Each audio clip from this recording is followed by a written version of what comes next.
Happy Friday! Welcome to MyFundedFutures and MyFundedTV. I am Terry Trades, and we have our amazing, genuine, sincere expert trader, Tom Sabo. Good morning. Hello, Terry. It's so good to see you back. I love the hair. It's beautiful, beautiful. It's just amazing. Good morning, everybody. So good to be back. Welcome to Abhishek and Magnus and Trevor and Nate and Aaron, everybody at MyFundedTV. How's everybody doing? I hope the vibes are on the roof because it's Friday. We can do whatever we want on Friday. We love it. How's your morning, Terry? It's fantastic. I've had 2.5 cups of coffee, so I am feeling good. How are you, Tom? I had a power nap. I'm feeling amazing, and I was just telling this Terry, like I need these power naps every now and then, but I almost overslept. I saw the market. We're going to talk about the market. I was like, no way, I'm trading this breakout to all new time highs, but it was a little bit interesting. But yeah, we'll get there soon. Yeah, let's get there. And I also have lots of announcements to share, lots of freebies. So let's get started. I can share the schedule. Let's see.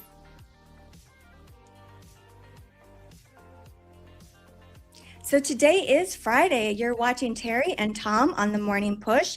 At 10 to 10:30, you'll have PineTreeTrader. 10:30 to 11:30, you'll have Mr. Zinc. 11:30 to 12:30, we have Husk and Methodical Man. At 12:30 to 1:30, we have Matt Cowart. And that is the schedule for today. Thank you, Terry. Yeah, it seems like we're going to have an amazing day as always. Let's talk about the charts quickly. We're making history every day now because, this is what the markets are doing. So all new time highs. But just a quick recap about the London session, which is basically nothing special. We had a short trade. That's all I had in the London session in my stream earlier. So I had a short trade somewhere from around, let me see, I think I shorted just right after 2 a.m. somewhere around 27,085, just for like 20 points down there, but that was it. So that was the only trade I took today there. And of course, we have a new day opening gap as well, because that still has not been mitigated yet, or at least price has not been there ever since in the Asia session as well. So we'll see. That is down there at 990. Yesterday was quite an interesting drop. I think it was, how much was it overall? It was quite a big one. Almost 500 points. I guess we can see possible corrections any moment, any time. Especially at these all-time highs. I was not suspecting that we are going to go like right above 300 now, or just be hovering around this area. I was watching the charts a little bit before, or at somewhere around 7 a.m. and I saw this huge spike, and I'm like, no way, I don't like this. Obviously I'm not going to take a long position. I'm not interested because I just don't have a target for it. I don't have an entry just to go long into the distance. I mean, I just don't. We do have the 500 level up there, though, which is like a round number. But I was kind of waiting, and I'm still kind of waiting for a possible pullback at least, or maybe a possible drop. This spike up there, actually, let me switch to the 15-minute. So the 15-minute chart created a demand zone here, which starts at around 183 on the micro. So it would be great to see a bit of a drop further down there to 183, and that's what I would be looking for.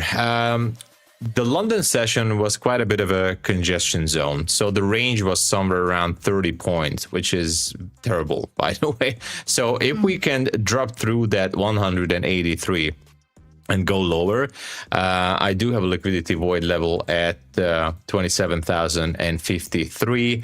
I'm going to talk about it a little bit later, but that's an interesting level that I would be looking for. We have the Asia low at 27,015. We have the new day opening gap. So we definitely have some juicy levels, but the market just keeps going. There's like no pattern right now. There's even no official structure shift here on the 15-minute. Even the 5-minute is like, I don't know, it's still not that kind of bearish reaction. Now there's a 5-minute gap at 268 all the way up to 285. Could be picking up some liquidity from that fair value gap and maybe continuing lower to that demand zone. And so far, that is the pattern that I would like to see. Let me just zoom in on the 5 minute here. So continuing up to that fair value gap, and then, you know, maybe going down lower. This would be something I like to see, to be honest. But if it keeps going higher, well, I don't know. I don't think I have a plan for that. But let's look at gold. Let me just go to the 15-minute chart and zoom out a little bit here. We swept a high here, 47.27. There is no demand or supply zone here. We talked about it in London session about the 5 and the 15-minute charts earlier. Not really interested to do anything with gold. It's unfortunate. I would love to have some great trades here, but I'm going to keep the focus as usual on NQ. But if I see something, well, maybe I can check the 3 minute here. Yeah, there's nothing. So nothing even on the 3 minute chart. There's a 1 minute demand zone, but it's way down. It's actually down there at 46.85. Are we going to drop down there? Who knows? We actually shifted the structure on the 3 minute, and now we're picking up some liquidity from this fair value gap. If we can have some down close candles below 47.11, then maybe we can continue lower, definitely below the weave up there. And there's another 3 minute level. So we'll see. Both on NQ and in this case on gold, I'd like to see some further drop there. And but if it goes bullish, I'm not sure. The thing is, I don't have my levels. My favorite levels, if some of you are new, are supply and demand zones, and I don't see anything there. But the same goes, just a quick check on ES. ES also spiked up there. The range here after 7 a.m. was terrible. That one, I can see that. And also the London session was really, well, here's the London session. I would say it was almost untradeable. As for ES, you know, there could be some targets here as well. We have the new day opening gap here on ES as well. Has not been completely closed. So there was a bit of a divergence between NQ and ES. So I think that was kind of helping NQ to spike higher. But we do see this wick at 5:20 a.m., which went down and partially repriced that liquidity void at or before 6 p.m. yesterday. So anyway, love to see a drop both on ES and NQ. Gonna keep the focus on NQ. This is my plan. I kind of outlined it. Let's see further drop down there to the 15-minute demand zone at 183, and we'll be reactive as always. Thank you so much, everybody.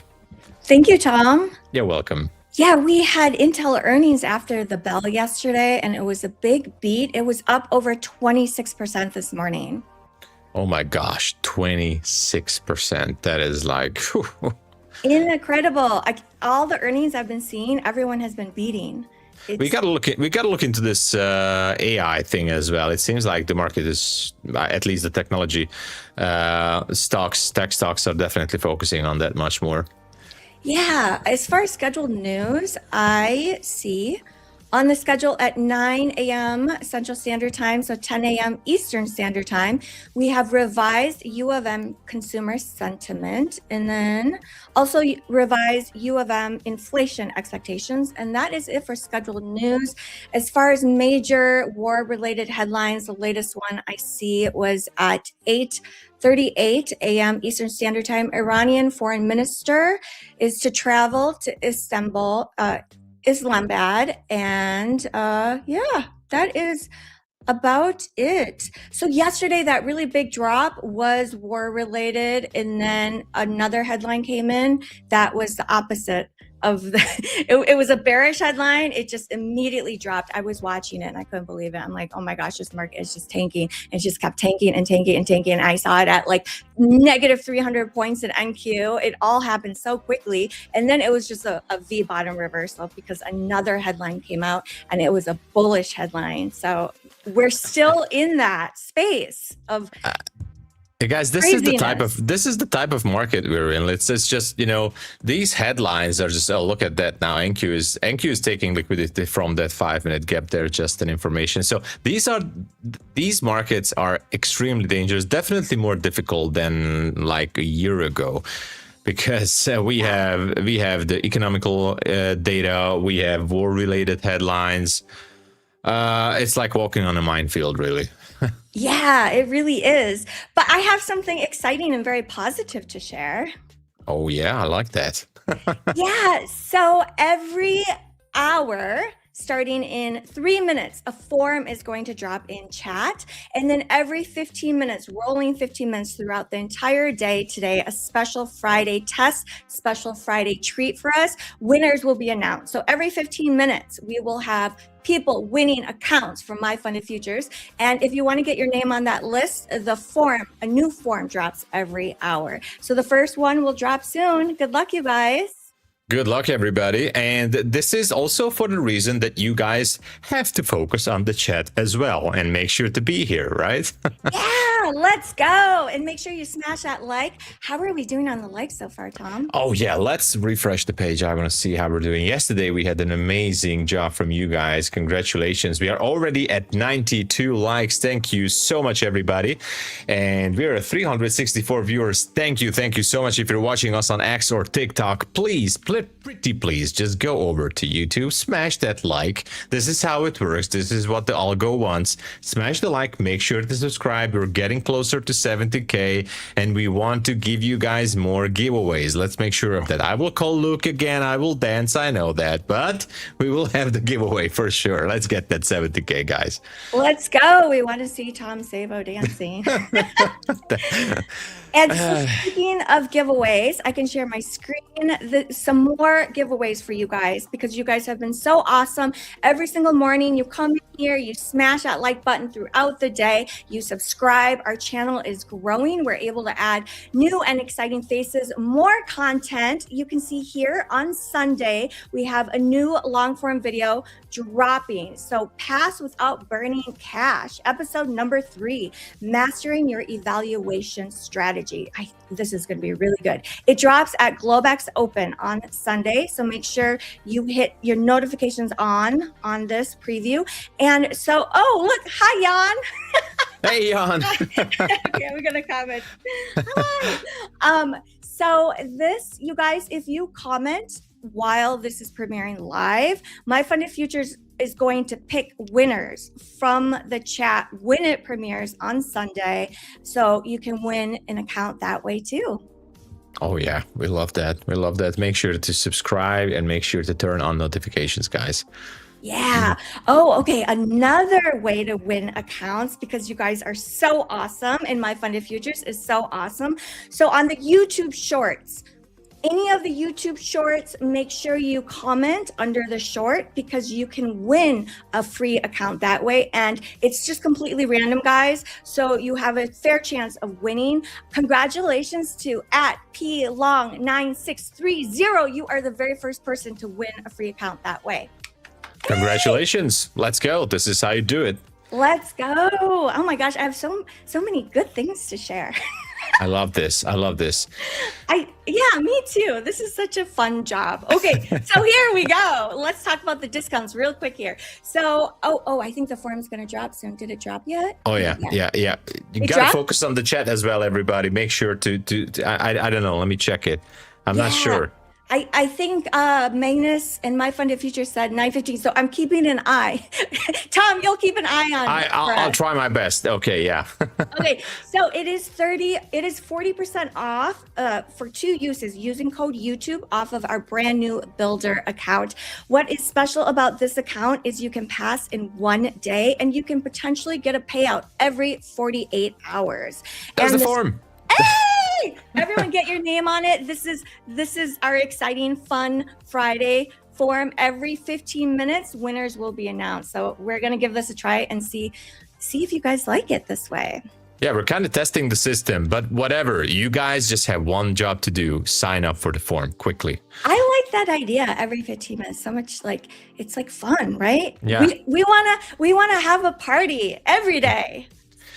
And we want you guys to be locked on the show and on the chat, and we don't want you guys to go and watch anything else. Even if you're watching some good movie, I don't care. You gotta be here at MyFundedTV and watch the show. Absolutely. Good luck, everyone. Good luck, Mariam. So back to the promo. So it is 40% off 2 uses. After that, it is 30% off using code YouTube. Always use code YouTube. It does help to support our channel. It's also 30% off any of the pro accounts right now. And then 50% off if you're a brand new trader with MyFundedFutures off the pros. And then it's 20% off all of the rapids. So those are our current promos right now. You know, guys, we always have a promo, right? So this is why it's so amazing. We're gonna always keep you guys updated about the actual promos, fresh information all the time, and you can count on it. MyFundedFutures always have something to offer, so that's why you got to be here. Absolutely. The best part is you, Tom. What, me? No, Yes! no. The best part, you know, whenever I see, when you guys, this is inside information. I'm not authorized to say this, but whenever I see Terry typing in our Discord chat, I'm curling my hair. I know it's going to be an amazing day. You know, whenever I know she's curling her hair, that I know this is it. Finally. Let's go. Let's go. It's all the little things, right, that make us Little feel things. better. Yeah, and I definitely believe in manifesting a good day. Like every morning, I'm like, today's gonna be a great day. It's gonna be a great day. It is gonna be. And you know, even if you like, because it's Friday, so if you're like a little bit in the red, or you maybe have lost a funded account or evaluation account throughout the week, you know, the good thing about Friday is don't care about it too much, because this is not the day to make it all back. We said this a million times and we will say it again. This is not the day for it. Of course, if you have another eval or funded, continue to trade. We might have some good opportunities here, but don't try to oversize on a Friday. All right. So this is not it. If you are up in the green and you're printing money every single hour, then Friday for you is absolutely just about fun, you know, because Friday has to be about fun. Just keep that positive confidence and keep it for the weekend. This is not about making it all back, everybody. I cannot emphasize enough how important it is to have an amazing weekend and to keep all the positive feelings. Now, obviously, if we had a very bad week, you can still have an amazing weekend. Just reflect on what you did wrong. Maybe you should have done differently. No problem with that. You can also just paper trade on a Friday. There's nothing wrong with that. Just, you know, recharge on the weekend. Yes, absolutely. The 5-minute orb strategy that I've shared with you guys, like with the negative R&R, it actually doesn't perform well on a Friday. So I think that's interesting. One more reason not to trade on Friday, guys. Don't do that. But yeah, especially, I mean, I'm kind of wondering if trading at these all-time highs is making it difficult for other traders as well. To be honest, guys, for me, it's making a little bit difficult. The answer is simple, because if it just keeps going higher, I have absolutely zero intention to take a long position. So the only thing I could do is just wait for a possible drop. But if I'm waiting for too long, I'm kind of afraid that I could be making a mistake by forcing a short position, even when it's not even there. So I find it, to be honest with you guys, difficult to trade at all-time highs. So I would rather see like 1,000 points drop at least, and then we will have some levels there. But this time, I don't know. I'm not sure. Yeah, it is tricky. And we're already opening up with such a big gap up. I don't know. All the news is very bullish. So I'm thinking maybe right now I'm actually in a short from pre-market with just one micro. It's down by about $37. That's all right. That's perfectly fine. That's perfectly fine. It's just a retracement, looking for a retracement off those highs. But yeah, we'll see what happens. I think you should be okay with that. There's a 5-minute gap here that could be acting as possible resistance now. So to be honest, Terry, I am actually jumping into a short myself as well right now. So let me just jump into a short. I'm going to tell you why, because even if it goes higher, I'm perfectly fine with it. It's 2 micros.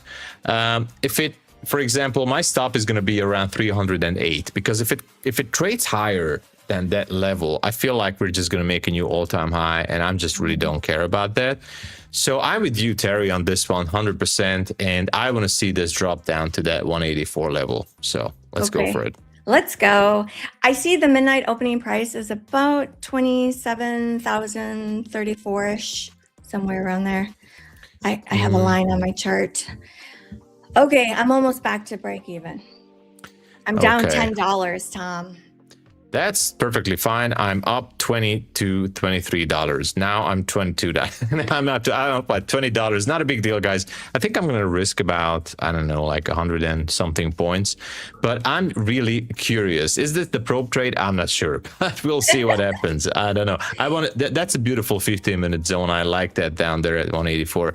So yeah, if we keep going higher, well, I'm sorry, then I have no intention. We'll keep an eye on 500. All right, everybody, we'll keep an eye on that 500. If by some reason the market open would be skyrocketing up there, then maybe I can chase down like an extra 20 points as a scalp. We'll see. Okay. It could potentially do that. We've seen that many times where the market opens up and that first push is just such a big push up. And then sometimes it doesn't look back and we are just like, what? Exactly, right? Oh my gosh, it's still going. Hey, Corey is here. Corey, the phone trader. Corey, good to see you. Hello. So we do have our debate today. Oh yeah, we have a debate. We have a fun Friday debate with you guys. In about 20 minutes. Yeah, it's going to be amazing. Are you ready to spar with me? Oh, of course I'm ready. I feel like this is the time, guys. This is the time that we should pull in at least one win here. So I think this is the chance to start to make this a little, more competitive. So let's go, everybody. Vote for Tom, Vote for Terry. She has an advantage because she has expertise in cheerleading, but I do know I know. Look at that. She has chocolate. Do you see my new toy? That's a chocolate cake. No. It's do you guys know what this is, chat? I know what it is. I'm just joking. Yeah, maybe I should put on there. I should program. It's a stream deck, so I can program like sounds on here for us. Maybe I should put on one vote Terry, and then on another one probe trade. Oh my God. I'm seeing some comments in the chat. They're already feeling sorry for me. Like, poor Tom, he's gonna lose again. But hey, guys, no. Even if I lose, I win. All right, because it's always a win. It's always a win to be here in the stream at MyFundedTV, guys. I'm a winner already. So. Exactly. That's why you need to vote Terry, because Tom is always winning. He has. She twisted that around. I wanted to get some sympathy from the chat, and now you're twisting it into your way. All right, that's fine. In 20 minutes, we're gonna go head to head here. You beat me like eight rounds in a row. Well, that was like a decade ago, so we need to come up with something. I need to come up with some new marketing materials for you guys, so I can cheer you better. I will do something for next week. Don't worry. Let's go. Okay, so 5 minutes until the market's going to open. My trade is in profit by about $17. I see yours is looking beautiful as well. Yeah, so far so good. Hopefully it can at least tag that demand zone down there. But if it keeps going higher, there's one more thing. If it keeps going higher, actually, let me switch to the 5-minute chart here. There's a fair value gap on the 5-minute. I forgot to put that here. So this is the upper 5-minute fair value gap. So that is, let me just get the exact level. That is at 313.75. So if by some crazy reason it would push it higher, that's like 80 points from here. You know what?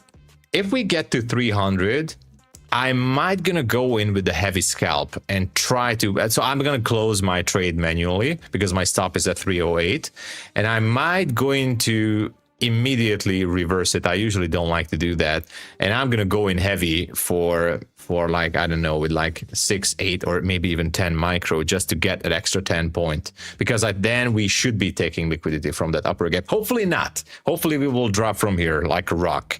So yes, hopefully. I am going to move my stop to break even right before the open, because it's happened so many times where the market just potentially reverses just at that initial push. So just in case, because the open is so tricky.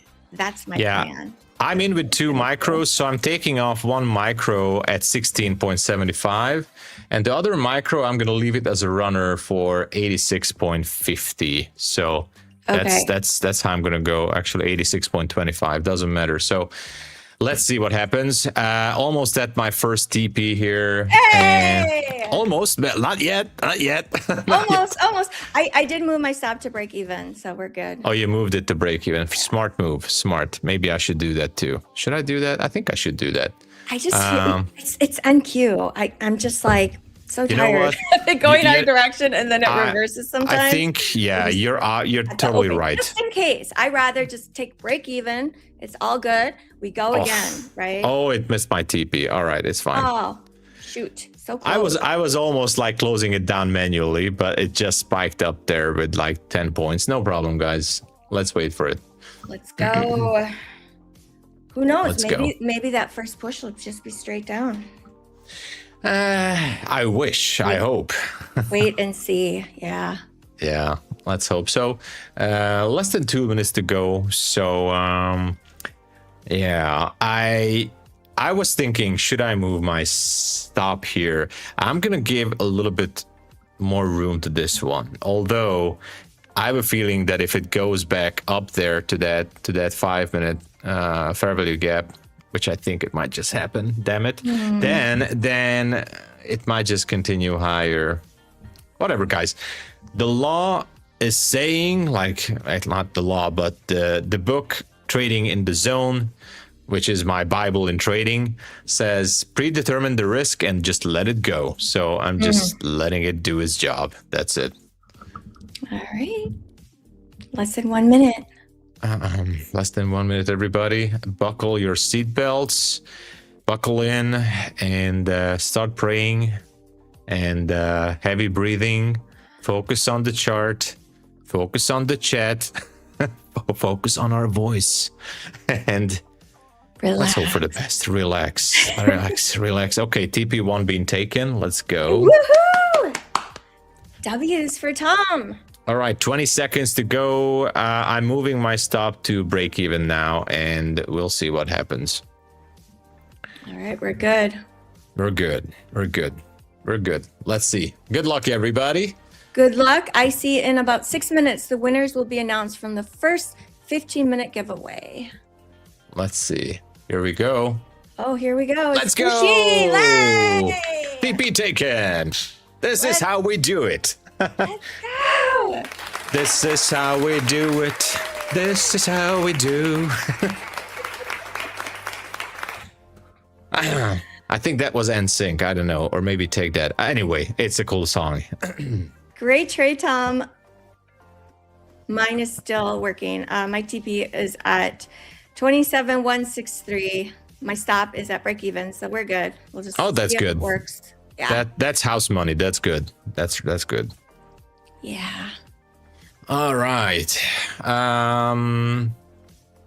So what else is there? Congratulations to anyone who took the trade with us, and let's root for Terry. I'm sorry, I forgot. Where is your TP there? Oh yeah, I can share my screen.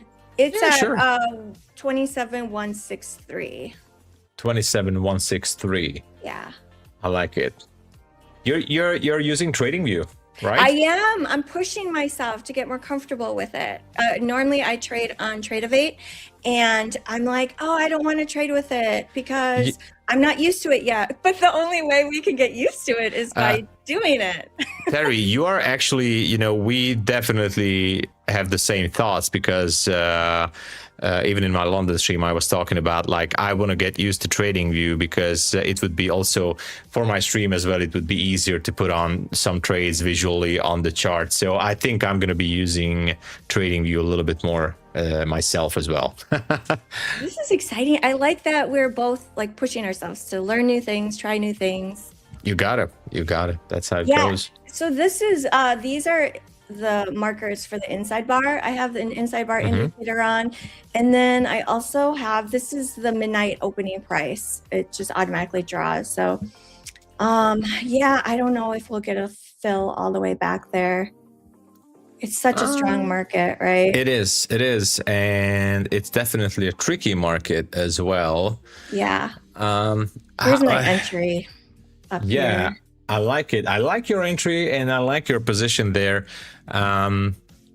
This 15-minute zone actually it got confirmed immediately because we had that small bounce here. So as soon as we tagged the zone, we bounced up like 30 points immediately, which is okay. But now I feel like we should be crushing through that level, and the low end of the zone is 169, and I really hope that it can continue.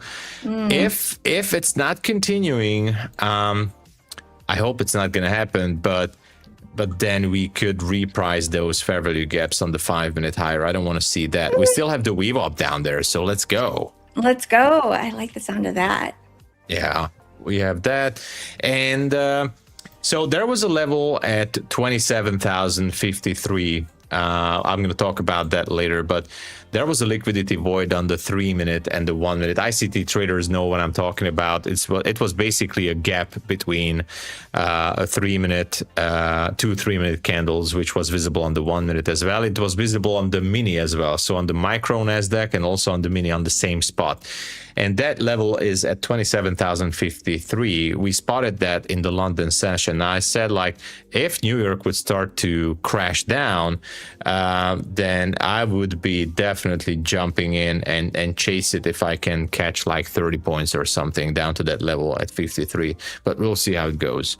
Yeah, we will see. I do see the bulls pushing back right now. Yeah. They're kind of holding this area, and the 1 minute is like, okay, it's still kind of holding.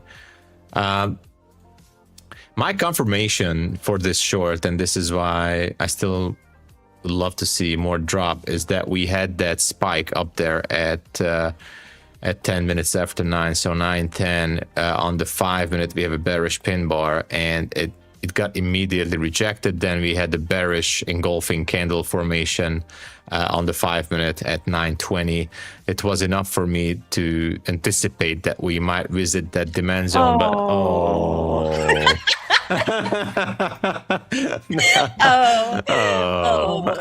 well, you know, pretty much break even though, right? It got me out at 245.50. It's 1 micro.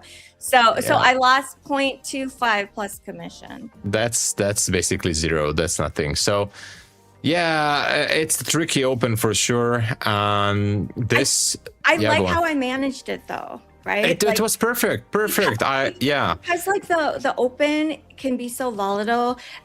We don't know, just because we have an idea in pre-market. Like I was looking for a retracement, at least partial fill back to the midnight opening price. But I know the information is very bullish. All of the earnings information is so bullish. War related stuff is very bullish. So I was just looking for like a pullback.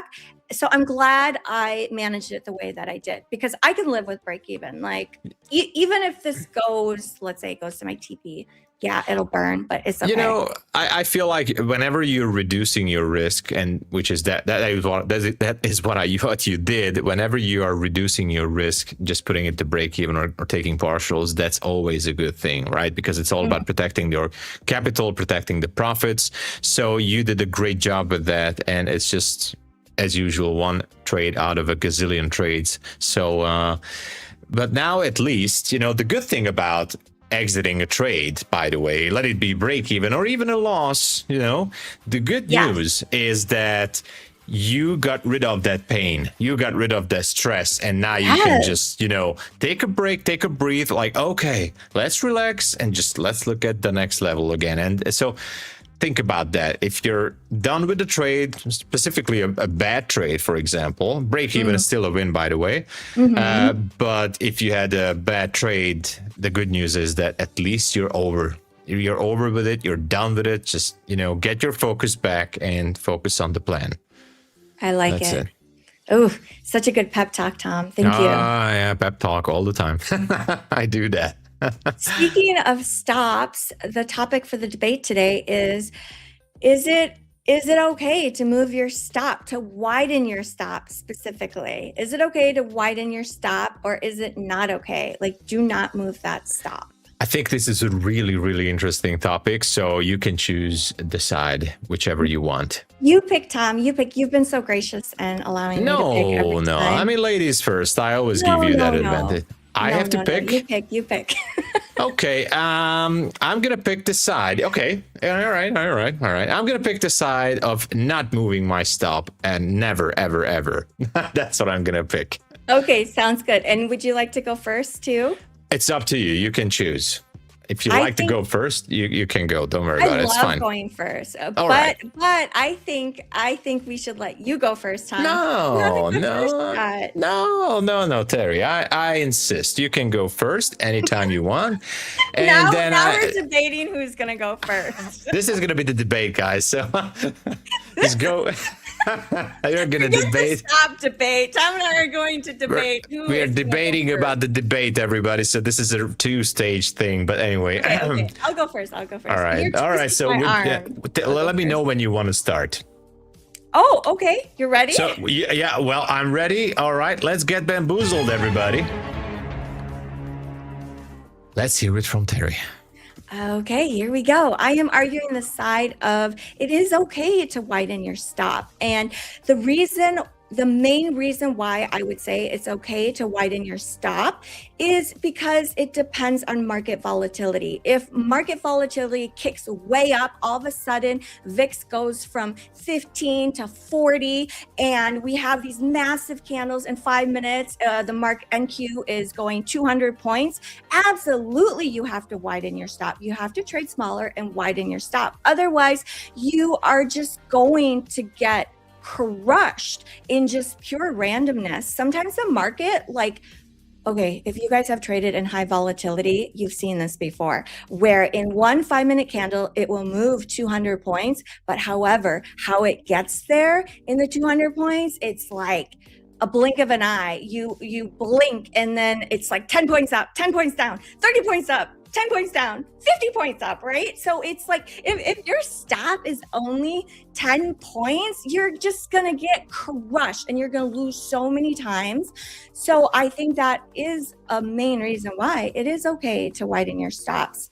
That is my main argument for that.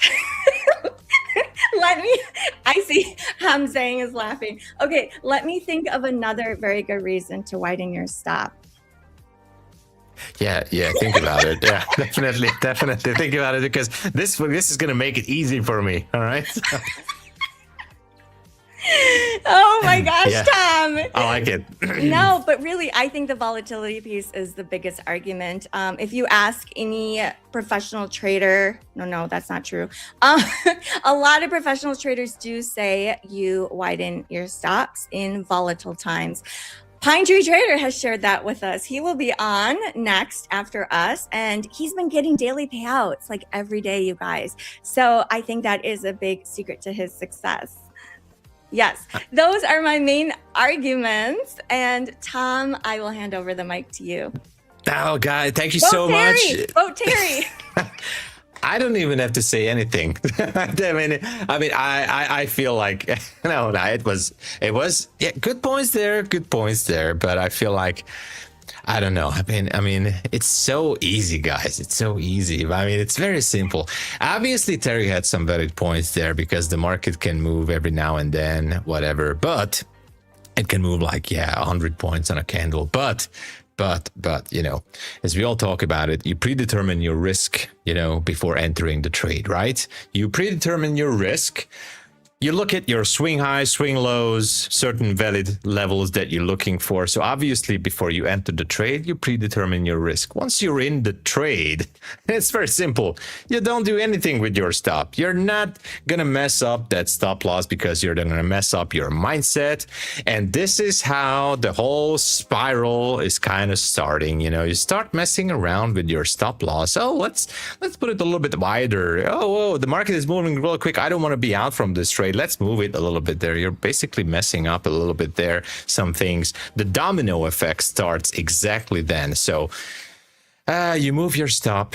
As you move your stop, you're gonna have a bigger loss. Maybe not too much, because obviously you should trade small. But still, you're gonna have a bigger loss. You start second questioning yourself. Second questioning yourself is going to lead to fear. Fear is gonna lead to rage. Rage is gonna lead to the dark side. Oh no, that's Star Wars. So anyway, rage is gonna lead to overtrading the account. So, just gotta reverse engineer the process. Don't mess around with your stop loss. Predetermine the risk. Whatever your risk to reward ratio may be, even if it's a negative risk to reward ratio. What about the back test? What about all that data and information and all the time and energy you put into that back testing just to throw it out the window by moving your stop loss, right? So don't move it. Don't mess around with it, because that's the straight way to start second guessing yourself, and your confidence is out the window. But I understand I also did that many times, though. Honestly, I'm gonna tell you guys, I moved my stops many times. I regretted it many times, because how it goes. But don't do that. Predetermine the risk, let it go, and just let it do its job, right? That's the main reason. I think it's really self-explanatory, right? So don't do anything with your stop loss. Just leave it be. Thank you so much. That is my argument. Thank you. Thank you, Tom. You're welcome. All right, let's get a pull up. Who won the debate today, Terry or Tom? Well, this is going to be really interesting, because if you win this debate, then I will have my final proof that people are loving you more. That's it. Love me. Love me. Vote Terry. There you go. I'm going to vote for myself just in case, Yep, I'm voting for me. I like this. All right. Vote for Terry, because Tom already has such nice hair every morning. No, it's because of the hair gel I'm using, and I have to go to the barber next week as well. But if we reach the 80K, I'm not just gonna sing. I'm gonna put on a wig. All right. Ooh, what type of wig? Well, the type of Don Johnson was having in Miami Vice. Anyway, he was not having a wig, but he was having a long hair. I'm gonna look like Don Johnson in Miami Vice. That sounds good. We're going to hold you to it. 80K. Oh, definitely. All right. At 80K. Okay. So 70K, you're dancing. 80K. Oh, you also told us that you're singing at 80K. So you're going to wear a wig and sing. Yeah, I'm going to wear a wig. I'm going to sing Frank Sinatra maybe, or something. Yeah, I like that. And but that's going to be at 80K. So guys, you got to catch up. Let's get that 70K first, right? Yes, let's do it. We're at 64,300 subscribers. Let's go. Let's do it. So market is just barcoding. It is barcoding. I was just watching the 5-minute on my other screen here. It is, well, let's be modest here. It looks not too good, but it looks really terrible. The 5-minute is not looking good. It kind of picked up some liquidity at 245, got rejected. We have some wicks up there. It has inverted a 1-minute candle here to go bearish again. At this very second, it seems more bearish than bullish, but only until we're staying in this inversion gap on the 1 minute.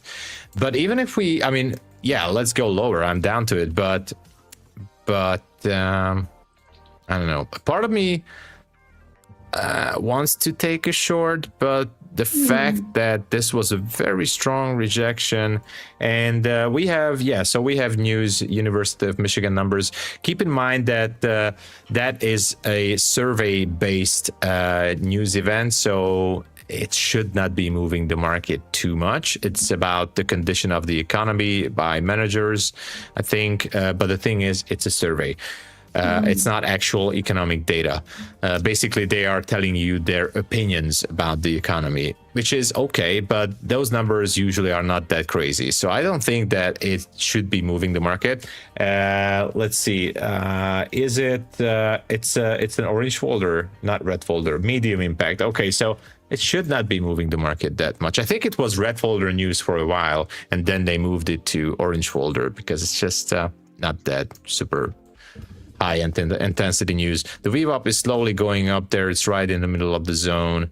I feel like, we are in no man's land right now. So we should not be taking a trade here. Although, I don't know, Terry, what do you think?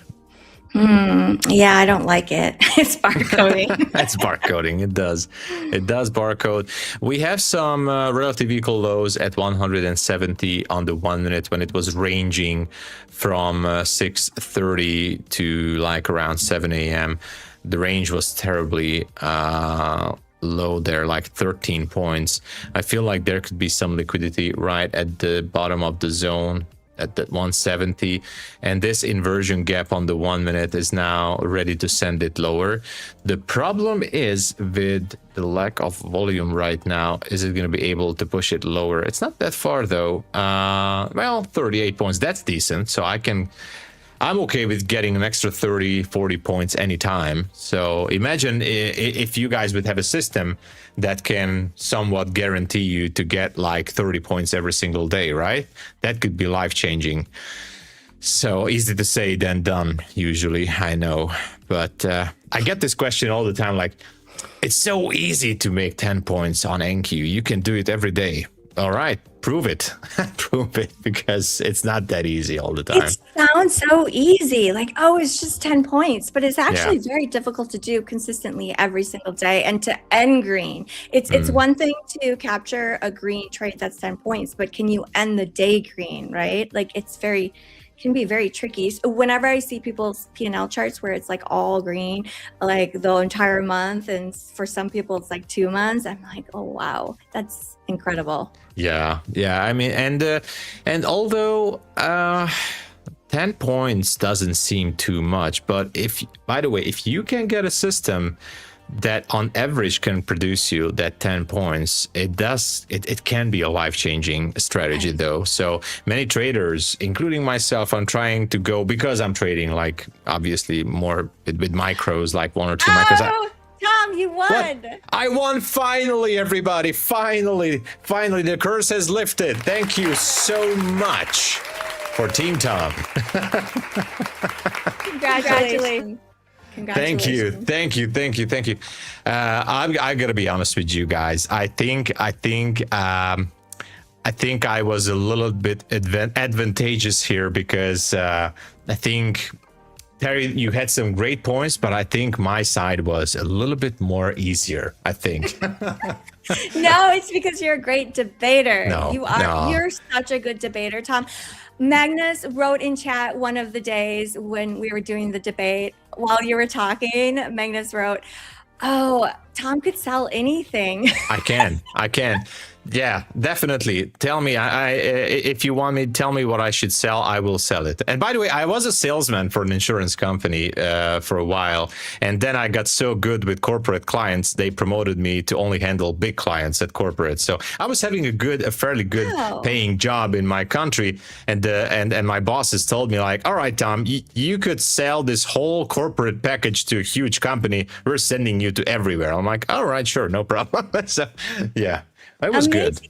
Yeah, MyFundedFutures said, I knew it. There you go.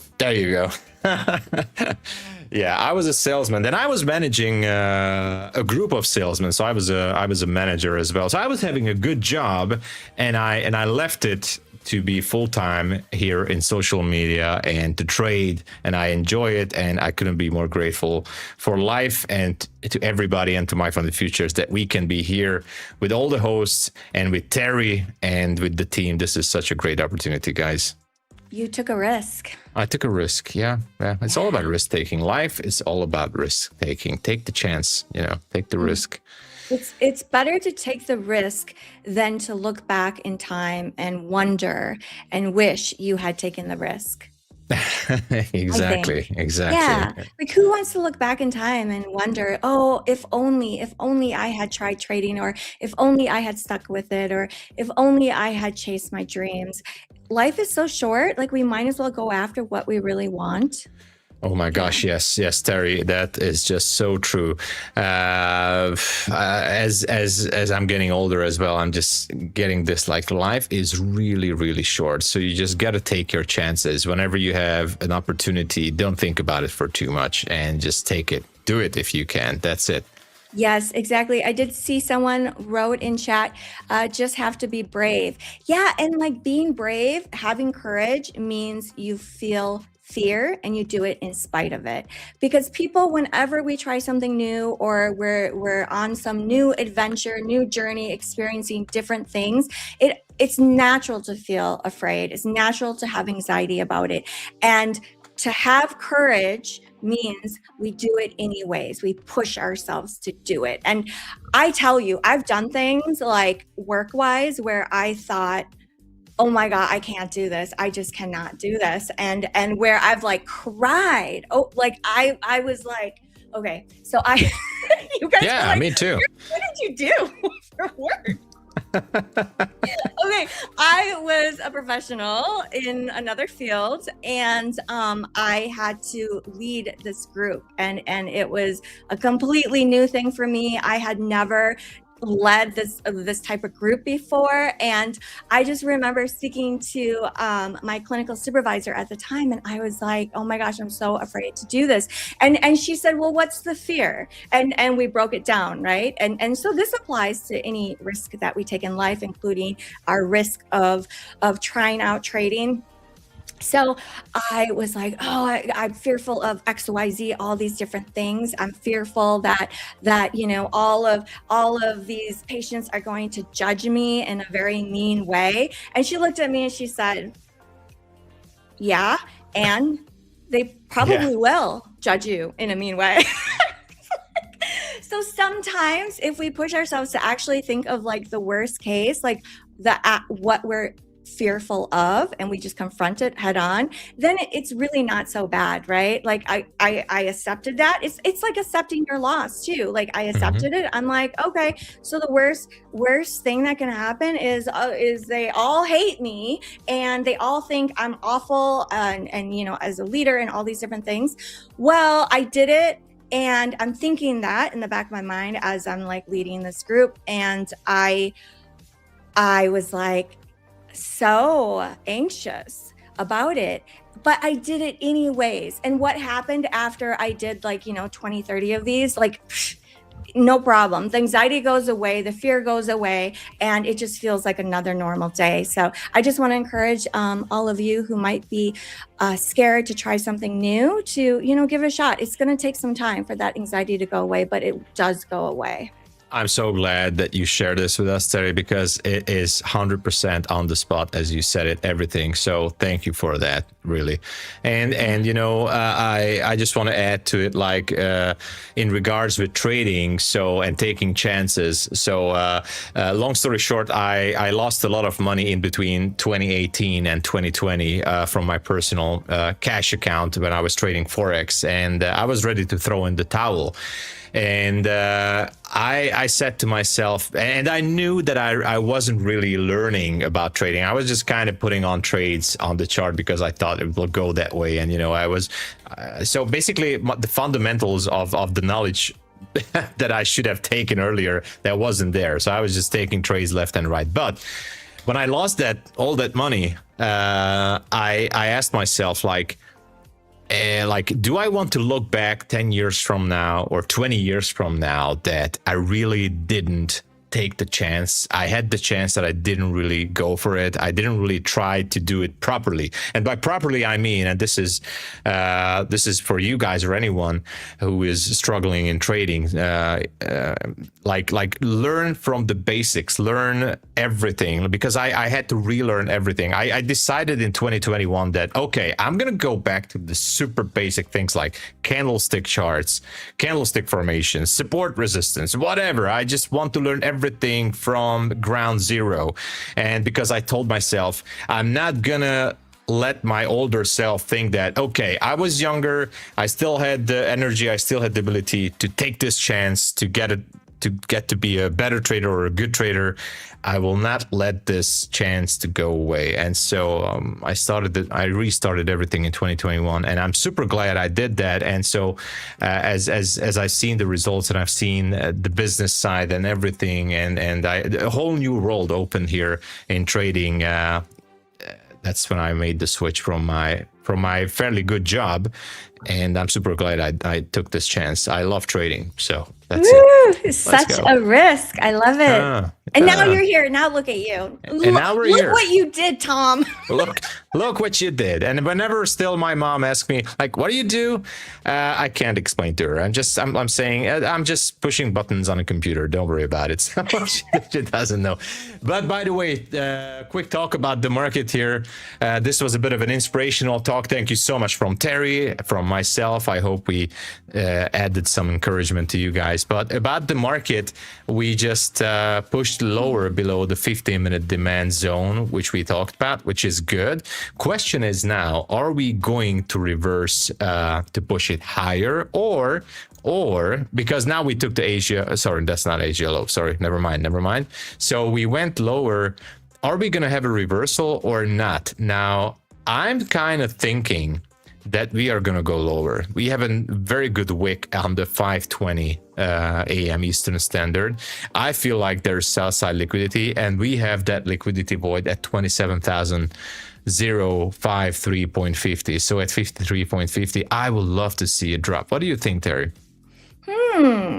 It is very possible. In the back of my mind, I'm just thinking of how strong the earnings have been, and it's a Friday, and we made all these new highs. So I'm kind of like suspicious of this market. I'm kind of thinking that maybe if we go farther down, like what you're seeing, I'm like, I wonder if it'll bounce off some low. I don't know. The market is just so tricky. It is tricky, so we'll see. And oh my gosh, we only have about a minute left, so time flies super fast. And I just had such a great time. We had such a great week, right, Terry? We really did. And we have a debate again on Monday. Oh yeah, I'm gonna try and win. I wouldn't be worried because I know you have a great fan base there, because you know how to, so do you, Tom. You won today. Well, I think I picked the easier side. I think, but who knows? We have three debates left, you guys. Next week on Monday, Wednesday, and Friday, and that's it. And then the winner will be declared. I won the first challenge last time, so maybe I can win a second one. Well, maybe. Who knows? It seems like you're winning there. So, but I'm okay. I'm perfectly fine. As long as you're winning, I'm winning too. That's it. All right. The best. So but I just want to say, we're gonna head out. Yeah, we're gonna head out. And before I hand over the microphone to you to say hello to everybody, I just want to thank everyone that it was a great week. Thank you so much for the likes, the subs, and everybody for being here. It's a great community. Stay safe, touch some grass, recharge over the weekend, and I'm gonna give it to you, Terry. Oh, no, we can't go yet. We're only 5 away from hitting our goal of 200 likes. Oh my gosh, we're not going anywhere. Can we see 200 before we go? Let's see that 200. I want to see that 200. Pine Tree can wait. He's okay. Pine can wait. He can wait. Did we hit it? Did we hit it? I'm refreshing. 3 more. We need 3 more. Let's get it, everybody. We need 3 more. If you want to see Pine Tree, we need that 200. Okay, we got it. 204. Thank you. Thank you, you guys. Thank you Thank so you. much for a wonderful, wonderful week. Thank you for joining Tom and me every morning this week. We will be back on Monday. Don't forget about the premiere on Sunday at Globex Open. Please welcome PineTreeTrader. Bye, Bye, everyone. guys.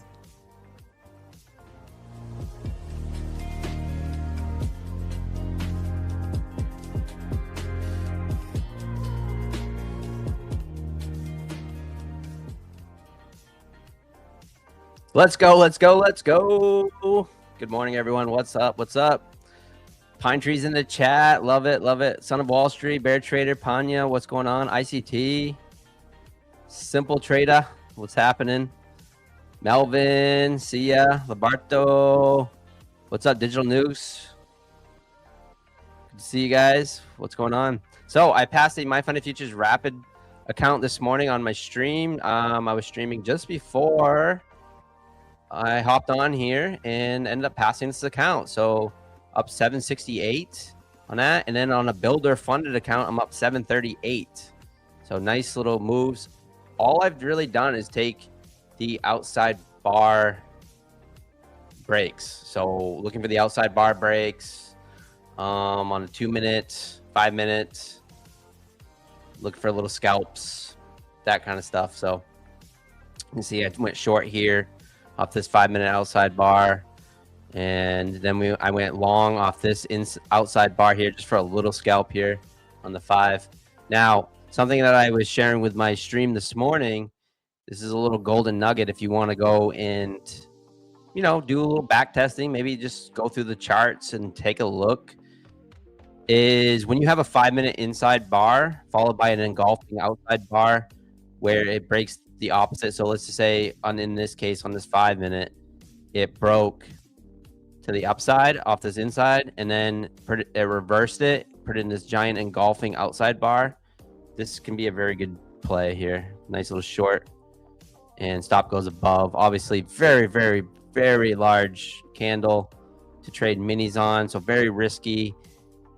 But you know, you'll see me trading minis a lot where I'm just looking for what I need. So 20 points, 30, 15 points, that kind of stuff. So anyways, so I'm going to activate my account now. So I'm going to activate this Rapid account that I just passed. So all I do is I'm hitting the upgrade button, and it should activate. If I clicked on the right one, yeah. And then we'll be able to work on the funded account. But right now I still have this funded builder here. So I just saw a question here. When you get sim funded, Augie, when? I passed this account in one trade the other night, where this builder account, you can pass it in one day. So I ended up passing it in one trade during that market volatility few Asia sessions ago. Not quite, I don't remember exactly, but ended up passing it. And then I ended up making what was it, 1300 on day one. So 1300 on day one, and now it's up to 2060. So I need to get it over 2700, probably 2800, to be able to qualify for a payout. I haven't really even looked into the payouts, but I got another. Hey, Traders Mo's, what's up? It's Mo, bro. Good to see you guys. I love seeing a lot of my subscribers come over from my stream and then come over and hop in, hang out with me on my. I keep telling people, I'm like, it's the same stream. It's me. It's just a cooler background, because MyFundedFutures has got a way cooler background than mine, but we can just hang out. Oh, some good news from the Pine Tree Camp. I got a letter today where I'm being moved to live. So you guys know I've been crushing my daily payouts, and so I'm being moved to live. Not with MyFundedFutures, but you know, it's just another step in my trading career where I was consistent enough to be moved to live. So I'm being moved to live, And now the next goal is to be moved to live with MyFundedFutures.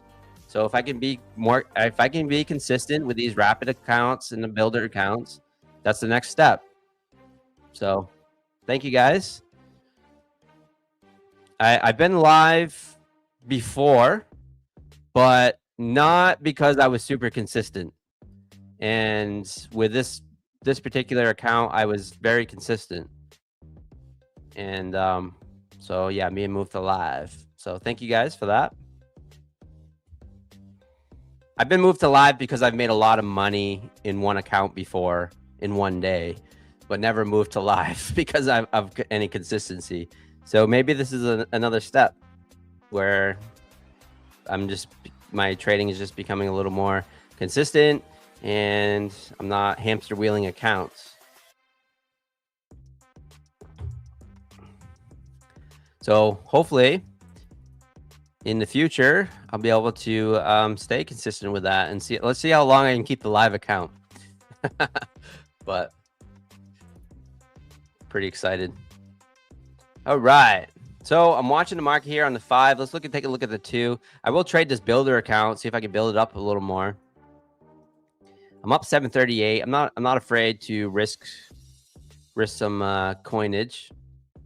It's an end of day account.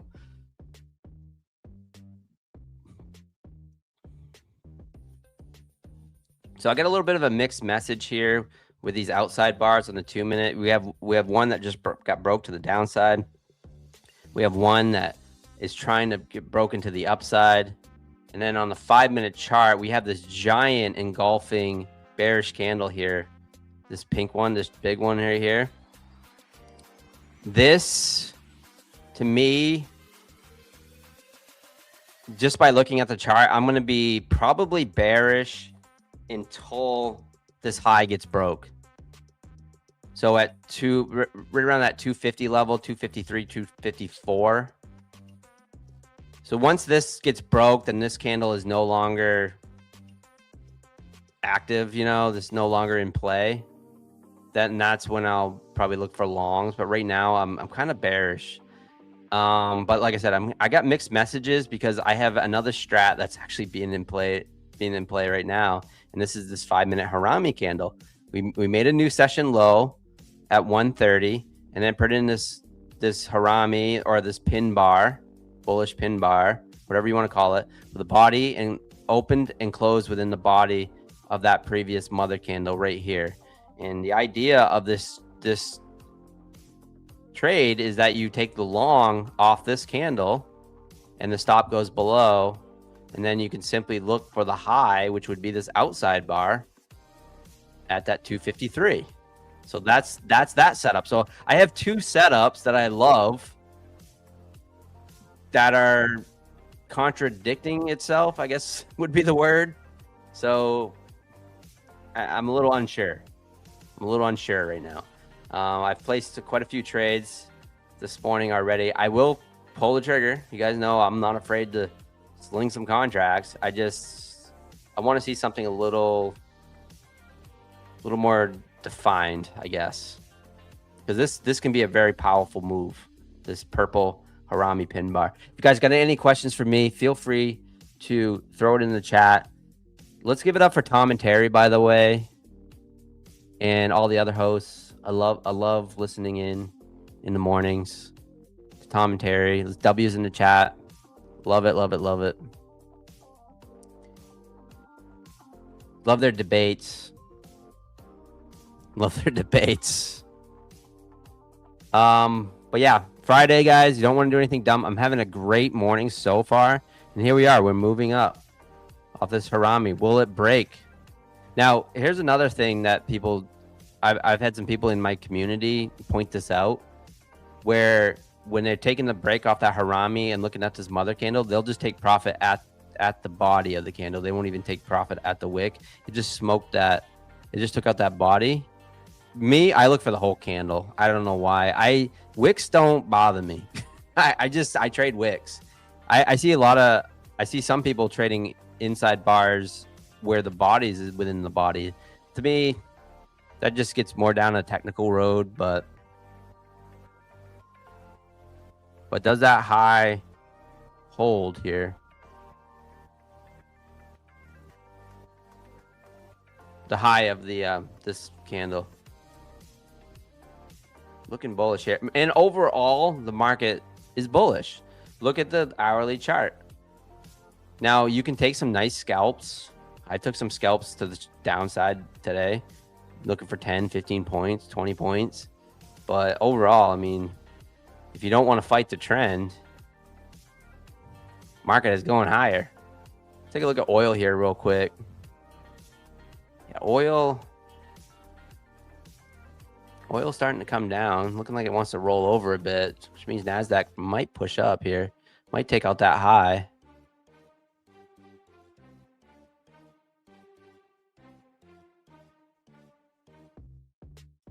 I might actually try a scalp here.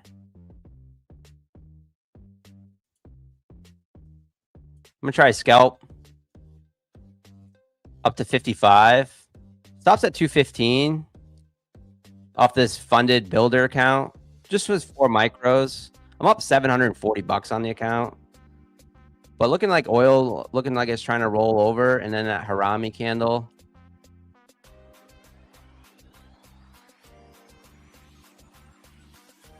Thinking that it might actually take out the high of that. This is the rip there. There's 15 points. Bang, smacked. 20 points. Good day. See you later. Mic drop. Is it time for Mr. Zinc yet? Is my segment over? All right, up 894 now.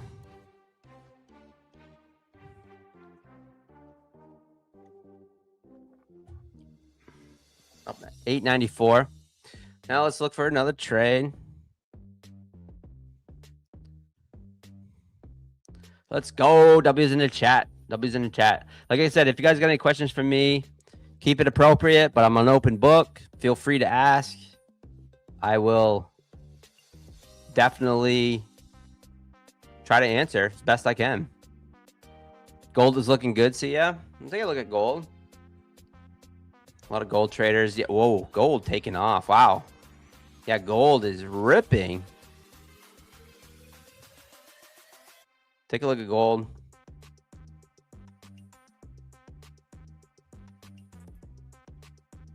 Trading with minis or micros today. I was trading with micros, minis earlier. Before I did take a trade on stream with a mini during the New York Open, looking to pass that rapid account. So I only needed what did I need? 6 points. So I did take a mini 6 points on momentum. Ended up passing the account.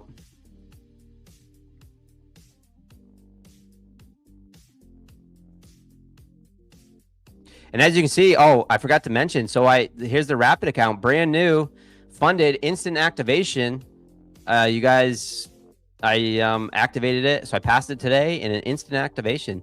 So I passed it in 2 days, right? 2 days, $750 a day. And now this is a 25K rapid. I can work on daily payouts with it now. So now all I have to do is get it up to 1,600. Yeah, right? Yeah, 1,600. And I can take a $500 daily payout. How hard can it be? But that's something I can work on today or now or next week, Monday, Sunday night, something. I'd like to get this to pay out too, this builder.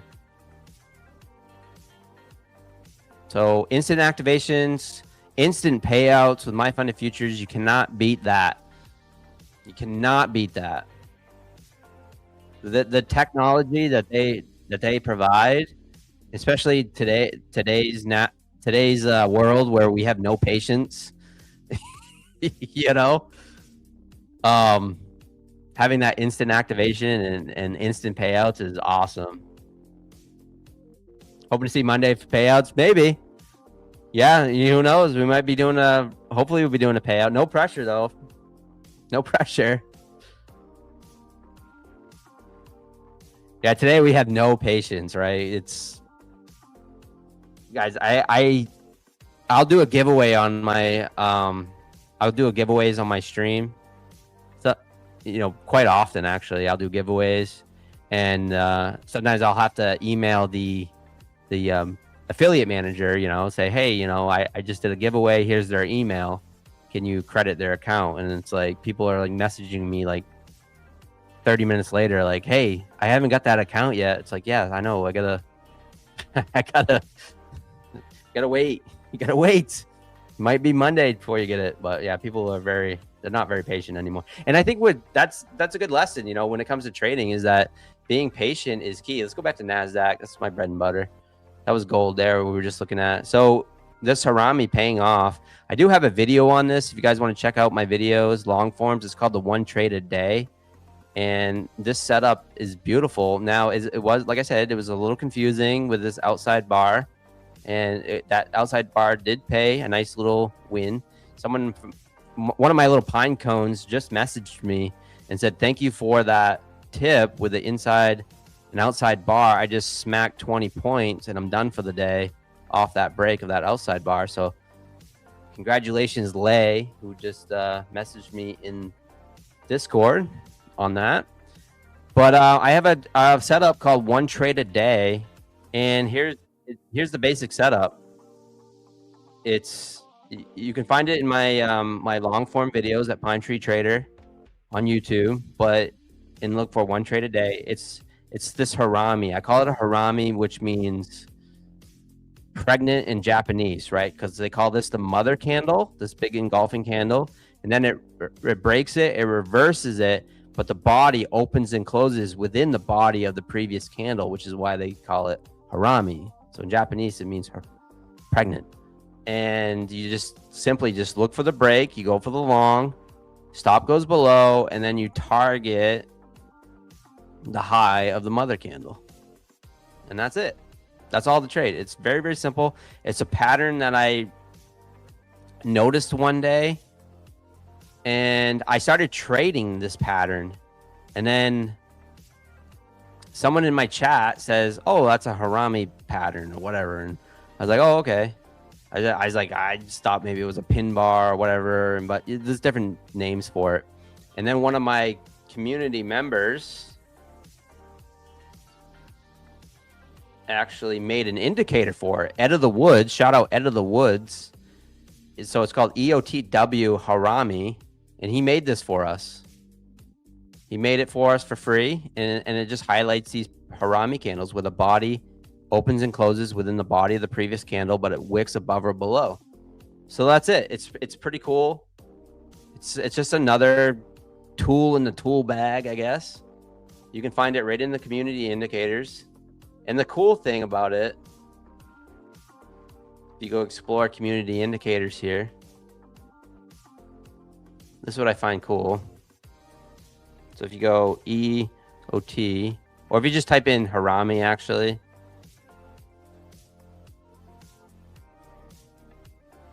I don't know why the community indicators is always laggy. It's been that way for years. Tradeovate, if you're listening, fix that.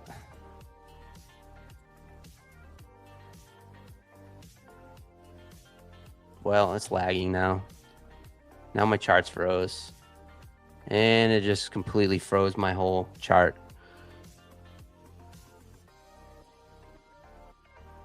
Well, let's not do that because it just literally froze my whole computer.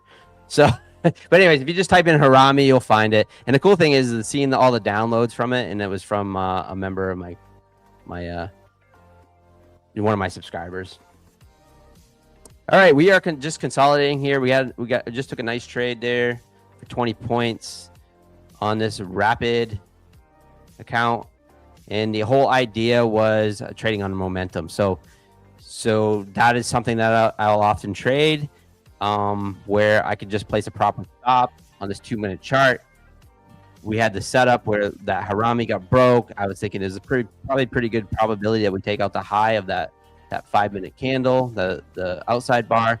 So I ended up just hopping in long on momentum and placing a stop just below that 2-minute, that candlestick. So that 2-minute bar right there, place a stop there, and then just throw the bracket on and just pull the trigger, and let's just see if it works. sometimes I'll trade like that. There was no outside bar or inside bar, but we had that good momentum going to the upside. It's okay to trade like that. It's okay. You have my permission. You have my permission. Guys, do me a favor. Smash that like button for MyFundedFutures. Make sure you're using code YouTube if you're buying any of those rapid or builder plans. I do like that builder plan. That end of day, I've been taking advantage of it. Today, I have $2,895 of max drawdown. So I'm taking, well, actually, I have that daily loss limit, actually. So, but I'm using the advantage, the end of day, to really push my winners. So chances are I will try to push this over and try to get my consistency, make another $300-400. I don't have to, but using the end of day drawdown to my advantage. Now the rapid account, this is intraday trailing, so it's only $1,000 in drawdown. So I have to be a little bit more cautious and careful, and I'll trade a little bit different where I will trail my stop. I love taking those momentum trades that I just took for 20 points. I love taking those on and then just going with the candles flow, right? So if it looks like it's pushing to a level that you're interested in, and then hopping in on that momentum. I love taking those trades on intraday trailing accounts, because you really have to trade with momentum to avoid having that intraday trailing come and bite you in the ass. So a little tip there, a little tip. All right, I got an outside bar here. I might be interested in taking it for the stream. We'll see. It feels like we're getting in that choppy territory, though. So one of the things that I think has improved my trading lately is when I take a trade, I always know where my stop's going to be, right?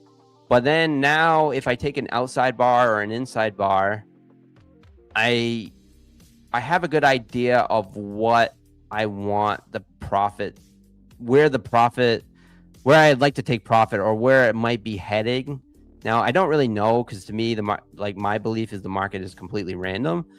So it's all about just using proper risk management. But I like to have a good idea, like maybe we're going to go test that VWAP, or maybe we're going to go test that equal low, or the open gap, or something like that. That's one of the things that I like. Well, that gives me more confidence to hop into a trade. And so it's something I've been getting better at. But like on that last trade, I was just like, well, I think it's a high probability that we take out that 5-minute high on that outside bar, like reverse it, So anyways, so it's a lot of rambling, it's a lot of talking. I can't wait for a break this weekend. You guys you guys love trading so much. I'm sure you don't want the market to close, but when you've been trading a little while, sometimes you look forward to that break, having a little breathe and relax weekend, breathe and relax.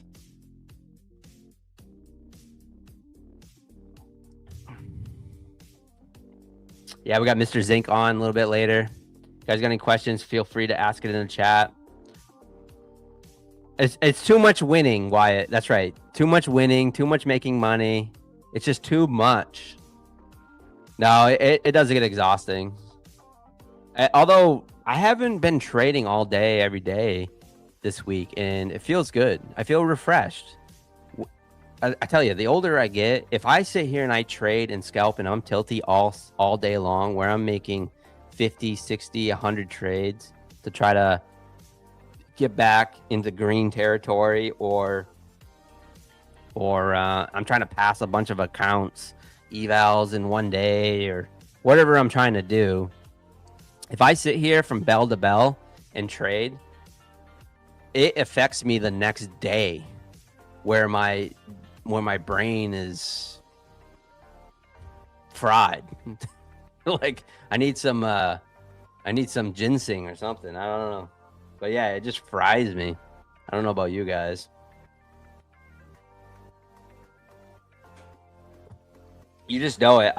If I talk to my trading buddy, Terry trades 100, I'll give her a call and go on FaceTime or something, and I'll go on FaceTime with Terry, and she'll be like, You look so exhausted.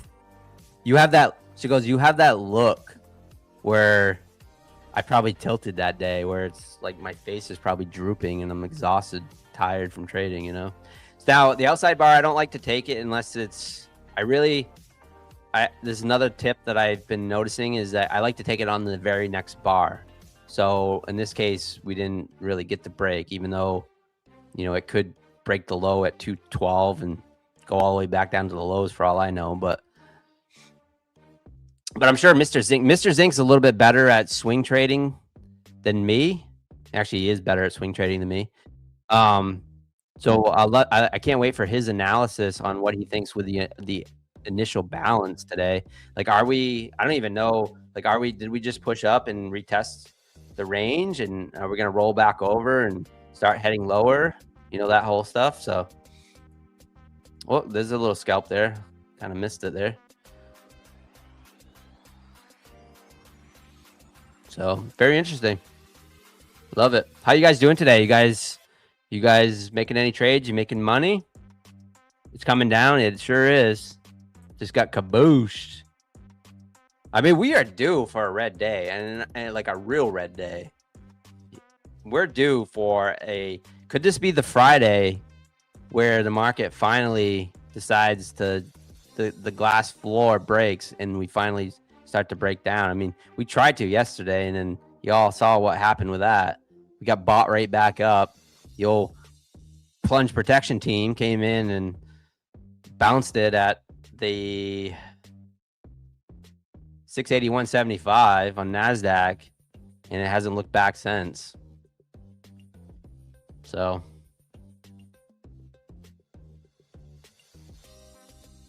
barcoding, yeah, depending on the time frame you're looking at, for sure. Nice little scalp off that 2-minute outside bar. I missed it. I was kind of gazing over at the chat here, not paying attention. How you passed day one? Is it 50% consistency? No, not on the builder, Anubis. The builder account is pass on day one. So, but the rapid account is 50% consistency.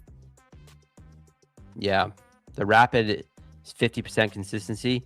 But it's the beauty of it is that you can just activate it as soon as you pass it on day two. So, and then you can start working on. I could essentially get this rapid account to $1,600 today, and then request a payout after the market closes. So that's why they call it the rapid. It's sweet. How do I deal with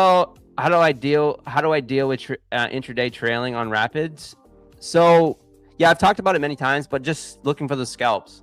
Same thing as what I just did earlier on the builder account.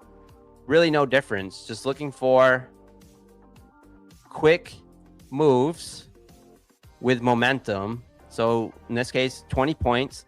I wasn't looking for 100 points, 200 points. I'm going to look for 10. Once it breaches 10 points, if I'm in a mini, $200, I'm trailing my stop quick with an intraday trailing. I'm going to start trailing my stop, but you got to have momentum. If you get caught in an afternoon chop, I got a minute left. If you get caught in an afternoon chop, or even during the Globex Open where it's really slow with intraday, I highly, not financial advice, but I do not recommend trying to trade those accounts, because you really need that momentum and look for little scalps and trail your stop. Once you get over the buffer, once I'm over $1,100 on that rapid, then it's gravy, baby. It's all gravy. Now it becomes like a static account, you know, it's not going to trail you anymore. But until you get over that, you got to scalp, you got to size accordingly, and then just look for those little momentum trades. So it might not be for you. You might not be a scalper. In that case, try a different account that has an end of day account. Try a pro account or a MyFundedFutures rapid account. At MyFundedFutures, we have all types of different accounts for you. So if intraday trailing is not your thing, if you're not a scalper, then you don't have to trade it. Look for only end of day accounts. You just got to find the account and strategies that fit you and your personality. I got to go. Mr. Zinc is here. He's waiting.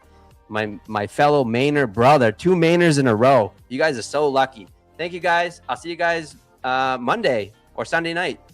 Peace.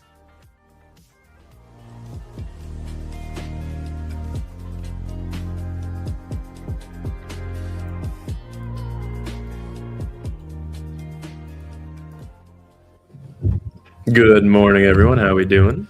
Welcome in. Is it time for an IB trade? Great segment from Pine right there. Great segment from a fellow Mainer. For today, I do have some unfortunate news yet again.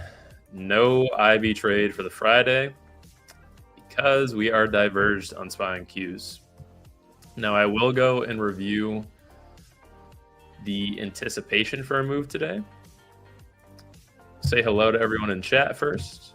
Well, good morning. Good morning, everyone. Congrats to the giveaway winners. What's going on? Matt, Luke, Adil, Adita, Magnus, how you doing? Raj, Deku, Natural, gonna trade. What's going on? Good morning, everyone. So, we have divergence on SPY and Qs right now. There's no reason for us to take the trade because we do not know which one's going to break the correct level. What I do have for data for you guys is when this happens, when SPY and Qs are diverged, there is a 0% chance that they both break in the correct direction. Meaning, Qs would be anticipating a break of its high. We have the low form first, 650, 655, high form second, 659.86. This one's anticipating a break to the high. I go over to SPY. This one is anticipating a break to the low as the high was formed first into the low.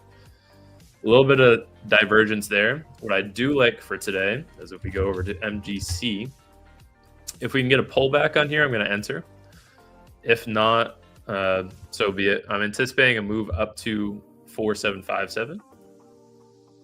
And that's about it. So we should get a move higher to that IB high, 4757.5. Be about 15 points from where we are right now. And then from the midpoint, it is looking at like a 26-point trade. So if we get lucky enough to get down to that midpoint, I'm actually going to go ahead and we'll just do one because it's a pretty large trade. Stop loss will be at the low. This is a 26-point trade, so $260 risk on one micro, quite a bit. Now, what I want to discuss for today and what I had planned for this segment is I'm going to do a lot of questions, a lot of Q&A for today. How many of you guys have had, and this has happened to me multiple times, multiple times. How many of you guys have had a winning day? You're up $200, $300, $400, one day off a payout, and you go and blow the account, or you go and blow your payout, you hit a daily loss limit, and then you blow the account the following day. Something that I think everyone has done with an evaluation account at one point or another in their trading career. That goes hand in hand, unfortunately, with being greedy about your positions and always wanting more. So if I'm up 600 today, which I am, I'm up 672 from longs from last night, and this morning I got pretty lucky. This is a different account than I'm trading on. This is a rapid account, and it's also an evaluation. I'm not going to touch my funded accounts if I'm going to do anything outside of what my profit is for the day. Funded accounts or live accounts, I'm not going to touch those because I'm happy, I'm satisfied with the profit I have on those accounts. I'm not going to go and risk anything. I'm not going to try to push for more. I'm going to be content. I'm not going to let the greed slip in, and I'm going to make sure that I have at least some winning day under my belt. If I go and turn my $600 winning day into nothing, I'm going to be depressed going into the weekend. I'm not going to have a good weekend. So making sure that you're content with your wins.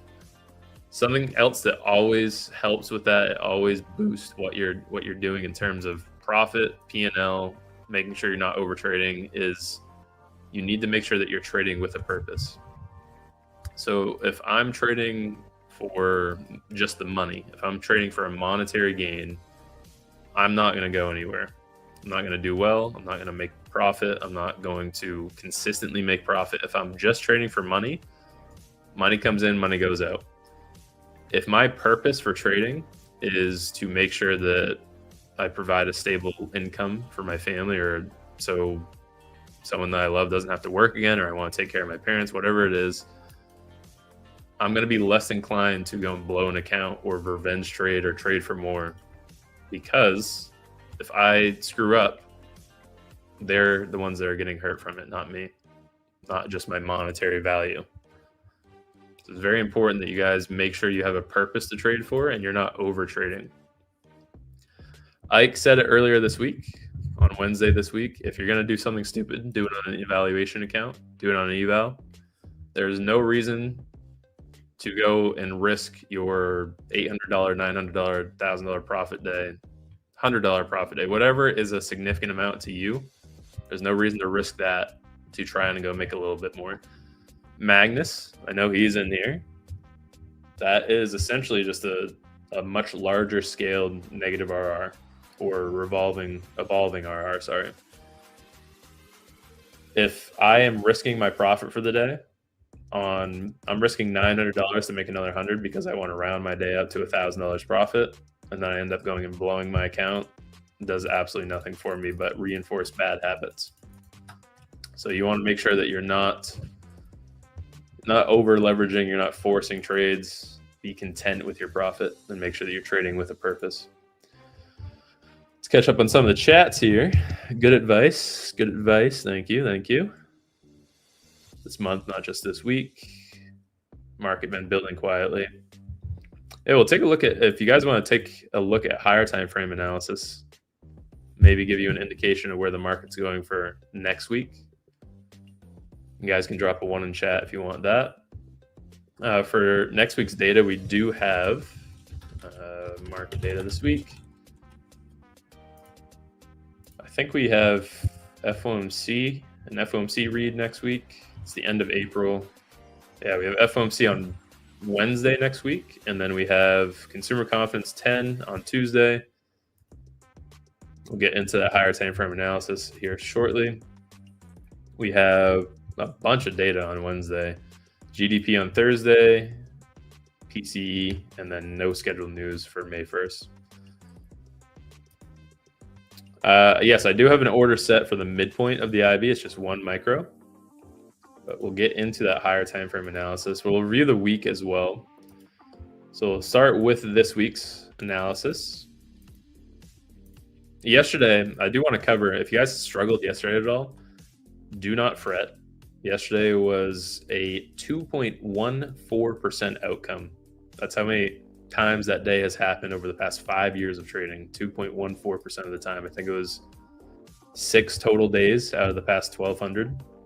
6 trading days out of the past 1,200 trading days, we had an outcome like what happened yesterday. So we took previous day's high, which is the inside bar stat. That is an 87% stat, which is also why I'm looking for longs today. I'm just a little sad that we had divergence on SPY and Qs. SPY should very much go to 712.35 because that is the inside bar stat. We have an 87% chance to go to both previous day's high and low. I'm just explaining what the previous day ranges are before we do some more reviewing for the week. So we have an 87% chance to go to both of these levels. If you go and ask a middle schooler, 5th grader, 4th grader, which one of these levels do you think is going to hit first? You don't need to overcomplicate it. They're going to say the one that it's closer to. I always do the same thing. I think 712.35 is going to hit before we go and hit 702.26. There's a 13% chance that price stays within this range for the entire day. 87% chance that price goes and hits that high or the low. Going back to this week, when you do break previous day's high or previous day's low, not only does that give you your 87% stat, but it also says that when you hit one of those highs, which we did yesterday, we had an 87% chance to go and take previous day's high. We did. Once that high gets taken, you only have a 7% chance, 7.38% chance that you also go and take previous day's low. So we had a loss on the IB yesterday. I luckily didn't trade this one because SPY and Qs were also diverged yesterday. SPY was anticipating an upside break. Qs was anticipating, Q's was anticipating an upside break. SPY was anticipating a downside break. SPY was the one that ended up losing. We broke previous day's high, and then we also had a double break on the IB. We had a double break on the inside bar stat, almost a triple break into Asia session close. But the entire likelihood of yesterday happening was 2.14%. So if you struggled yesterday, do not fret. That was a day that probably won't happen for the rest of the year. It's only it happens on average 1.2 times a year, just rounded down one time a year. Rest of the week, the IB has been doing really well. Friday last week, we had a really nice read on the IB. We got in on SPY. I won't go and review that. Monday, we had a really nice entry at the midpoint, right at 10.26. Tuesday, no entry. Wednesday ended up being a loss for me. Or no entry, I don't remember. Tuesday was a loss. Wednesday was no entry. Yesterday, no entry. And today, yes, we are anticipating a break of that high for Qs, but SPY is anticipating a break of the low. So there's no reason to go and anticipate which one of these is going to be telling the truth and which one of these is lying. Now, for higher time frame analysis, all in my opinion, not financial advice as always, I think that we are going to make another crazy move to the upside. I think that with this consolidation we've moved up 12% in the past 3 weeks worth of trading. We're consolidating for a week. These are all equal highs and higher lows coming up into a resistance at all-time highs. I think that we are going to have a remarkable continuation, probably up to, I was anticipating up to 27,000 on Qs, MNQ. We broke that. I've had this level marked for weeks now.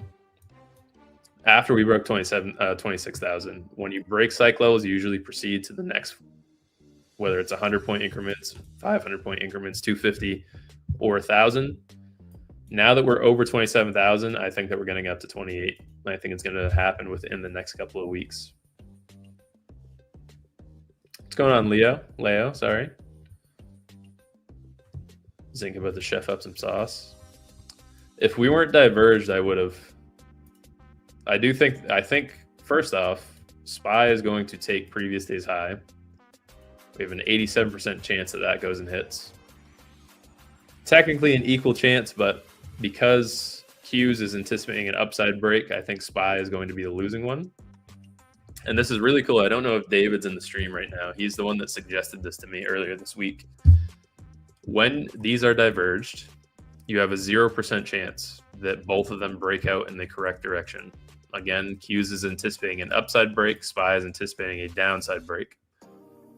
0% chance that both of these break in the correct direction.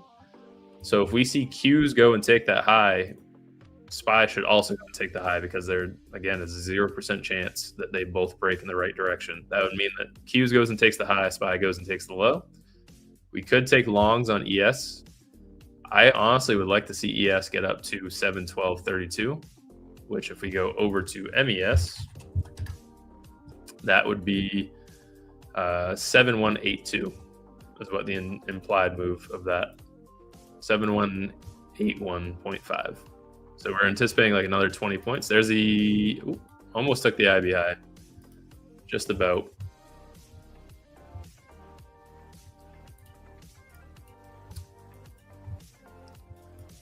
I'm tempted to try some longs up to that level. We gotta go back over to the MGC trade. Fortunately, I don't think we're going to get the entry on this. It would be incredible if we did, because we have a lot of support lined up at 4731, which is where the entry model for the IB50 is. IB high 4757. If we get an agreement over the weekend, which is what a lot of people are anticipating in terms of news, if we get an agreement over the weekend for Iran and Trump and the Strait of Hormuz and oil, the oil trade, whatever's going on for that, that would push us up probably 400 to 500 points on Monday. I'm not saying it's going to happen. I'm just saying if it does happen, that's why the bias is also so strong to the upside. I talk about this all the time. 80% of the time price is trending in one direction, it will continue to do so. So we have price trending in an immaculate amount of strength to the upside. It will continue 80% of the time. We haven't really had any pullbacks. This has been directionally up the entire time. We're looking for a continuation until the trend is invalidated. That's it. There's no reason for us to try and catch the top. There's no reason for us to try to call BS on this trend. It will continue 80% of the time. Just about took eye behind SPY, which is what I'm looking for. This should be the one that loses. Kind of overdue a loss on SPY for a Friday as well. I looked at the stats earlier this morning. They were sitting at like 92 to 97. And there's the high. Beautiful. Q should be right behind it. SPY was the one that lost. Q should be the one that wins.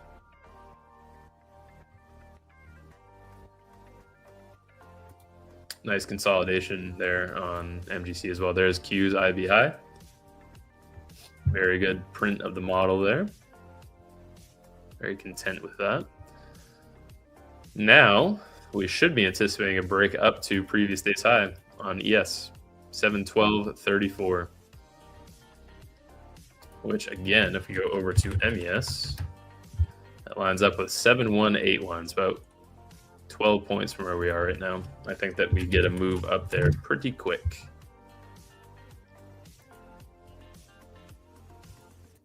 $7,181. Could go to pre-market high too, 7,189. That's a 12-point range. Could be looking for a little retracement. I think the strength is still there.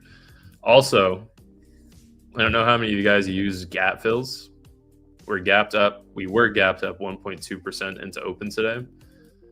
Typically, anytime it's over 1%, there's almost no chance that you have a continuation or a reversal to the downside. Or a continuation. There's a very good chance you have a continuation, but reversals are very rare in that sense.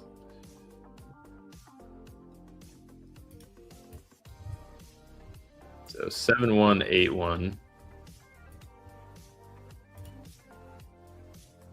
It's 15 points from where we are right now. So you could do a 1-to-1 risk reward. Stop loss could be at the, these are all hypotheticals. It's not something I'm playing at the moment. Stop loss could be at the IB low, because it's very unlikely that we get a push down to that level. There's only a 16% chance that you have a double break on the IB. It's much more likely that we get a push up to previous day's high, which for extension levels is just under 1. So it's still in play as well.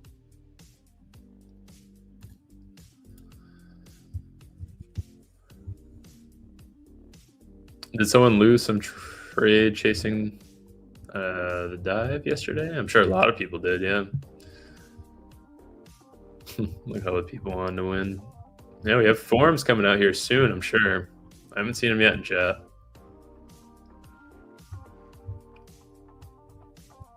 Maybe they did come through and I missed it.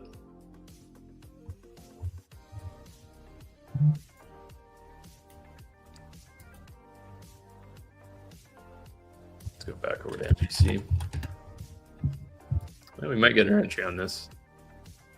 Maybe.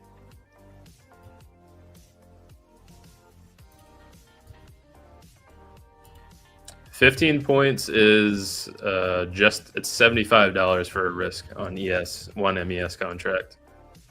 So if you guys do structure your trades based on risk, $1,000 accounts, I like to risk about 120, so I'd take probably 2 MES on this. That's with a 25K. 50 days, you can probably go up to 4 MES, and that will be a $300 risk. This is what I'm anticipating right here. A break up to that previous day's high, and then you can just slap a 1-to-1 on it. I'm not in this trade because it's not the IB. It's just a thesis on having a continuation to previous day's high, which is, it's still a very strong level to push up to.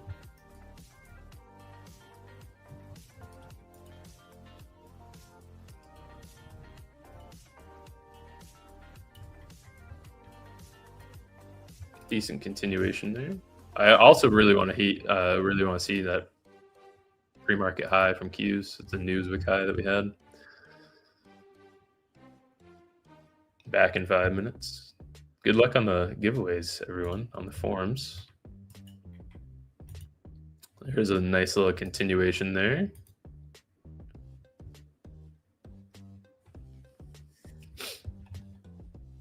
$7181 is what my PT is going to be. It's previous day's high. 87% chance to go up to that level. It's also inside bars playing out, which are very likely to.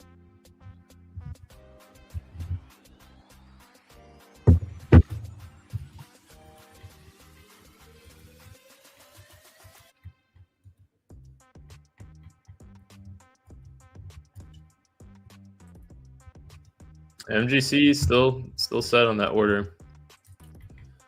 Going to be looking for the IB high on that. It's still intact. It's about 15 points from right now, so that would also, I mean, you could enter at 25% of the IB. I prefer not to. 75% of it. Someone called Tom Sava to dump it right now. What do you guys want it to dump? We're looking for previous day's high.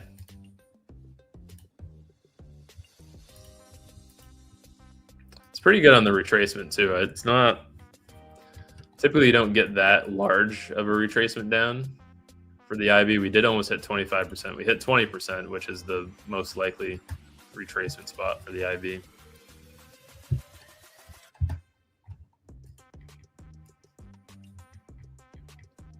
And MGC is bouncing off 25% as well. That's what I'm trying to say. Trend is still very much the upside. There's very little indication of a reversal in the market right now, which is, I think, causing a lot of people to struggle because of maybe some disbelief.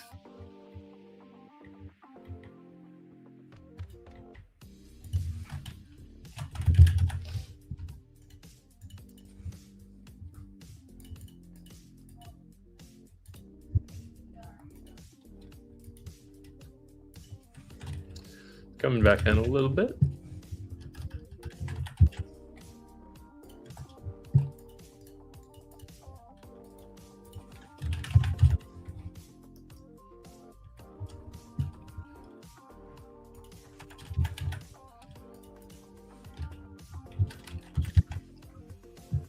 It's kind of stalled out, sadly. Q's is still a lot stronger.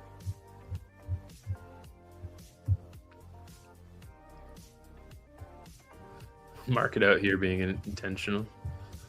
No stagflation. It is a Friday after 11. We've had the IB play it already.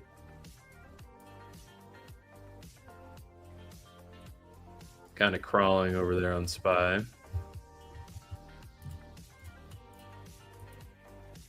Just a tad bit.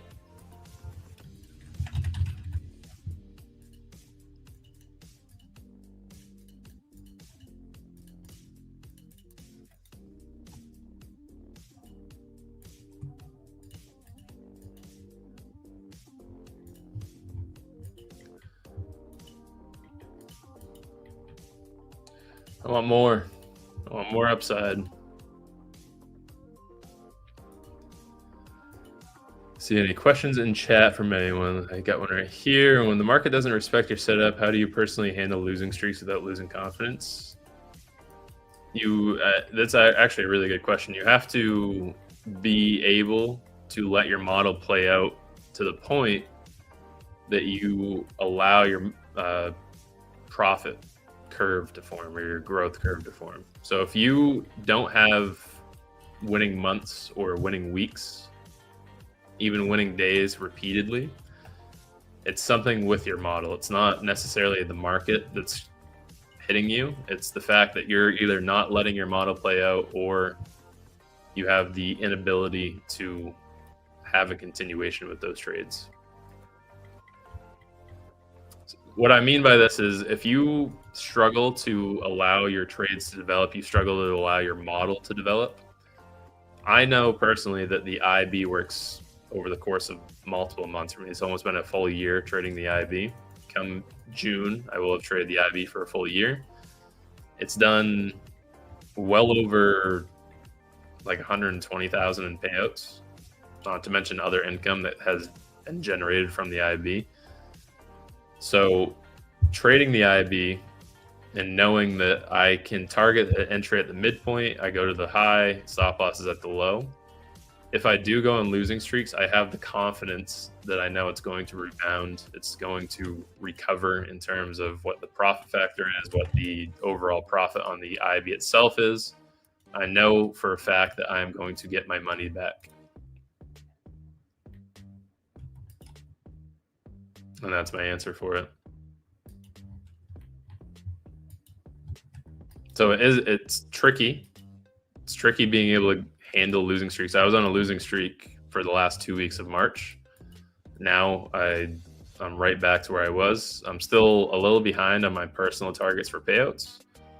But like this week, I think I've made, and this is over multiple accounts. This isn't profit that I've made in my pocket. But on funded accounts this week, I've made just about like 19,000, and then I'll be able to request come Monday next week, maybe after hours today, we'll see. I'll be able to request almost all of it, depending on the accounts I'm using.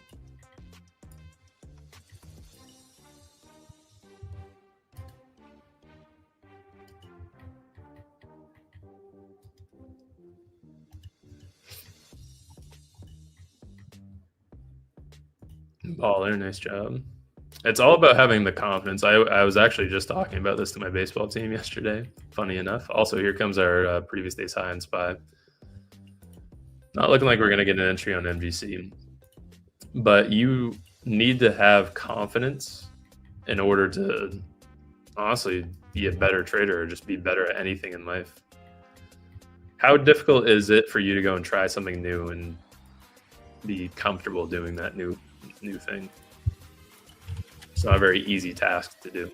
So if you're struggling in terms of, for the baseball example, in terms of making errors on the, I do coach baseball, I coach high school baseball.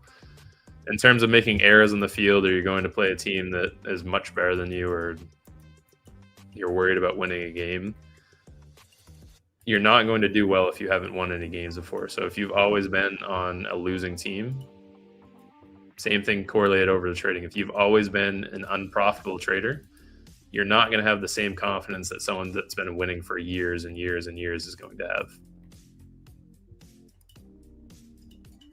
So I have a lot of confidence in the IB because it's been winning for almost going on a full year. It's 2 months off a full year.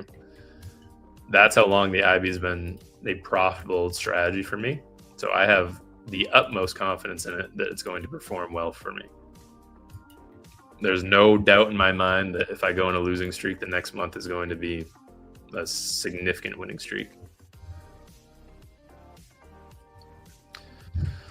I struggle with trailing drawdown, especially in funded accounts. If you struggle with that, then maybe try to pick up one of the other accounts that MyFundedFutures has.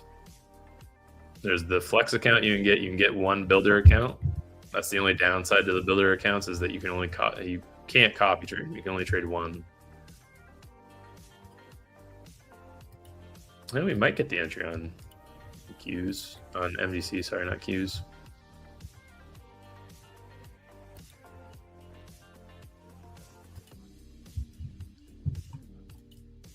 Really liking this push on SPY. Albeit it's only 4 points, but still it's a damn good move right now.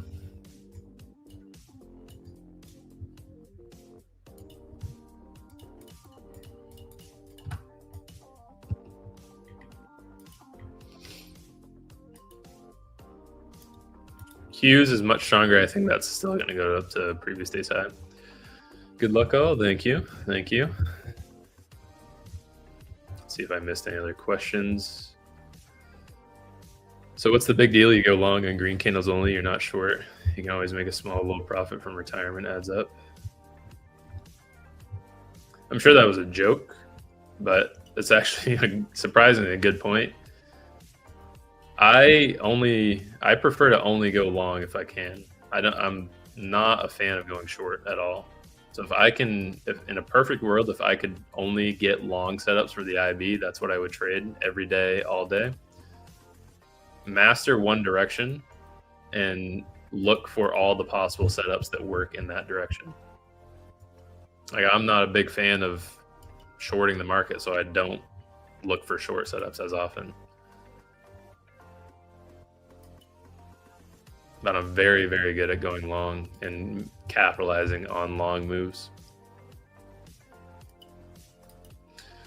Like yesterday, I managed to catch some of that news to the downside. Surprisingly, we're all in shorts, but I wasn't happy taking those shorts. I wasn't comfortable taking shorts that direction.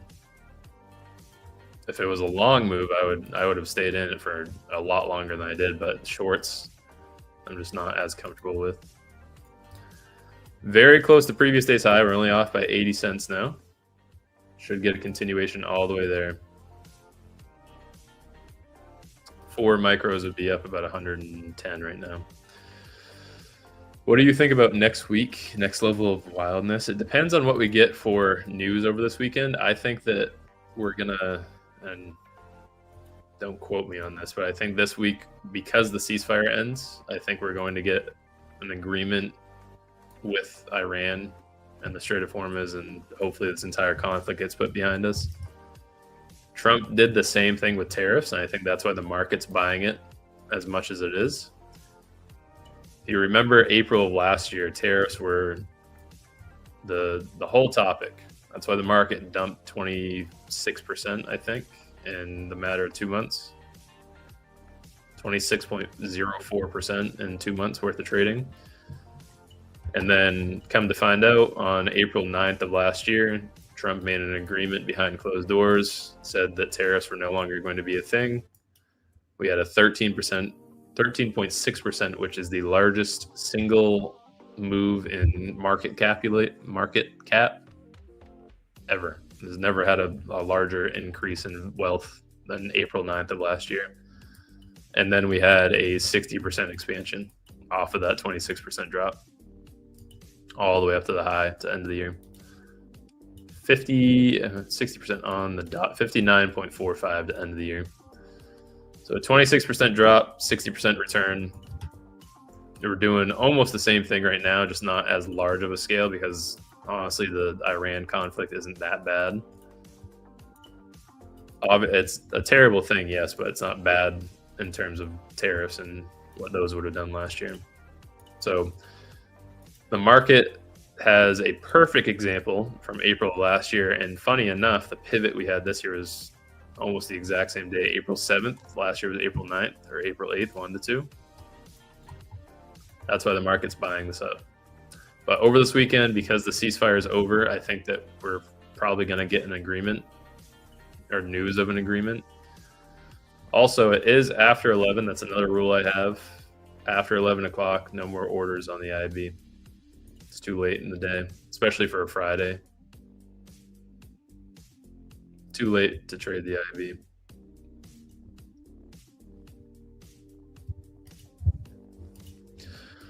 So my answer for, I don't know who asked that question, but my answer for what I think is going to happen next week, I imagine over the weekend we're going to get an agreement or a deal. Strait of Hormuz is going to get opened back up. We're going to have some new oil trade that gets taken care of, and then everything's hunky-dory. Market's back to all-time highs. Not like it isn't at all-time highs already.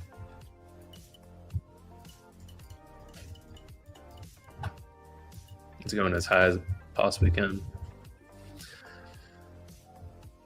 Oh, yes, the weekend is ahead of us. Yeah. With that news on the weekend, do not... The ceasefire is over this weekend, so everyone knows. We had a 5-day extension earlier this week. It was, I think it was Monday into Tuesday night. Monday night, one of the two. Monday or Tuesday, we had a 5-day extension on the ceasefire. So that is ending either tomorrow or Sunday. Do not go into the weekend on a sour note. I say this every stream, every Friday stream segment. Fridays are the best for prop firms because it is the worst for retail traders, worst for people that trade prop accounts. Fridays have some of the most resets of any other day for the week. Typically because you have NFP on Friday, that's a huge factor. A lot of people like to gamble on NFP. But if you know that prop firms do really well, and prop firms make most of their money off of resets and churning accounts, it's covered multiple times within the MyFunded town hall meetings. People that churn or copy trade 5 accounts, churn them like crazy. So, especially on Fridays when you have news catalyst, NFP, you have CPI for the past 2 Fridays. 2 months, sorry, not the past 2 Fridays, but it's been on Friday for the past 2 months. People love to gamble on CPI and take those trades on Fridays. I don't take the trade on the IB after 11 o'clock, especially because of it being a Friday, but it's too long in the development of the trade. What I typically like to see is if we have an example from this week, I'll go find it. If I enter the trade at 10:30 and I hold the trade until 12 o'clock, that's fine. I don't want to be entering the trade after 11 o'clock. It's a hard rule that I have.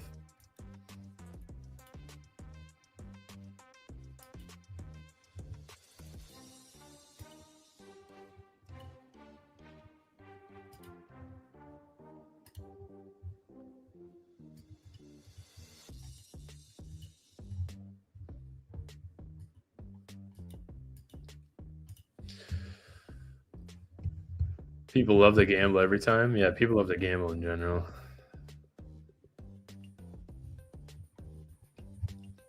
Everyone likes a gamba here and there. Myself included. I like to go on an eval every once in a while and get the feeling of minis. I did have a trade earlier this week where I fat fingered one too many zeros. I meant to trade 2 micros and I ended up getting 20 micros per account. I was copy trading on 5 accounts. It worked out, luckily, but it was Globex IB for, I don't remember what night it was. Globex IB for Wednesday night. I accidentally bought Tuesday night. Tuesday night, sorry, not Wednesday. Wednesday I was in with a mini, believe it or not, but Tuesday night I accidentally, swear on everything, I accidentally went in with 20 micros. I put an order, a copy trading on 5 accounts. I almost always do orders of 10 because that's 2 micros per account. I did an order of 100, which was 20 micros on each account. Played out, but if I was actively watching it, I definitely would have exited immediately. Would have been a 0.2 second trade had I noticed, but I did not. I entered, I had my limit set, entered, walked away, came back, and it was up 1,500. But sometimes you get lucky.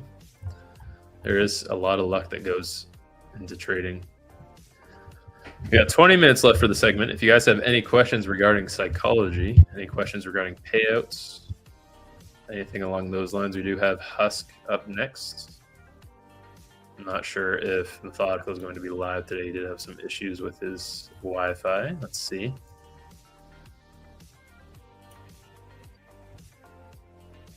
No, that was yesterday. My apologies. Husk and Methodical will be live after me.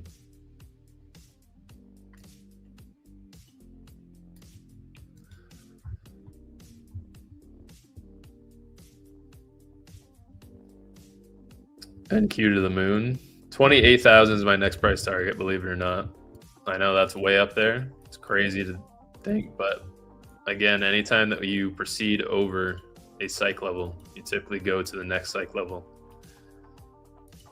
Very rarely do you hit a psych level and immediately, psych levels are every 1,000 points, 250 points, 500 points, and 100 points. I know that I said that way out of order, but 27,000, 27,100, 27,200, 27,300, which is what we're rejecting right now. 20,000, 27,400, 500, 600, 700, 800, 900.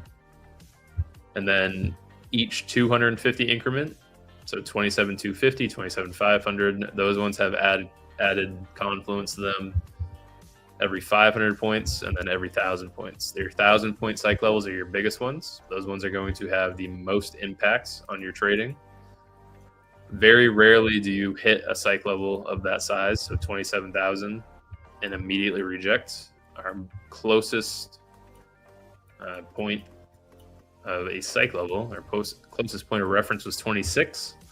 You can see that we hit 26. We had a very small rejection. This is on a 15-minute time frame, so this was less than 4 hours before we pushed up another 500 points. Same exact thing with 25. Hit it, pushed up 200 points, bounced off of it. This, again, was over the course of like 4 to 5 hours. Pushed up another 500 points. Same exact thing with 24,000. Same exact thing with 23,000. So we're either going to sweep this by a couple hundred points, or we're going to have a huge reversal back down to 25. I think it's more likely that we get a push all the way up to 28,000. Also, here comes our previous day's high. It is 60 cents away. Very small move. We're looking at another 7 points to go on MES.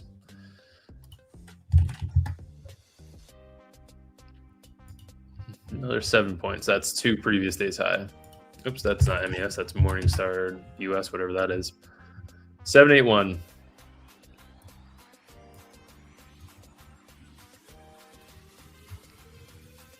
All accounts blown within 1 hour after New York Open, sometimes within 15 minutes. Also very important that you need, so remember this moment. Remember that you blew all your accounts trading 15 minutes after open. My TP is your entry short. Good luck to you. Journal everything. It's a pretty hot topic. Some people like to journal, some people don't like to journal. A lot of profitable traders still journal. Almost everyone that I know that makes money journals in some way, either on a journaling software or they do what I do with kind of like handwritten journals. I do my journals on just another Discord. So I have a private Discord that is just me in it, that I go and type out my trades for the day. I type out what went well, what went wrong. And going back through it, I'll go at the end of the month, I'll see where most of my losses were for the month and see if there's anything I can do about it. If there's nothing I can do about it, it's just a bad month. If there is something I can do about it. So one of them was whenever I took trades on the first 15 minutes of market open for New York, that had 60% of my losses associated with it. So that's why I will never trade before that 9:45 candle closes, because that's where the majority of my losses came from. A significant portion of my losses, 60%, came from that first 15-minute candle. So I don't trade it anymore. Simple as that. And you guys need to do the same thing in terms of journaling. Let's take a look at MGC, see if it came back down to that 50. It's almost there.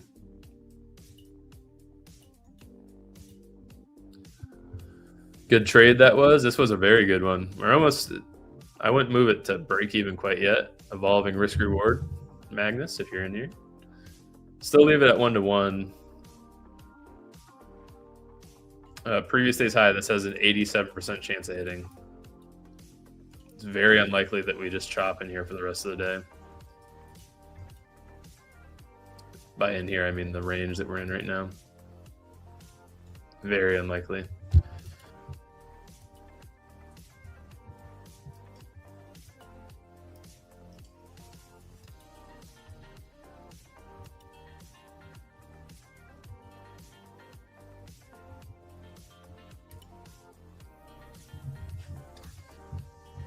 Steadily getting there.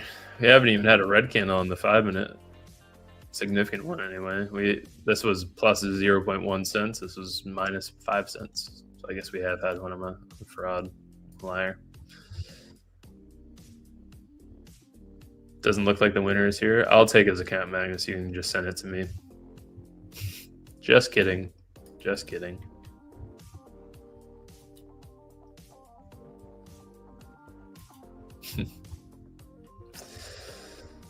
I'm always here, but never lucky. One day you'll be lucky.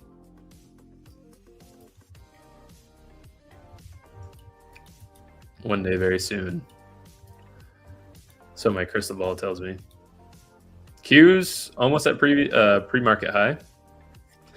It's rather difficult to go and trade these all-time high markets for me, just because I like trading markets where you have draws in terms of levels to the upside or the downside. We don't have one today. There's no draw to the upside, no draw to the downside. It's just all-time highs. SPY has its upside draw. That's not what I'm talking about. Q's is the one I'm talking about. We have pre-market high, and that's it. That's all-time highs.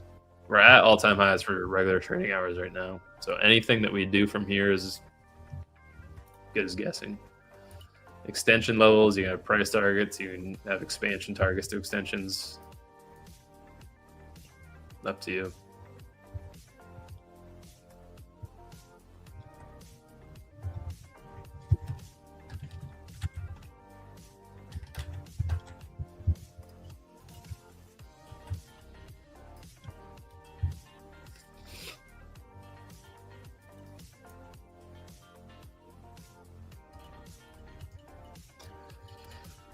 Oh, yeah.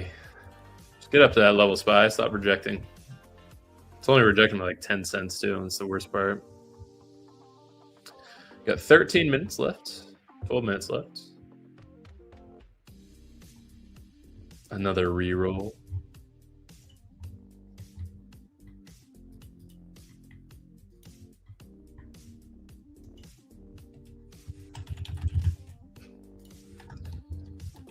Let's see if we have any other catalysts.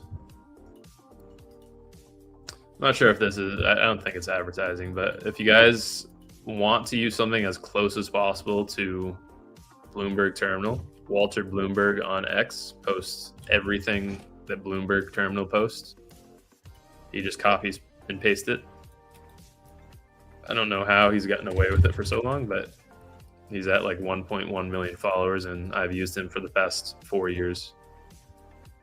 Guy wins twice in a day and isn't here. At least he's contributing to the stream. We have that. At least he's contributing. It's fine by me.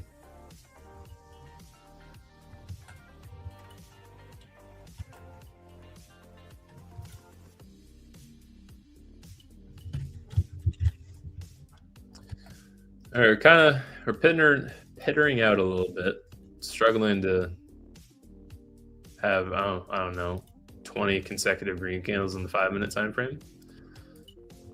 As I say that, it wicks back up. Zinc is locked down, my role model. Always have to be. It's because I have a purpose to trade for, and if I mess up, if I screw up, that purpose is the one that ends up getting hurt, not me. It's imperative that you trade put your blame on someone else. Don't have a scapegoat. Put your purpose for trading on someone else.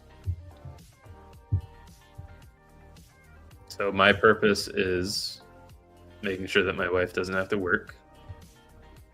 If I revenge trade, if I falter, if I do something that is not within my trading plans, I'm not the one that suffers. She is. Israel's prime minister.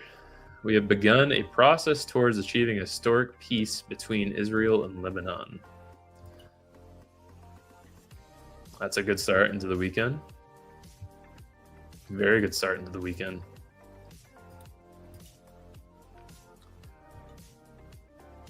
Not really liking the move on gold anymore. I was a big fan of those highs, but not at the moment. It's kind of weak.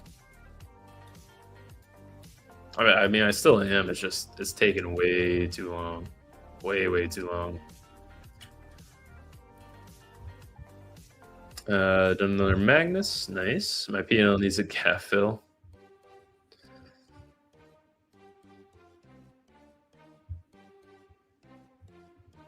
Oh, low fill. What's going on? How do you recognize being tilted early before it affects your trades?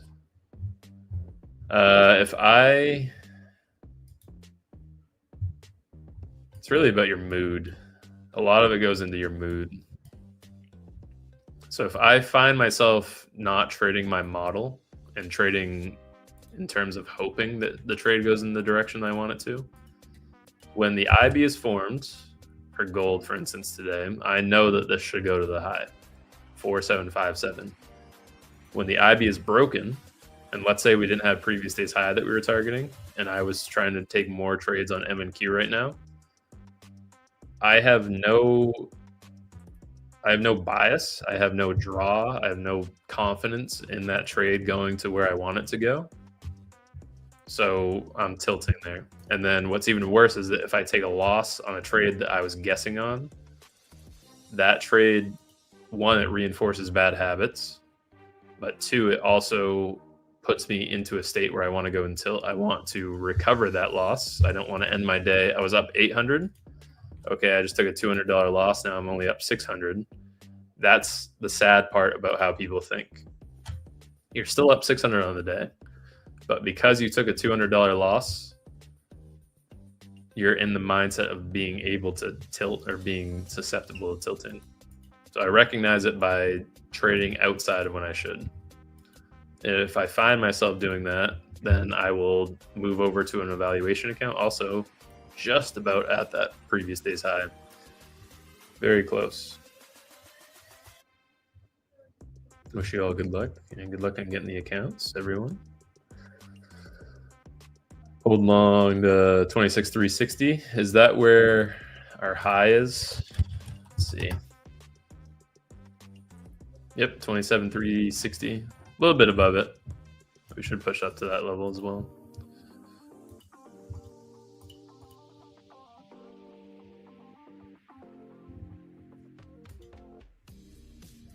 We are 6 points off of hitting that previous day's high right now. Hopefully that hits in the next 7 minutes. Hit just before the stream segment ends.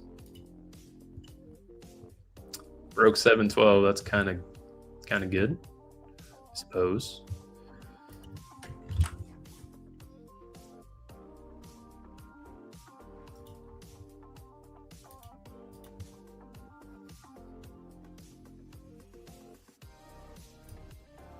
I don't remember the last Friday.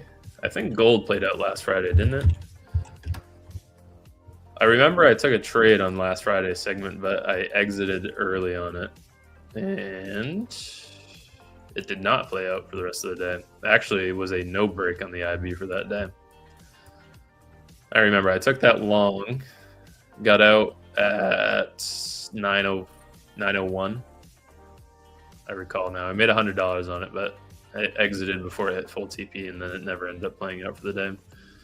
Great example right here of why I don't really care to trade after 11, especially on Fridays. Not much reason to. Make sure you guys go into the weekend on a high note. If you're up on the day, lock out. Don't look to trade afternoon session on a Friday. It's rather difficult. SPY is a whopping 4 points off of previous day's high. I do think once we hit that, it's probably going to reject pretty good. Upside draw will be gone. NQ's on fire. That it is. Gold's not really doing too much now.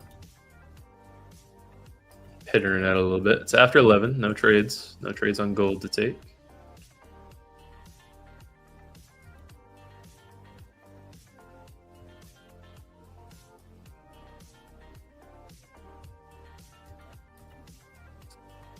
$712.01. Got another 30 cents to go. 30 cents. So this would be another 4 points, a whopping 4 points. Tape is fast. Such a slow day and no tweets. Yeah, we're in the absence of volatility right now. Everything's pending for the weekend, which is probably why there's not a lot of positioning taking place either. We have the weekend news that's going to come out, and then along with the weekend news, we also have FOMC next week. It's a big added volatility spike.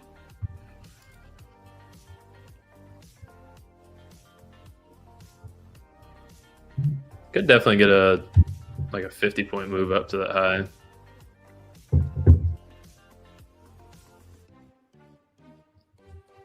What I'm referring to is going to be on NQ. Struggling. Gold struggling. This is all after 11, so no trades to be taken on here.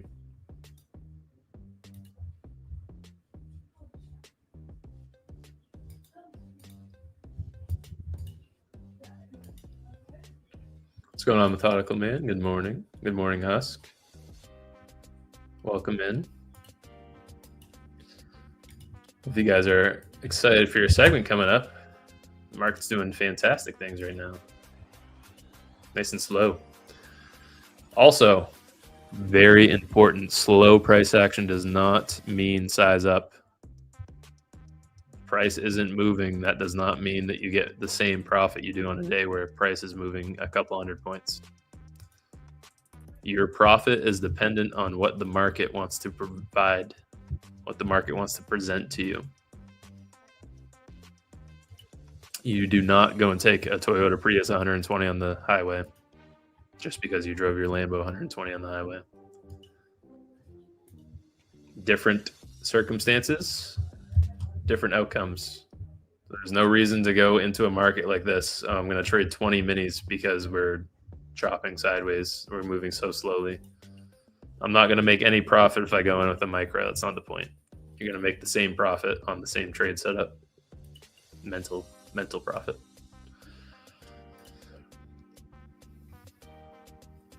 You could, in fact, do that.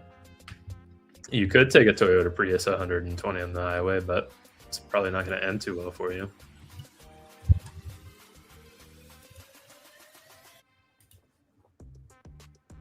Save the accounts, yes. Dude, ask what ICT is every stream.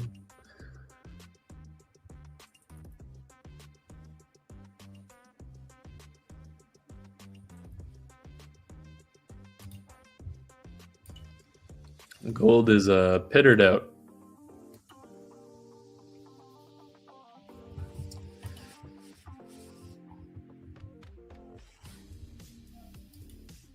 There we go. Coming up to the highs again. It's trying.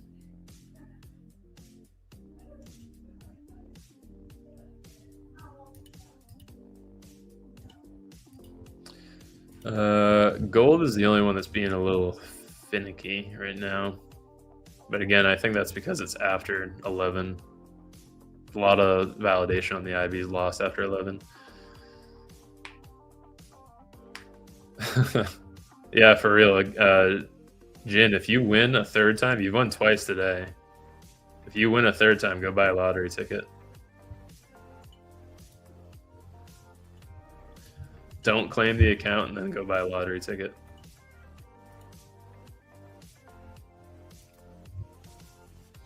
No one is on my side.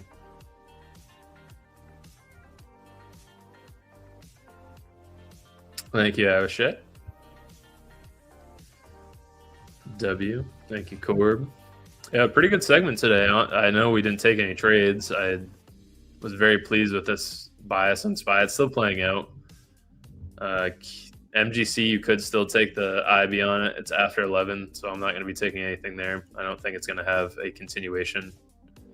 I think it's probably pittered out for the most part, but that will do it for my segment, everyone. Next up, we got Husk and Methodical Man. Thank you for tuning in. As always, I appreciate every one of you. Have a great rest of your Friday. Have a great weekend. Go into the weekend on a high note. I will see you guys next Friday. Peace out.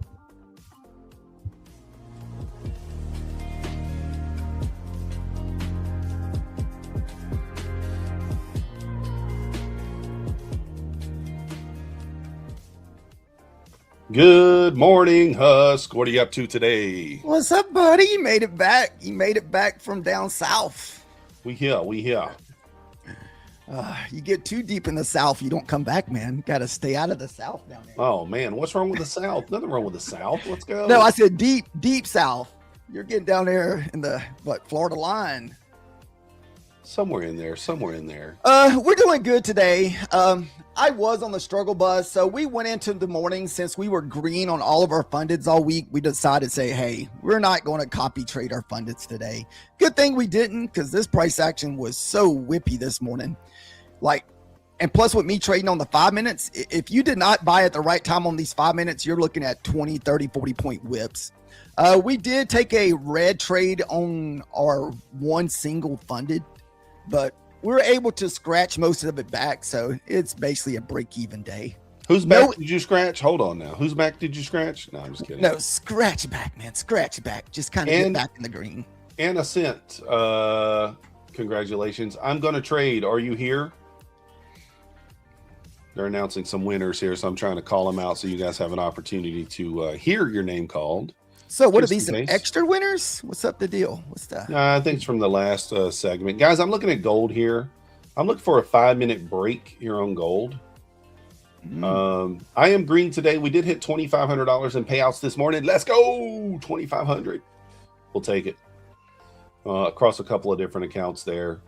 So taking the pre-orb this morning, I traded it a little different than normal, which is a little, I don't know, it almost sucked. I should have just taken the normal trade. I let my bias mess with the trade this morning, and it still worked, but it could have been bad. If I had just taken the normal break and retest, it would have been perfect, and I would have been done for the day. But, what can you do? Gold is moving kind of slow here. I'm thinking about a little 5-minute break of structure. NQ is just grinding higher. I could consider a short on NQ 350 area potential for a little 10-point scalp. I'm not quite sure if I want to do that yet or not. So just looking at both of these areas. So we'll see. I was kind of waiting to see if we're going to be able to run those all-time highs up there. Where's that at? 66, 366. I kind of like to see us kind of wick above it, then print a little candle right below the previous day high and see if we can get that decent pullback, similar to yesterday. Yeah, maybe. There's nothing wrong with that. Well, shorts are a little bit risky here. Somebody says shorts seem risky. The thing is, we're too high for longs, right? We need a really good pullback in order to consider longs, in my opinion. But yeah, so like shorts are risky, obviously, at all-time highs. I'm not a huge fan of it, but if we get a 10 or 12 point kind of reaction off of it, we'll take it. Well, let's take a look at the pre-orb this morning while we have a quick moment. So if you're not familiar, the purple lines are the pre-orb. So you can see we opened up outside of the pre-orb here on this candle here. Push down. I didn't love the short because we kind of cleared out this wick here. We did still have some liquidity down here, but we left triple equal highs up here at 267.75. And so with those triple equal highs there, I was having a hard time seeing to take the short. Well, what happens? We push back up, retest the orb perfectly, and then we rip down 31 points. We push back up, retest the middle of the orb perfectly, and rip down another 25 points. I didn't take either of those trades. I, in fact, took this push back in to the orb to get my payout secured. So I didn't really trade it appropriately. Okay, so that wasn't like the normal pre-orb trade that you got your payout on. No, it would have worked. Obviously, I was only looking for 10 points, and it would have worked. But right away, had I taken it, I just didn't take it. To me, this seems like this price action that we've been getting the last few Fridays. It seems like this is almost like the norm where we're just getting whippy price action for the last few Fridays. Like the price action has been so tough the last couple Fridays. One thing I'll say about today's price action so far is that we chopped this morning, right? We chop, and now we're just in that stair step grind mode up. So you got to be careful here. Buying the dips seems like it's easy, right? Oh, let's just buy the dips. Oh, let's just buy the dips. But at any moment, we could decide it's elevator time and end up down at the lows. So the only way I'm going to be looking for a long here is I need a 21 EMA pullback. Let's get a 21 EMA pullback, get kind of some defined risk where I know where my stop has to be in a defined target, whether it's 10 points or whether it's the high, whatever the case may be. Since we've crossed over and kind of pushed up here, we have not had a 21 EMA touch yet. So if we get kind of a wick, this would be my idea for a trade. Let's wick into the 21 EMA, get back above the high of the 9, and then we'll target the high of the candle there with a stop in a spot that we know it needs to be. That might be what we go for today. ATR is steady dropping, guys. It was about 28 an hour ago. It's all the way down to 17. So definitely pushing down. We need Max to break this chop. Maybe Max, we need a bark, something, give us some sort of idea of what to do.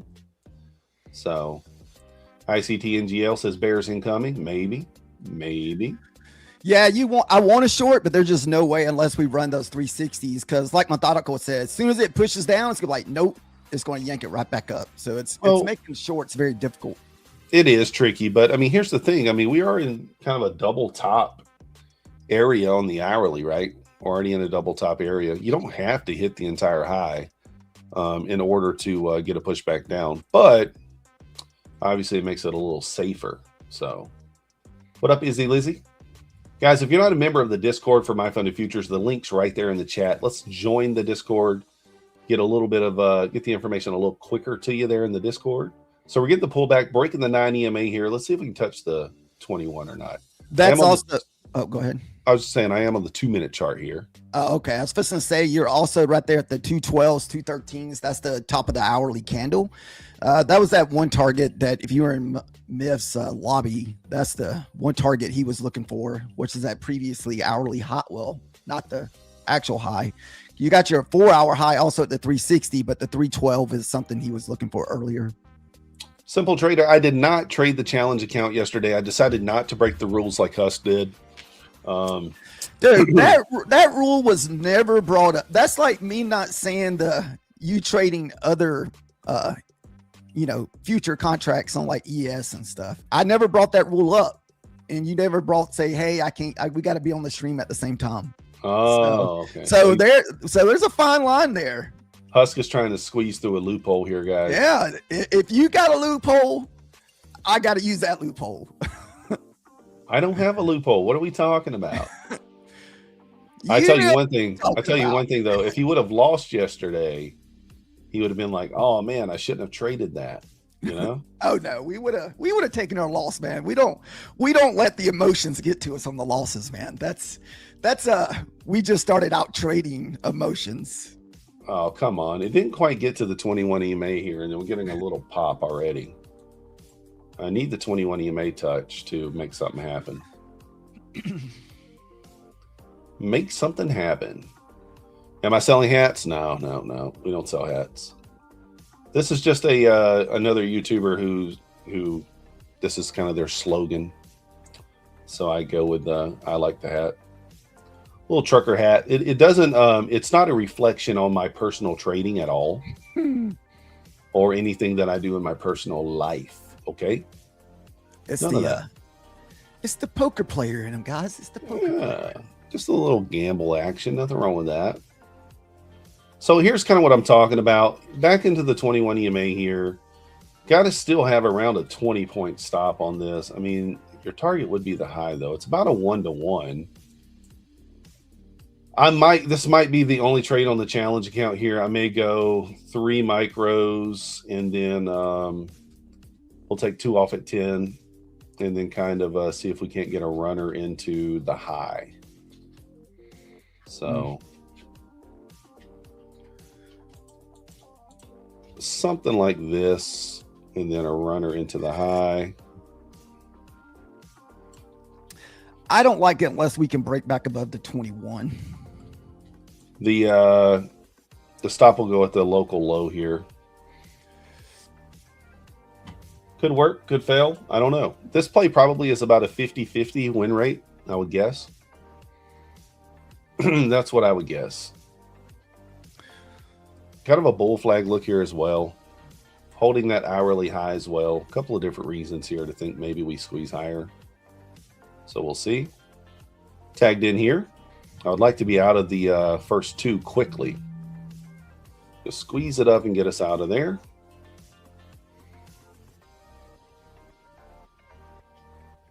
Can she do it? Oh, she can do it. Come on, NASDAQ. Be a sweet girl to old Methodical today. Be a sweet girl. Got 1 minute left on this candle. We want to see it close really full here, ideally. Is she going to be a sweet girl?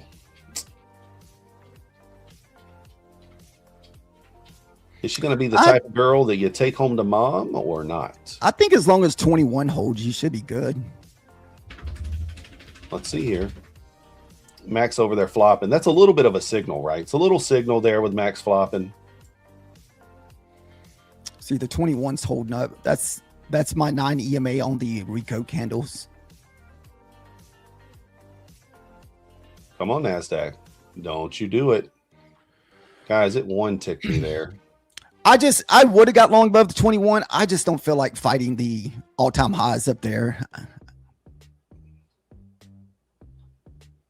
Come on. Don't you dare one tick me here.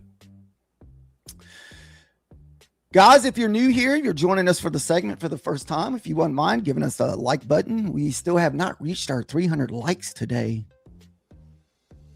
Come on, NASDAQ. Be sweet to me. I'm trying to talk sweet to her.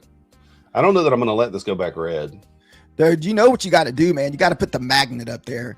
Methodical Man already knows this. During the lunch hour, you got to break out every tool you can. The magnet, you know.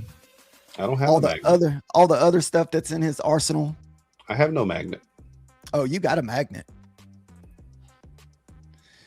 He's got a piece of string hanging from the ceiling above his computer screen. All right, I'm going to take this off, I think. I'm not loving the stalling here in the one tick. Come on. Oh, you know, I have to say, you know what happens when you take it off? And whenever it's either two things. You either get like one tick and it's like right there at your take profit. Then we just pretty much just do a full reversal. Or as soon as you take it off, it'll go to your take profit. Yeah, the high of that candle is literally where my take profit is. 34.75 is the high of the candle. So rude. Very rude. How's everybody else's trading session been today? Do we got a bunch of greens? Maybe get a bunch of ones for greens today and 2 for reds? Or did maybe 3s? It was just a complete struggle bus. All right, we're going to get stopped here, looks like. Potentially. Come on, squeeze it. One more run back up.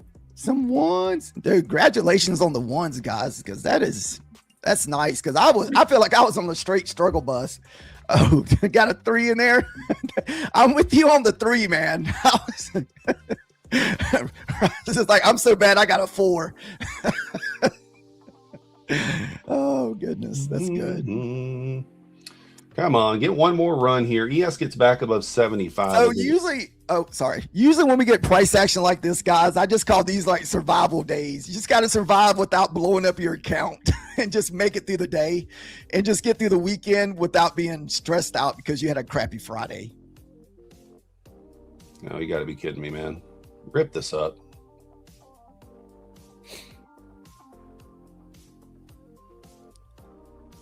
Push. There we go. Let's go. Oh, nice. Oh, let's go. We get a little tweet or something, man. Or is that the top of the hour? Did I miss that? Oh no, it's a 15-minute candle. No, the 15-minute didn't happen. All right, Methodical broke out the magnet. The magnet paid the bills. That was one. Nice. It put me through the ringer there, guys. Guys, follow Husk and I on all of our socials there, X, YouTube. We are about 190 away. Max also giving the bark signal away from hitting the 10,000 mark on the YouTube. So wow, look at gold. Gold's ripping too. Dude, what is up? Holy Anybody take the goodness. 5-minute breakout on gold here? Look for that 61 potential area. You could take this gold trade with a 10-point stop here as well. Around a 10-point stop. Sorry, grab the short. I didn't mean to shred it. Husk, what do? You over there in a trade? Yeah, I shorted off the 400, but it happened so quickly that it was hard to say. I'm in the short. Sorry. I mean, I don't know how hard it is to move your lips while you're pressing the button. Dude, that thing was whipping so fast. 98SR20DET. Are you present? You are a winner. Congratulations. You're mighty brave shorting there. Dude, we bounced off that pivot there. Yeah. And it's off the 400. I mean, I don't hate it. I like a close back below 50 here, and then maybe you could short, but that gold long looks pretty tasty there. I kind of want to take it, but We'll have to wait now for the next 5-minute candle because that was a pretty insane move up there. I'm going to take the gold long in the non-challenge account. So this is not in the challenge account. I just believe this is gold likes to respect these trend line breaks. So I like gold to push back up and at least run the rest of this trend line at 57.5. So guys, we got another reroll. Go and pay attention here in the chat. I'll try to call it out as we see it. Let's go. Dude, the giveaways. Nice. So they're just doing random giveaways today instead of the forums. Sweet. I guess. Tampayo. Are you present? Tampayo.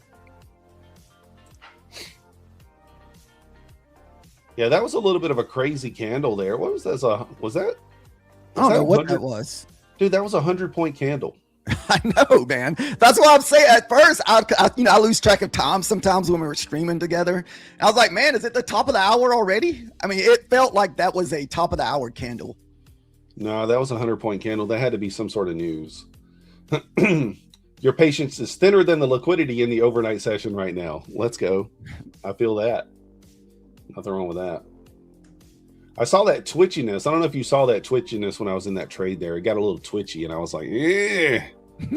I thought a dump might be coming because it got just a little twitchy. Let's go. Tampayo is here. Congratulations. ES just moonshot as well. Straight up into, where'd it go?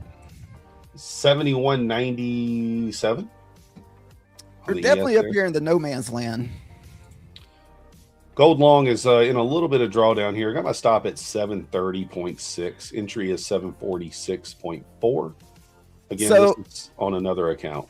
So last night I went back and looked at a price action because I was curious. Whenever we had we had that big push up to all-time highs back in November, October. So I was curious, how many points did we sell off at the last time at all-time highs? I want to say it was like between like 1,500 points. We ended up selling off back in November. Well, the thing is, though, we've hit all-time highs, 2-3 days in a row here. I know. And every time it makes a couple 100-point pullback, we just suck it right back up to all-time highs again. Well, it had the same type price action whenever I went back and looked at it during October, November. It constantly did that, where it was just constantly hitting all-time highs over and over. And then we had a big sell-off one day. Then that next day was one of those, the black swan events that we speak of happen. Adam K said, who caught that long? I did, Adam. I caught that long. I'm up $75 off that long. So nice. Just $75. Overall balance is 25,669. 25,669. We should just leave it right there. What do you guys think? Pretty solid number. 25,669. All right, about to have a new 5-minute candle. How's everybody liking the new giveaway format? You can vote right there in the chat. Woo! Still in the gold here. This thing, it's still got that looking inside. I know.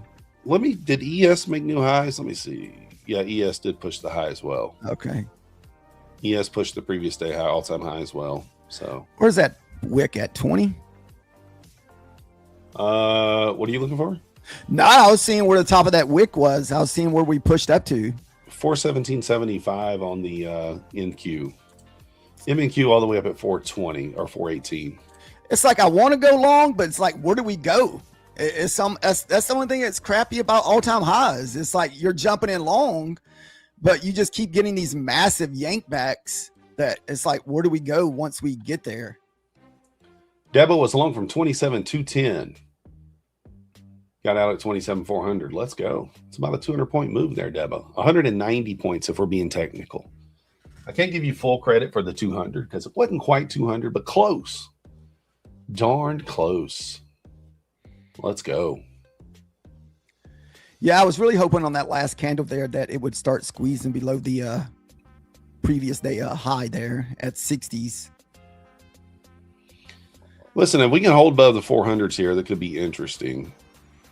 This, if we get another sort of a rejection here back to 380, and then you get another push into 400, I think that could be a really good sign for a short. Kind of another failed swing, failed pivot here, if you will. I think what I'm gonna do is we got about 8 more minutes for the top of the hour. You know, most days during this time you'll get a little move here at the top of the hour. So I'm hoping if we can wait a few more minutes and see if maybe we push up there, hit the 25s on 1 5-minute candle, then kind of come back, retest the 400s and use that 400 support or the top of the previous day high as support. I'm thinking we might get a pullback, but we'll see. Again, I'm just trying to think out loud about like how I would structure a short. I would like to see one more pullback into like the 380, one more push back up, fail to break the high, and then maybe you could take the short from there, in my opinion. So we'll see. Oh man. If you guys haven't already, if you're going to be buying an account for MyFundedFutures, remember to use the code YouTube for the very best discount right now, 50% off the pro plans with new users, 30% off with the current users. So everybody gets a little something. Also, how many people in the chat are using the builder account? Let's go if you are. Get a 1 for builder account. I'm going to pick up a builder account. I think I'm going to start it fresh on Monday. I'm going to roll with the $2,000 in drawdown and probably mostly going to trade it on gold. We'll see. I feel like gold's been tough this week, man.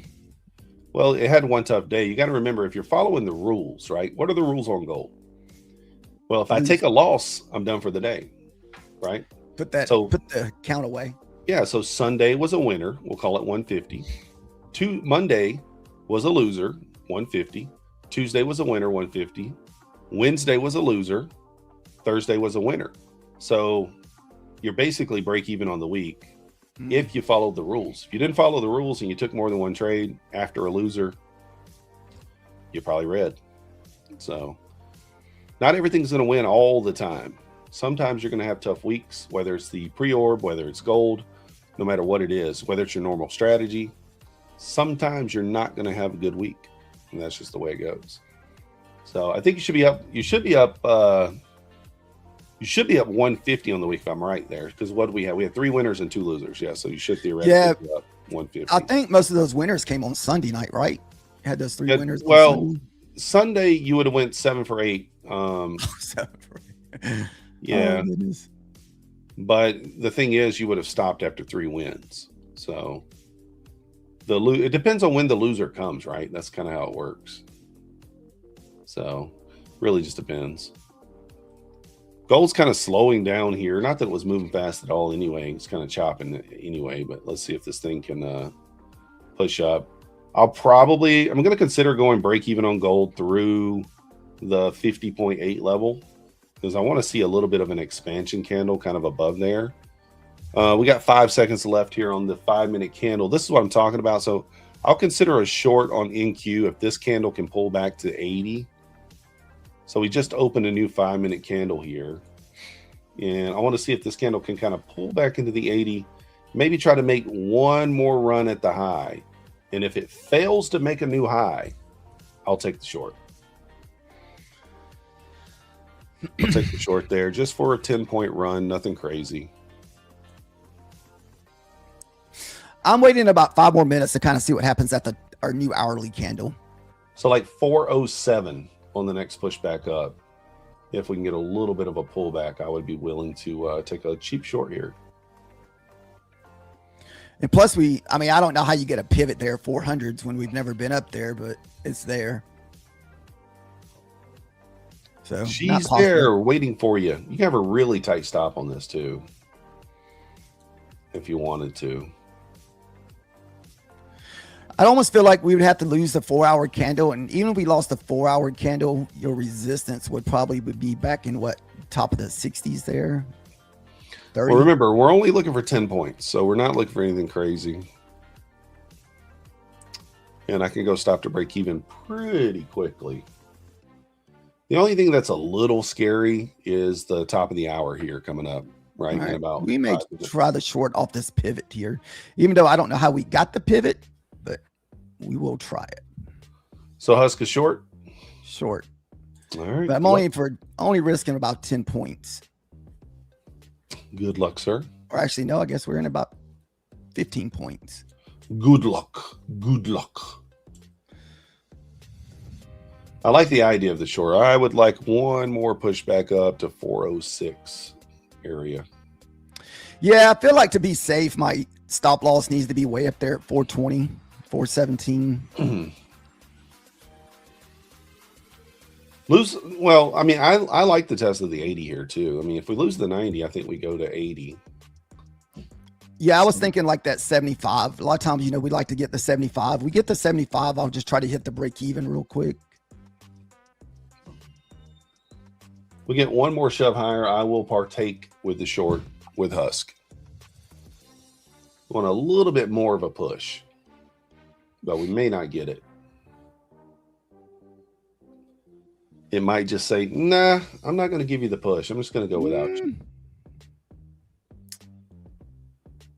The problem is Husk has his stop where I want to enter short at. It depends on how far it pushes up, if we may give it a little bit more room. Oh, there she goes. I don't know that I'm going to get the push up. May not get it here, guys. If they just go without me. Should I just press the button? Kidding. Come on, gotta put the magnet underneath the desk. Kidding. I'm not pressing the button like that. We're waiting for our level. If we get our level, awesome. If we don't get our level, no big deal. Shorts are risky, says Simple Trader. Trading is risky, guys. You can lose money.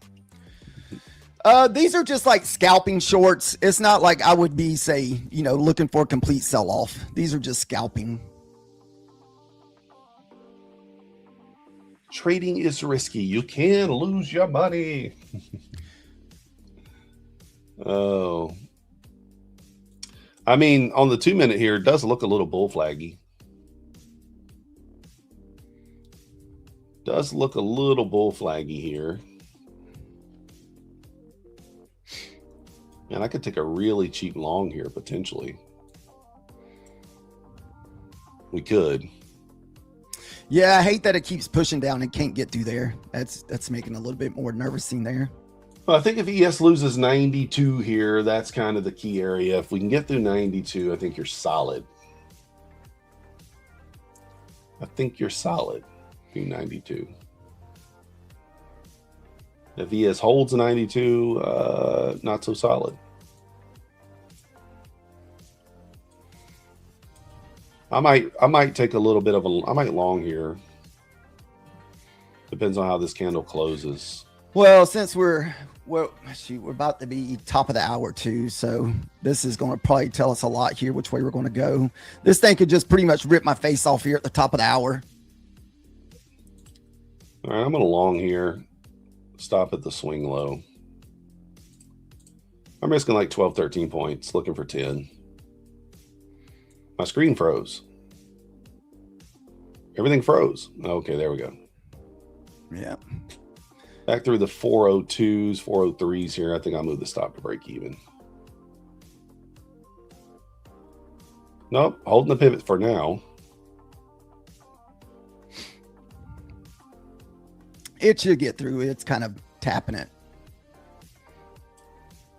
I got to stop break even. I moved the stop there 403. Does look pretty bull flaggy though.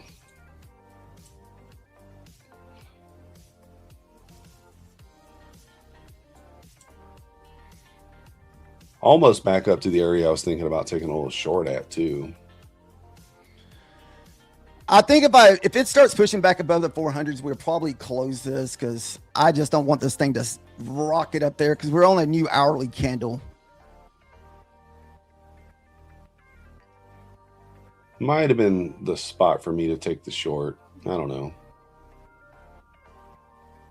ES still got a little green going on here. A little bit out of sync over here on the ES, a little bit. Who do we miss? Congratulations, winners. I don't know who I missed. Larry P. Are you present? I think Larry's here. There we go. You should have got you. Did you get you right there? Oh, it missed me. And I didn't go to break even. I thought about it, but we'll just risk the 10 points. Little pullback there. Yeah, it missed me by like 2 points for the first 10-point target there.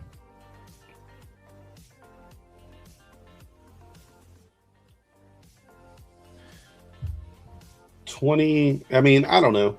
It did tap the 9 EMA there. I would have got stopped down on the bull flag entry if I'd left my stop where it was. So I'm glad I kind of moved it there quickly. So, man, I still like the idea of taking the short here. I just want a little bit more of a push up. And this one may get us fit. I don't think it can withstand a third push. You know, usually 1, 2 maybe, but when you're talking into your third, fourth push, gets kind of iffy. All right, I'm gonna participate short with you here. Didn't quite get the push up that I wanted. I don't know how much you still feel comfortable with the shorts here. Yeah, completely comfortable. I think it's fine. That last push up failed to make a new high. I think we're going to push down here. I mean, obviously the high is kind of the line in the sand, right? I don't need much. I'm just looking for 10 points down to 84. A little more than 50% of that previous wick. So I'm short from 94. Nice. So I need 84 here.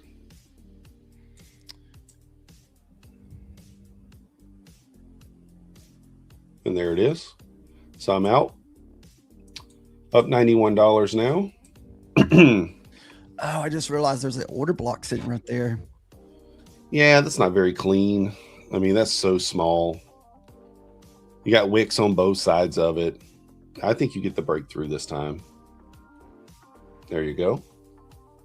Let's go. 350s. What are you going to target? 350. Yeah. 21 EMA sitting at 357. Max giving you a nice bark to kind of get you going. Why is my ES not moving? I think my chart froze. Come on, man. You left the number hotel internet and came back home to it. All right. Runner got stopped out, guys. No, ES is not moving over here. Let me restart my connection.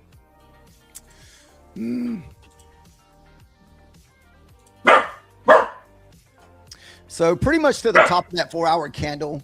I was kind of I guess this candle kind of already kind of filled in the gap there. Max giving a little bark. Yeah, a little bit of a risky short there, but this is one of those plays where you might look back on this and it kind of be the high day, right? Oh, guys, y'all remember that short I was in yesterday? As soon as that thing stopped me out, we sold off like, what, 200 points? I saw that. I was so annoyed. I was like, man, it pretty much filled that gap in above that order block from yesterday and just dumped. Kind of like if you're looking for longs here to pull back into like 330s, 335 would kind of be the area that I would be looking at for longs. Difficult to trade the longs up here. Yeah. I think shorts make more sense even though it's against the trend. Yeah, can I build an indicator against Max Barks? Yeah, of course. Oh, goodness. Oh, goodness. Max is saying, this is a bad trade. You can't beat my boss, Methodical Man. I know. Husk has no Maxie shot. talking the trash to me all the time.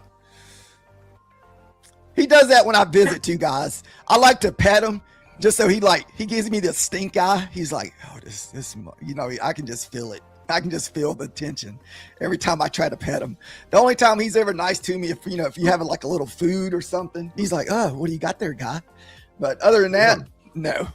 Yeah, you have something I can eat? Perfect. Let's do it. So the little devil wiener dogs there.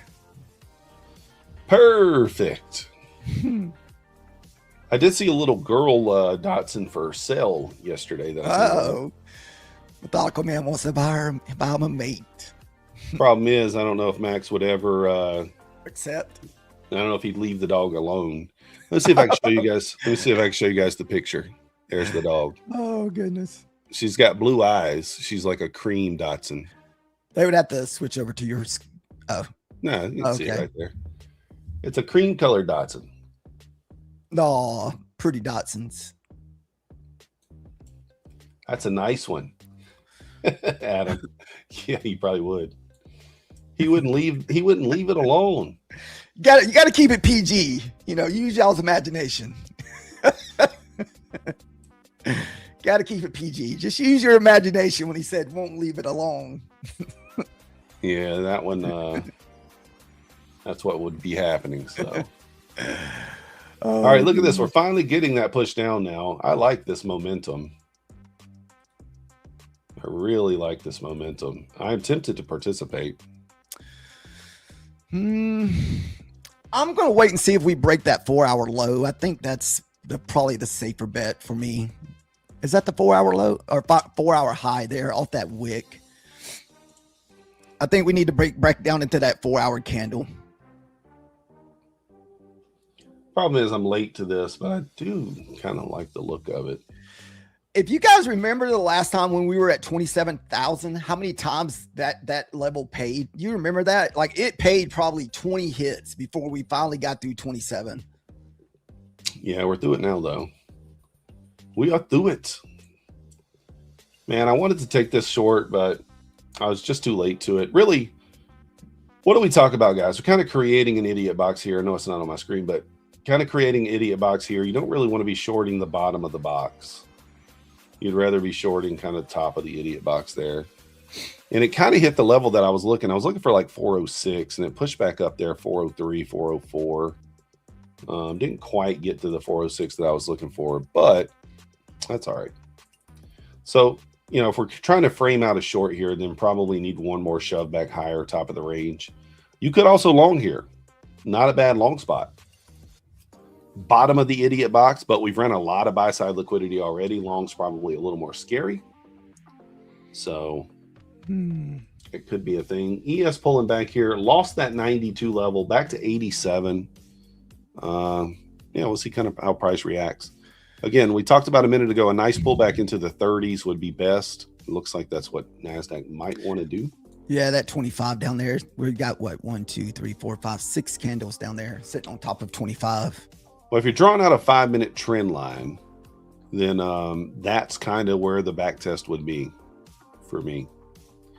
The back test of a nice trend line. We've got about 40 seconds left for a new 5-minute candle. So I'm just going to kind of wait and see what happens with the next 45-minute candle to see if we push back up to the top of the box or if we can kind of wick into it and find support. Natural says these past few weeks have been tough for the Bears. I mean, the Bears can find their spots, right? You just got to be you got to be ninja-like, and you got to be willing to take profits and not go for huge moves. But there's spots for shorts and there's spots for longs. Most of your bear moments have come in the Asia session. I don't know if you guys have noticed some of the big sell-offs that we've had in the Asia market recently. Like we had a 100-point sell-off last night. The night before we had another 100 and something point sell-off. So the bears are dominating the Asia market, but the New York's bringing that right back up. I'm considering a cheap long here with just a stop at the local swing. I'm considering. And as someone told me earlier today, considering means I'm going to take it. All right, I'm in here. Stop's going to go break even very fast here, like right now. Stop's in. Nice. Bottom of the range trade here.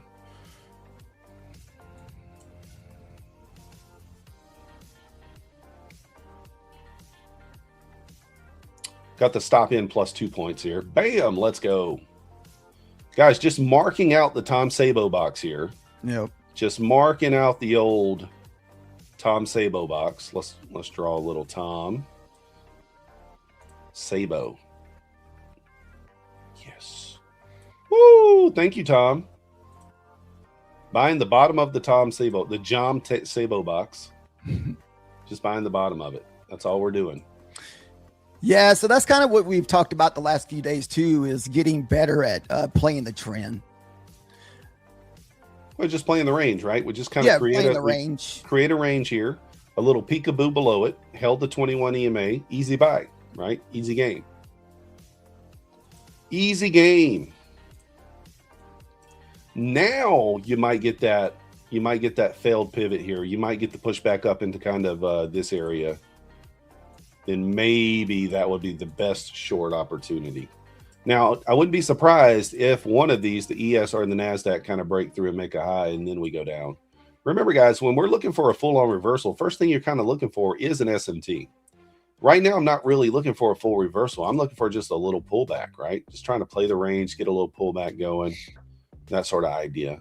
But if we're looking for a full-on reversal, we need an SMT to kind of play that out. And we don't have that just yet. But I think on this push up here, get the feeling NASDAQ might make a new high. ES may hold below. So let's see. So simple trader, it is very tough. I'm going to be honest with you. This is not the best time to be trading. No. And you guys see that we kind of knife through it every day, doing the best that we can. That's why we try to stick to a few micros. Yeah. Keep your stops tight. We're also trading a 25K account, $1,000 worth of drawdown with a $1,500 profit target. Very, very tight. Very tight, right? Tight is right. You know, that's a poker term there. Tight is right. All right. Same thing goes with this. Another 400 hit. Nice. So that would be kind of your failed pivot here potentially. I would kind of like for NASDAQ to make a new high here, honestly. But at least sweep some of these highs here. At least sweep this. Will not be a bad area for a little short.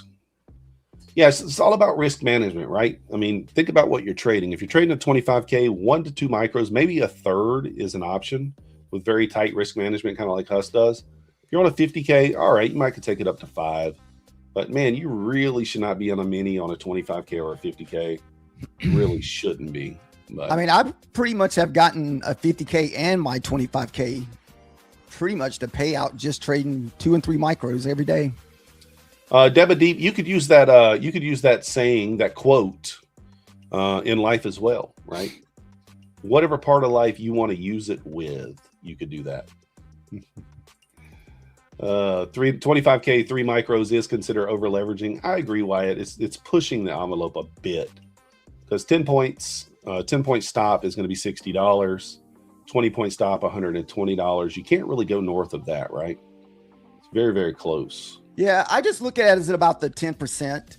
I think it works out well if you can put the account away. I feel like that's the key. That is one thing that I've really focused on since about the end of last year is whenever I show like all my losses on my accounts, they're almost identical. They're all within like $20 of each other. Yeah. Clarity, you the man. Let's go.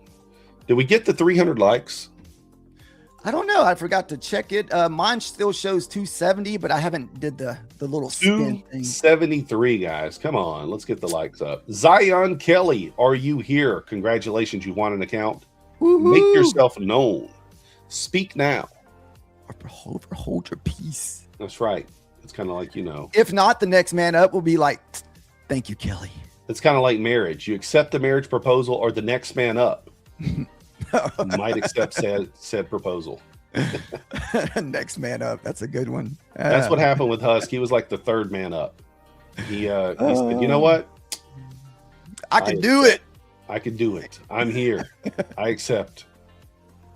Nah, I'm just kidding. Oh, goodness.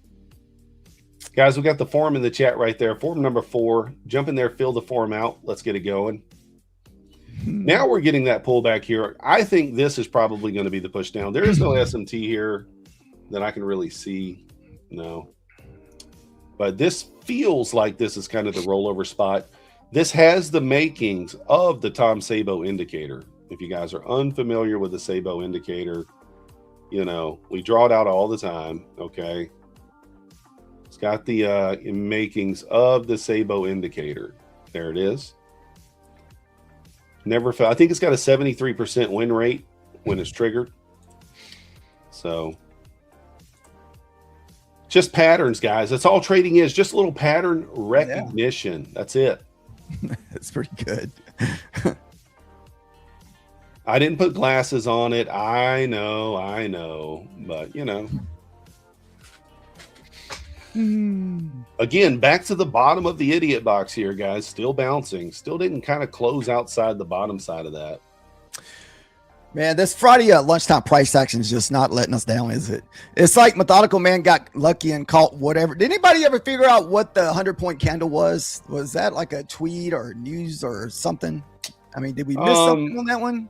Yeah, that was Tom Sabo going long 1 micro. Oh. Tom Sabo going long 1 micro. All right. That's what it was. Listen, I got no shame in saying I called them. I called in a favor. I called in a favor. We tried to do what we could do. There we go. Discipline says Iran's FM to convey Iran's consideration in ending the war. Okay. Makes plenty of sense. We've been getting tons of just random war news. You just never know what's going to happen. Most of the time, you're in the complete opposite direction.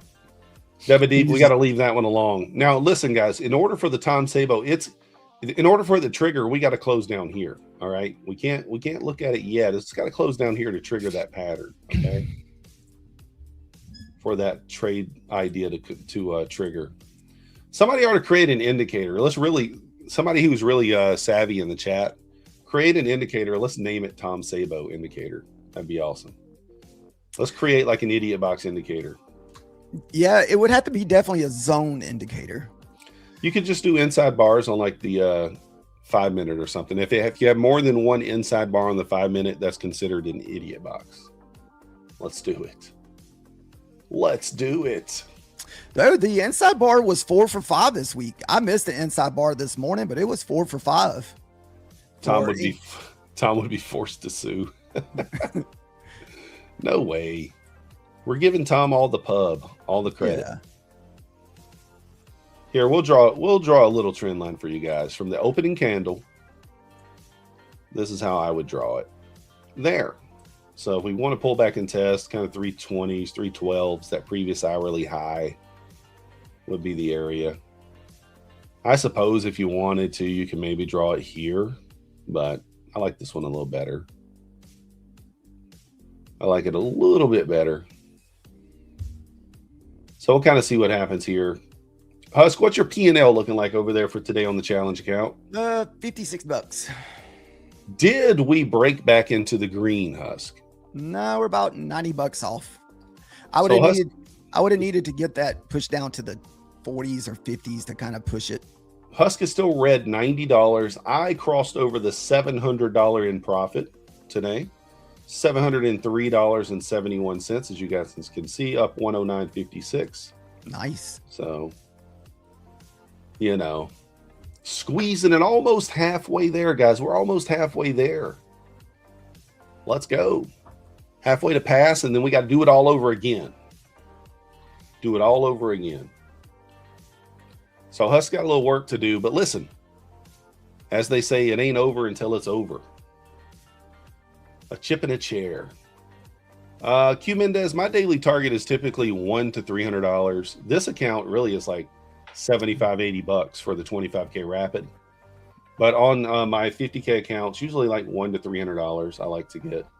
Listen, there was a time when I only went for $50 a day on my funded accounts, guys. Let's talk through a little math here. Like, you can talk through a little math if you want to. I mean, $50 a day across 5 accounts, that's $250 a day. That's pretty solid, right? It's pretty solid. Now, you could always say 100. You could just use $100 a day. $100 a day, 5 accounts, that's $500. I mean, how many people in the real world make more than $500 a day? Not that many, right? How hard is it to get $100 even with a micro? Not really that hard. So, who won the account? Deku MFFU. I messed that one up. Deku, congratulations! You won a 50K rapid account. Fill out the form in the chat to claim your prize. But yeah, if you think about it from the perspective of 25 points, 1 micro, that's $50. 2 trades a day gets you $100, right? Yep. 2 trades a day gets you $100. If you're on a flex account, 5 $100 trading days get you a payout, right? So it's kind of the idea there. Yeah, it's that impatience that gets you most of the time. That's most people want to go big. Yeah, that's what usually gets us in the beginning. You want to go big, you want to go fast. It's not a race. Just get there when you get there. Guys, the account that I'm taking payout on today, I've traded 150 days on that account to get to payout. 150 days to get that account to pay out. Think about that. That's a long time. That's like 5 months. Yeah, I got the one account that I'm working on my 3rd payout on. I think I'm in the 60s, closing in on 70. Yeah, I mean, that's insane, right? Sounds like it. I mean, it took a long time, but at the end of the day, you know, as long as you make money on it, as long as you keep the account, that's how it goes. So sim funded account is not real money yet, Thomas. Well, you can get a payout from a sim funded account. So like from a theoretical perspective, it's the value of that account is how much you paid for it. Number one. Number two, the size of the account really is the size of your drawdown. So if it's, you know, whatever, if it's a 25K and your drawdown's $1,000, well, it's $1,000 account effectively, right? And that's the way you got to kind of look at it. So the hardest trade is to do nothing. I agree, Sire. I'll walk away red. Oh, no. Well, I say the doing nothing's harder for me than the walking away red. Deba said if it takes 150 days, his girl will leave him. Uh-oh. Maybe you need to look at getting it. No, I'm not going to tell you that, Deba. Goodness. It doesn't matter how long it takes. It's just kind of the point. The point is, you know, 6 months, 1 month, 3 weeks, 2 days, however long it takes you to get to pay out is how long it takes you. And that really shouldn't be the focus, right? Just getting the payout eventually is the focus. But yeah, let's be honest. I was going to say, the faster you try to do it, the higher chance you're probably going to over leverage and blow the account, right? Yeah, the one thing is getting to that level where you can continue taking payout. That's when, to me, it started feeling easier. Once you got through the eval, the eval part, then you got to the funded part. Then when you start taking payouts and you start taking the money out, it's like, oh man, I only got to make $1,000 to get another payout. Like, that's what I just keep telling myself. And, you know, I keep grinding the 2 accounts that I'm working on. So right now, you know, I got 2 accounts that are about $500 away from $2,000 in payout. Marcia wants to know, is the payout, is that wife money or pocket change? Neither. I'll be reinvesting that into the purchasing of other accounts. So no, that's how that goes. It's called transfer straight to the wife's checking account. That's what Husk does to it. No. Sends it right on over. She's over there. She says, Red Rover, send your payout over. My wife doesn't want it unless it's cash. It's got to be cash. Got to be cash. Got to be greenbacks. Otherwise, it's not an option. You need to go to the bank and see if they'll give you crisp $100 bills. So, woo! Here we go, guys. Pushing back towards the highs.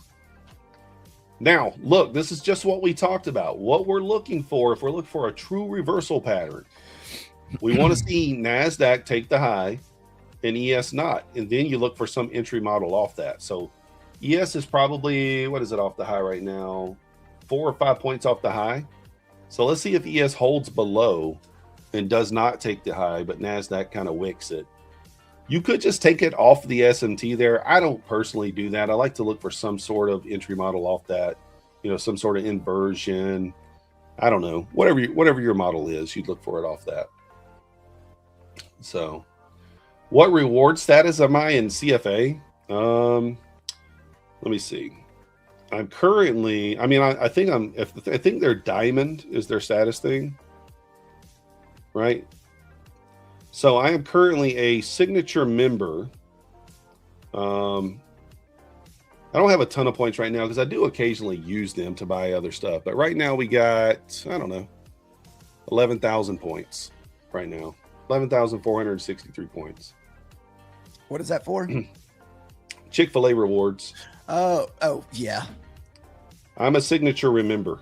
I'm a signature member. I've been a member ever since, I don't know. They know my name is what we'll say. It's almost like I know where Methodical Man's like every morning at 8 o'clock.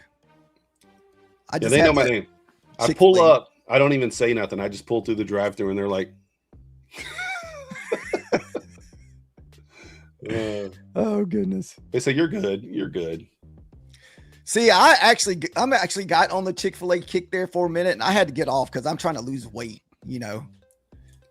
I figure if I got to do a stream shirtless or something like that, you know, we can't be jiggling. I gotta trim it down a little bit. I actually forgot I was in this gold trade. Oh, goodness. Over here on this other account. So currently in drawdown on that. But that's the non-challenge account, so we're not so worried about that. Guys, you could short this. Same idea as before, right? If you get a little wick through there and we kind of get back in the range, same idea as the long that I took down here. Right? Same kind of idea. Little wick, little liquidity sweep right there. Because anybody who shorted this, they probably got their stops like kind of sitting up here at this wick.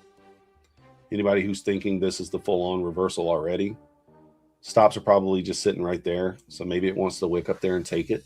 We'll see. Guys, if you're just joining us, please hit the like button. Subscribe if you're not yet subscribed. We got Matt will be coming up here in about 2 minutes. Yeah, I know. Sabo did say that he's going to be doing like some kind of like dance or something like that once we hit the 70K. I don't know if we can call it a dance. Can we really call it a dance? I don't know. Maybe when you go visit him this summer, you know, maybe y'all can do like a dual dance or something for the. Yeah, 70K. maybe we'll do the tango together. You know. So yeah, so Methodical Man's going to be over there in Tom Sabo's neck of the woods this summer. Yeah, he's already planning. What I'll do is I'll get over there with Tommy. You guys, you see the little the futon he's got in the background. I'll just lay on the futon during the morning segment for MyFundedFutures. Lay on the futon right behind him. So winner number 5, guys. It's gonna be terrible. Synergy. Are you present? Oh no, it's gonna be fantastic, man. It's gonna be fantastic. Justin Redo. Oh, never mind. Check the consistency here. Abhishek got me. He got me. Posting a random name in there. I thought he might have been a winner, but he's not. Sorry. Yeah, Marcin, we're going to go to, my son wants to go for his senior trip. Today's actually senior skip day at his school, but he wants to go to Europe. So we're going to make our way over there. I think it's going to probably be like late May, somewhere in there, early June, late May, something like that. So it should be a good time. Yeah, see, I never fly. Methodical Man's been telling me about plane stuff, and I had no idea that you can have your own room while you fly on long trips and you get a bed and all that stuff. I was like, what? Yeah, you didn't know that first class has pods. Yeah. I don't ever fly, so how would I know? You know, I just thought you got maybe an oversized little seat or something. Here's the thing, guys. With a hamburger. There is an SMT here on this internal leg. I don't like using those. I really like using the highs and lows, but there is technically one here. It did kind of hit that level that I was looking to short from, 406. It did pay like 20 points there almost. So, but guys, that's going to do it for Husk and I. Again, I'm finishing the day up 109.56. My total balance is 25,703, and Husk is finishing up around, what was it, 50 bucks? 24,910. So yeah, $60 for the day.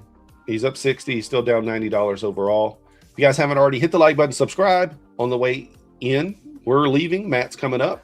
Get your glasses out. Get ready to go. Enjoy your weekend. We'll be back on Monday. We'll see you guys then. Thank you guys. Have a wonderful weekend. Electric veins in the night. Feel the pulse, feel the bite.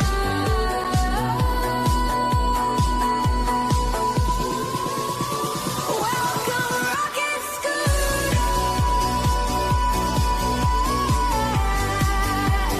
Burning trails where you're.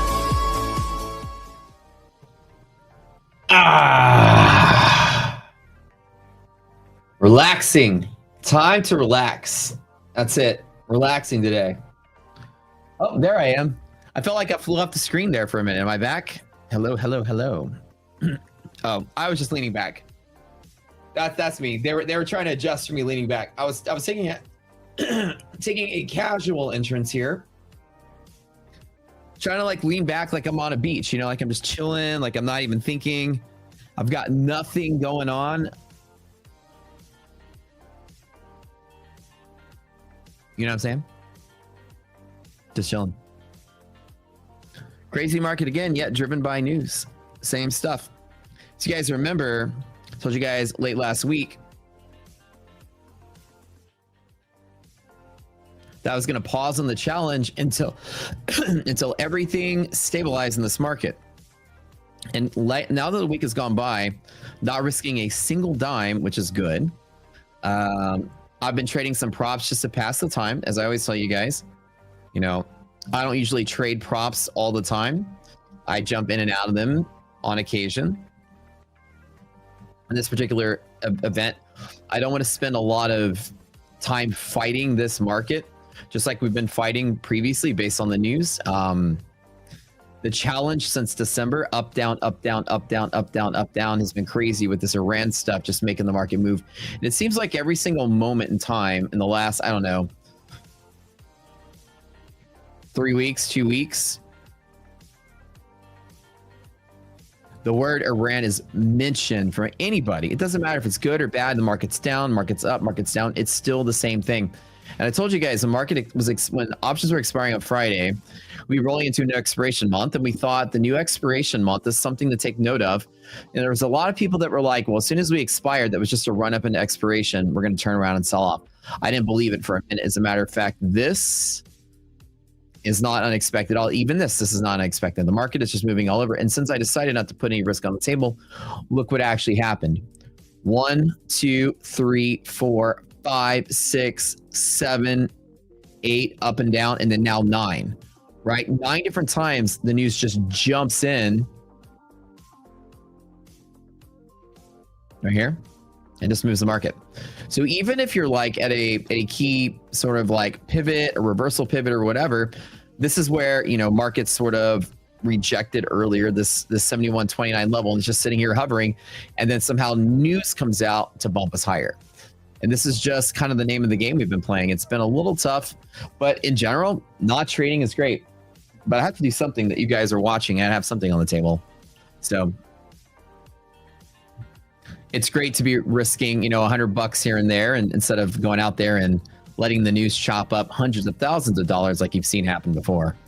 And then so my plan is as soon as we run into next month or VIX gets below our triple B number, which will probably not happen this month, but if it's next month, cool. After earnings, which is the biggest part of earnings are going to be next Wednesday and Thursday. We got 5 of the big 7 tech in 2 days.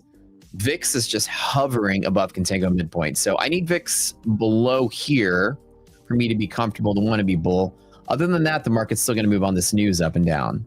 You know, jumping in the long at the open has been such a good trade. I made 2 winning trades today and then 1 losing one, and I had DLL, so I stopped out.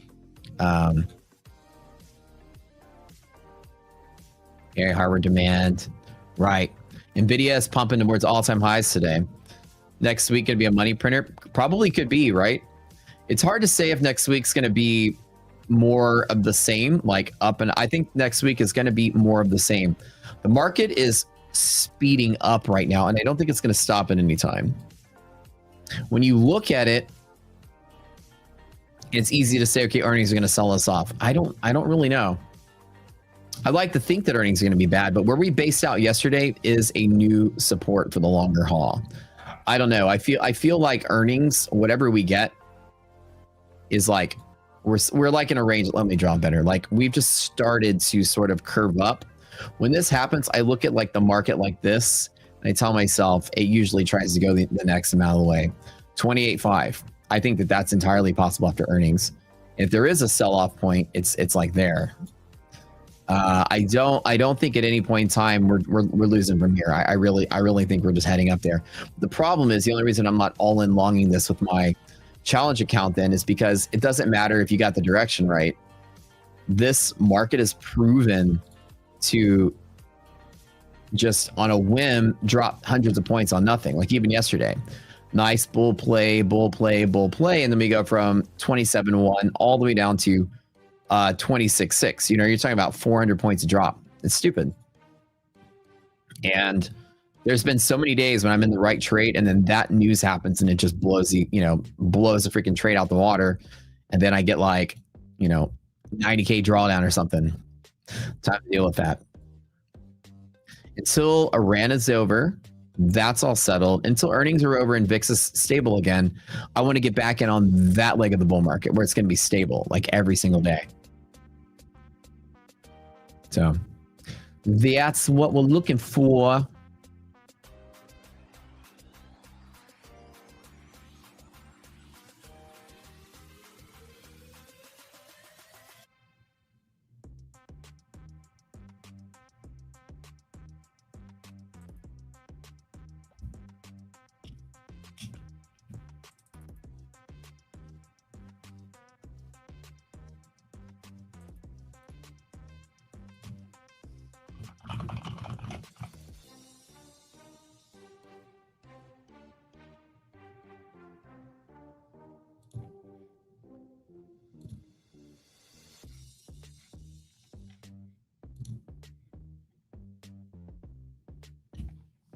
How's the car? Oh yeah, we got a new car last Friday. Pretty good. As a matter of fact, I am not gonna lie, and people have cars or supercars or whatever, you see a lot of them on the street, whether it's like a red Ferrari or whether it's like a black Lambo or whatever. And people see them a lot and people sometimes will look or whatever. But in every car I've ever had in my life, I've never had every human being ever that goes by it not just roll down their, like IDOC will tell you, it's just the color is so unique. It looks like a classic car from the 60s because of that mint green color. So everywhere we go, we went to Popeyes last night and the entire staff of Popeyes came up to the window to look at the car and take pictures. It's crazy. It's almost like we're driving it's like a car from the 30s or something where you just see something so different that you want to take a look at it. It's kind of neat. And everybody's just like, what a cool color. It's the color that really makes people into it. But yeah, it was kind of fun. Like everyone at Popeyes was peeking out the window and we're in the road and somebody's honking their horn. Hey, roll down the car. That's such a cool color, and it's her car. So she's loving it. She loves talking about it or like a clown car full of clowns. Yeah. Oh, y'all want to see a picture of it? Okay.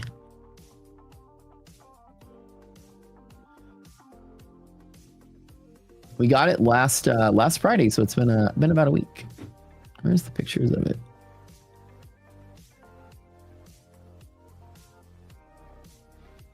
This is here. This is when it's in the dealership. That's the only picture I have with me right now.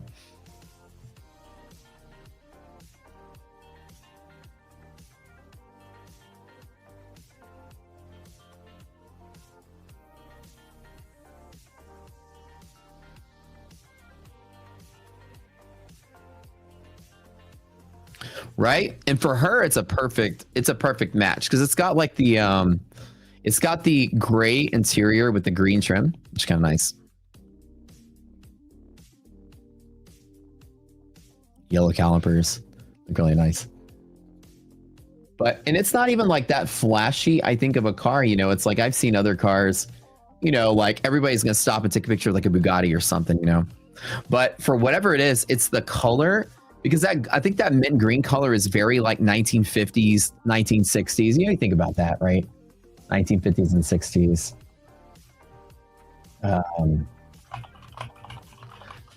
I think of like the old like mint green Cadillacs and stuff. You know, you guys know what I'm talking about, right? Think of like any mafia show from like the 60s, right? Every mobster would drive like a freaking mint green Cadillac. Here, let me see if I can find something. Here we go, mint green, like this, right? You think about it like this is the color, and it's just like, it kind of just takes you back, right? Look, here's a Cadillac convertible from the mid 60s. There we go, right here. So it's kind of a cool throwback color to what used to be very, very, very popular. Ford Falcon, 1960s. A Rambler. Look at this crazy guy. The same color. But yeah, she's really liking it. She's been having fun with it. She likes it because it's so like sporty and neat looking, and she thinks, you know, she looks cute in it and whatever.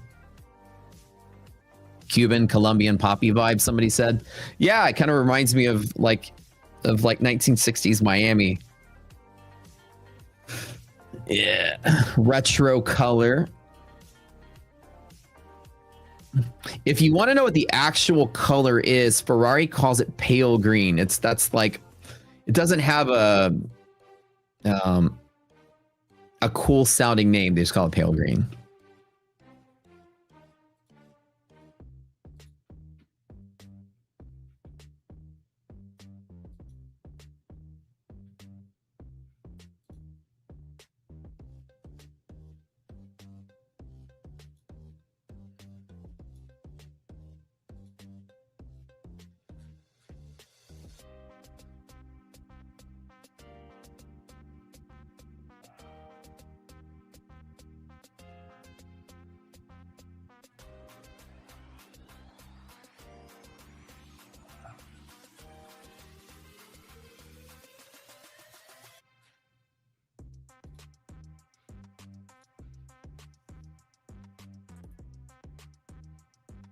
Need to count for Porsche, somebody said. It's the most honest goal you've heard for today. Yeah.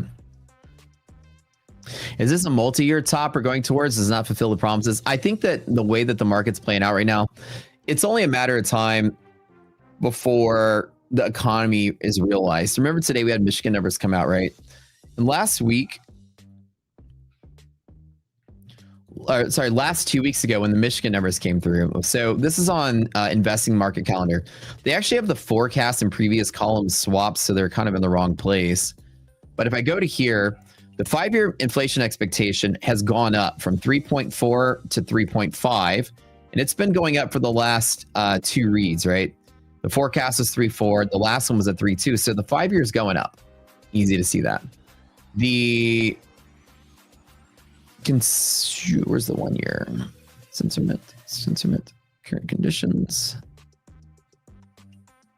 1 year.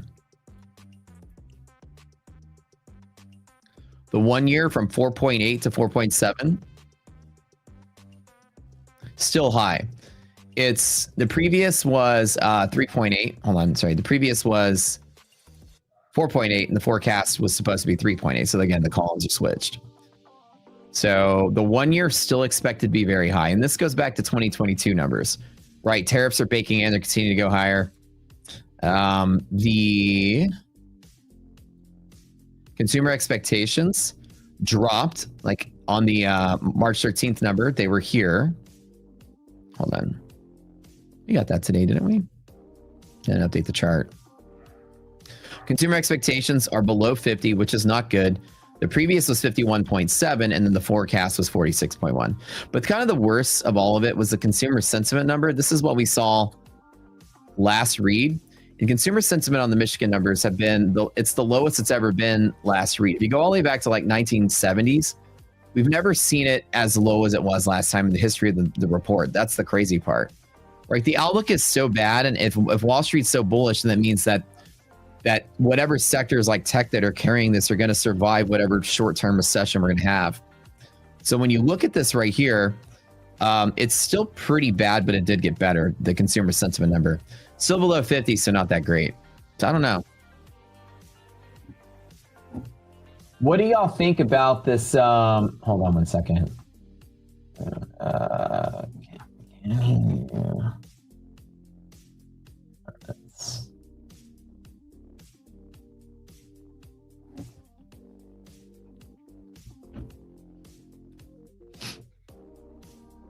For winner, professional account breacher. That's awesome.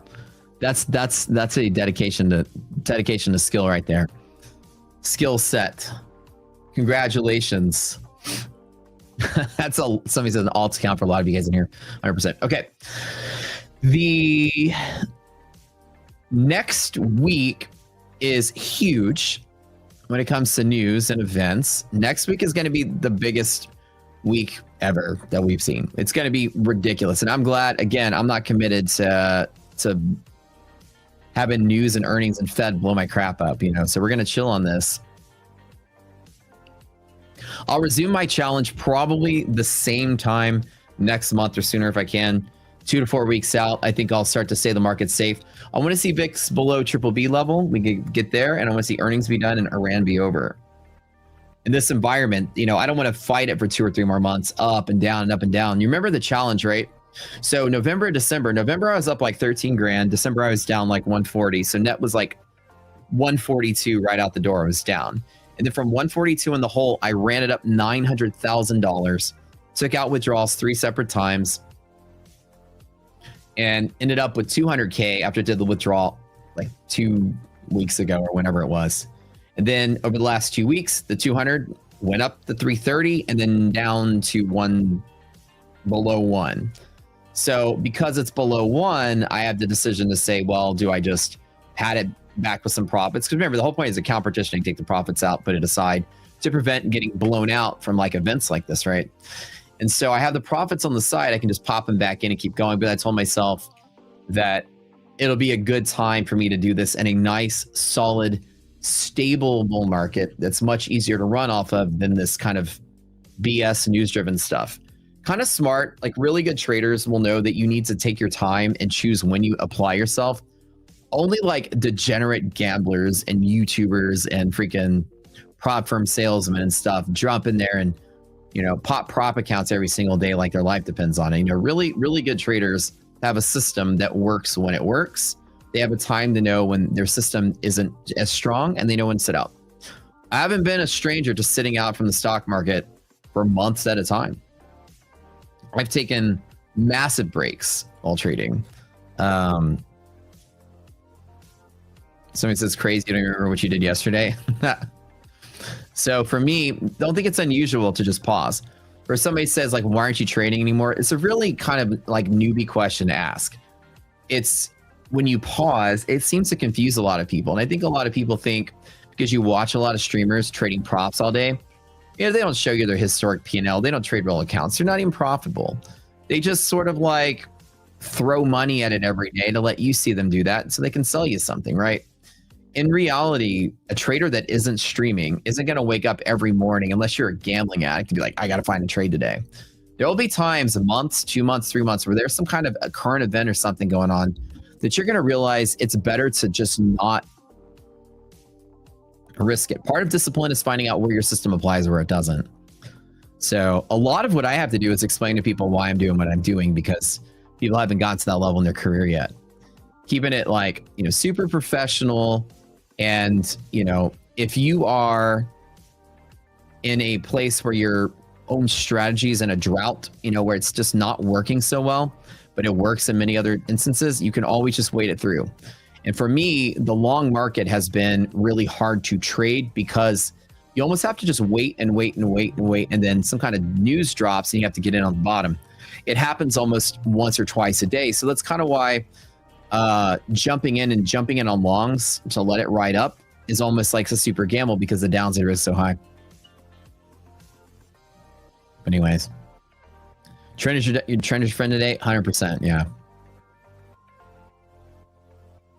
So when I told you guys last week, I'm going to take this next couple of weeks off and see what happens. I decided this week that I'll probably stay on the sidelines until VIX options expiration, which is going to give me like a whole other month of chilling. And I'll pick right back up where I left off. Keep going. But the last thing I want to be is in a long trade that gets zapped for, I'm about 10K in profit, then I get zapped for like 200K of drawdown.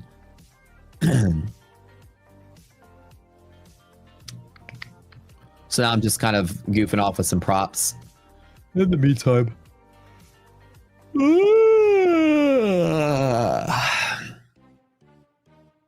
Trent has been your friend all week. I mean, kind of, but not really, right?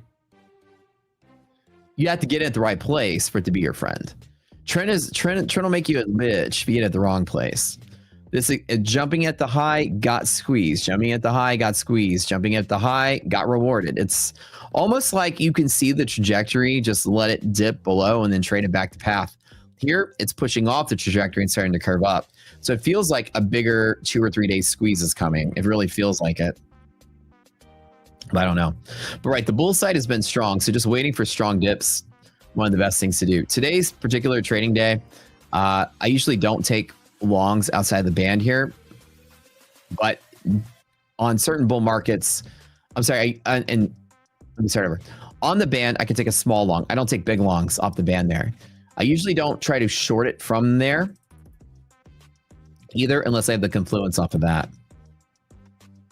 The trade on the band, as I teach in the boot camp, is a small trade only. Just jump in, let it ride. And since we opened that high up already, it's something that I wouldn't chase with big position, just a small position. Yeah.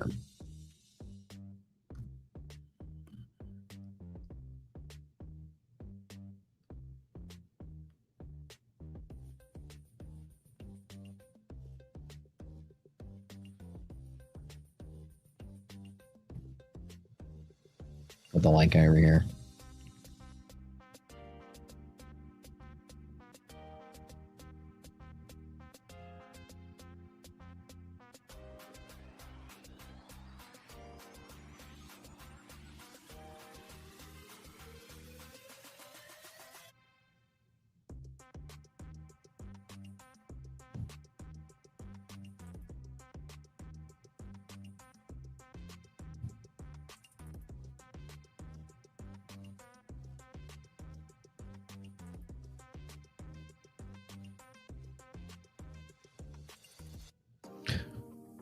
He's here working on my lights down. I could go give my phone to him so he can work on the app.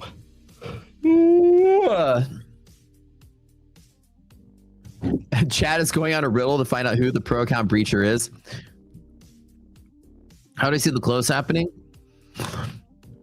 I think that where we are now, it seems like every single time the word Iran is mentioned in any positive sense, the market still goes higher, which definitely means that there's just some resistance pressure that is being relieved every time that happens. It doesn't feel like it's like bullish off that news. It just feels like the market has a trajectory, and every day there's just a little bit of profit taking, but there's just one or two things that are going higher, like Nvidia today, that's keeping the market floating. And that when that event comes out, the market just gets back on path and whatever it's like depressed off of. So like we rallied really high at the open, pulled back a little bit, and then we just basically got back on the path where we were at the open, right? It's not like the market's trending off of that. The market's trending off of the stocks going higher. But the news is sort of like jolting us back to where we need to go. Just feels like it's just moving higher. And every single time, you hear these, it's becoming ridiculous at this point. Like the other day, it was like Vance canceled his flight to whatever, and the market just crashed out. And you're like, have the vice president's flight plans affecting McDonald's stock here? Like, people are going to buy like less Nike shoes or something? It's ridiculous.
I was waiting for things to move.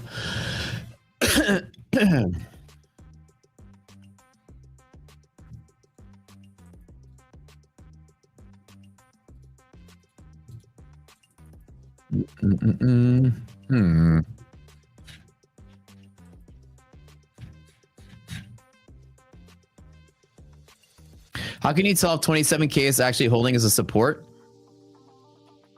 27K? The way that I look for a support holding is I will look for where volume is at a level. Here's an example. You have a level right here. Let me draw on the chart here. You have a level. And when price either pushes through it or bounces off of it, let me do two different cases here. What you want to see is that whenever price is deciding at a level, you want to see the volume spike up through that break and then the volume declining as the price is moving. When the volume is going up as the price is going up, there's supply and demand for the future. So example is Nasdaq goes up and volume goes up, people are buying the futures. But if price goes up and volume goes down, then the futures are just tracking the stocks underneath. That means the stocks are actually going up. So when the stocks are moving up, it's supporting your support in the index. So volume and decline, stocks going up.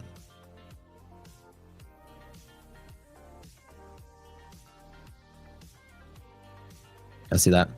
So in the bouncing case, you want to see volume again spike up near the bounce and then decline as price is moving higher and then stabilize.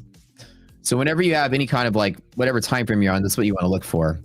Volume through the pivots, and as you're playing around, volume declining as it's moving.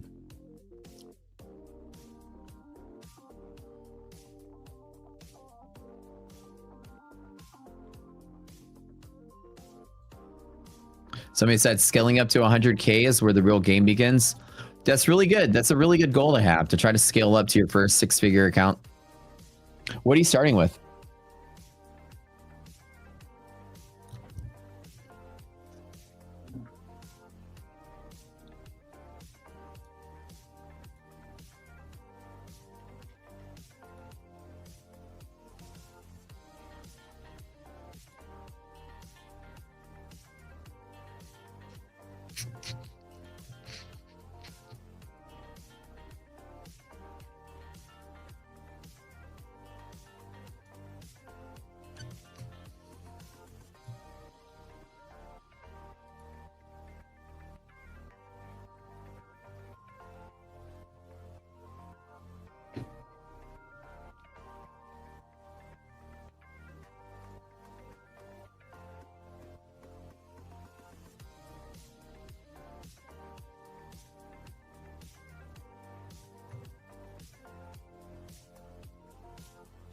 Mm-hmm.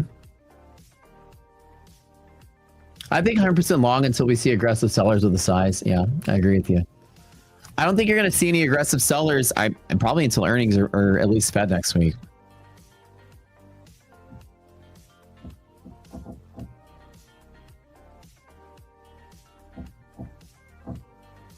You guys and y'all's names.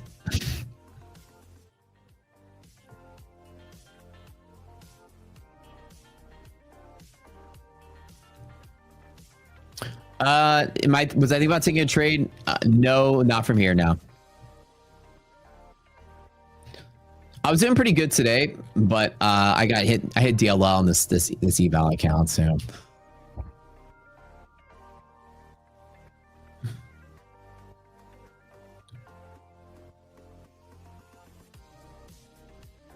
Somebody wants to mortgage one of their balls for Nvidia. Yeah, I took some trades inside of here, and then I thought about planting along, just letting it ride, but I didn't do anything. Right when we got close to this area right here, I did pop a short on this one at yellow line. Then the news just blasted to it and hit yellow. Hey. Woo, thank you. Oh, I didn't eat my breakfast. I should be done in about. I should be done in like 30 minutes, so I can go out and help him. Is he working outside? Yeah, he's just gonna work on the other things with down there, but Okay. I'm also feeding. You're being what? I'm also feeding him too. So he'll take time eating. People are asking about the car. Come tell them. Sorry, I'm breathing not because I'm mad at you. I'm breathing because I can't. I like just ran up the stairs. Chat wants to know how you like your car. I absolutely hate it. It's awful. I've already put like 50 miles on it. I hate that I'm putting so many miles on the car and I'm taking it to places like Kroger. You know, like I find every excuse to drive. It's insane. It's insane. Like we don't even have like another car to drive. Like that's my daily car, and that's the problem. I learned and heard you're not supposed to do that. Mm-hmm. But it's my daily car. How many gallons did you spend? That's what people are asking. How much gas? I don't even know how much gas that whole car can hold. Like I drive for 20 minutes and half the tank is already gone, and I'm like so confused. I'm really confused. I'm like, where did I go where I've like used so much gas? And then I looked at the settings and it's on race. Race settings? Yeah, it's on racing settings. Oh, yeah. There's a drive mode setting. So you have like eco or wet condition, comfort condition. Oh, I just realized they can't see me. Oh, yeah. You're like tiny. Oh, yeah. They're tiny here. Sorry. Come on in. Like, your little screen. I'm like sitting on top of him. Break the chair. There we go. Now y'all can see her. Oh, that's funny. Okay, now she can see it. Yeah. It's like drive conditions, comfort, and then they have like sport and they have race mode. Yeah, he puts it on race and he doesn't put it back to comfort or wet mode. I don't even, what is wet mode? It's like super tight control so that you don't slip in the water. It's like right beneath comfort is wet. Tell them about Popeyes yesterday. Oh, we drove to Popeyes and like one of the girl that was taking our order or was taking our payment, she rallied all of her troops to come to the window for them to check out the car. And they're like, oh my God, it's so cute. And then he goes, it's her car. And she goes, oh, that's it. What if she does this motion? She goes, oh, this is cute. This is so cute. I don't know, what does this mean? Like, why do they do this? What does this mean, guys? No clue. It was pretty funny. I'm always like, yeah, it's her car. Because if I'm driving it, I'm like, you know, I want you to get. I'm like, this is her car. Mm-hmm. Gotta put it on R rapid. Yeah. So, and then remember we were driving out of the neighborhood. There was a car that honked at you, and he was like, "Cool ride, dude." And then you went, "Oh, it's hers." And then his wife was like, "Oh my God!" Like, I don't know. The chicks freak out when they know that a woman owns that car. Mm-hmm. Literally. I feel like it's even more of a flex that a woman owns that car. Are you dumb? Don't say that about yourself. Wait, Abby chat. Wait, why is he saying that? I don't know. There's like 3 different conversations going on right now. Hold on. Oh, it means clock it, Gen Z slang. This? What is, well, actually, what's clock it mean? Clock it. Are you talking about this? Yeah. What is, Clock it? you saw her do it. She's like, That Gen Z talk? No clue. it's giving me all the attention I want. Absolutely. I think like I told him, I said, I've never owned a car where everybody stops and looks. Mhm. Everybody, like Yeah. everybody. But it's because of the color, I think is what it is. It looks like I said, it looks like one of those like 1960s Cadillac convertibles that was the same mint green color. Yeah, it's super pretty. It's super, super adorable. We're getting all the attention and it feels great. It's like all the attention my parents didn't give me, I got it all sitting in that Ferrari. Like my traumas are healed. There you have it, folks. Money can buy happiness. I don't have any more deep-rooted trauma. I just cry in my car. I It's just true. cry in the Ferrari and it fixes it. That's funny. Have to stream is Gen Z. The old folks like us don't understand. Anyways, she had a good time.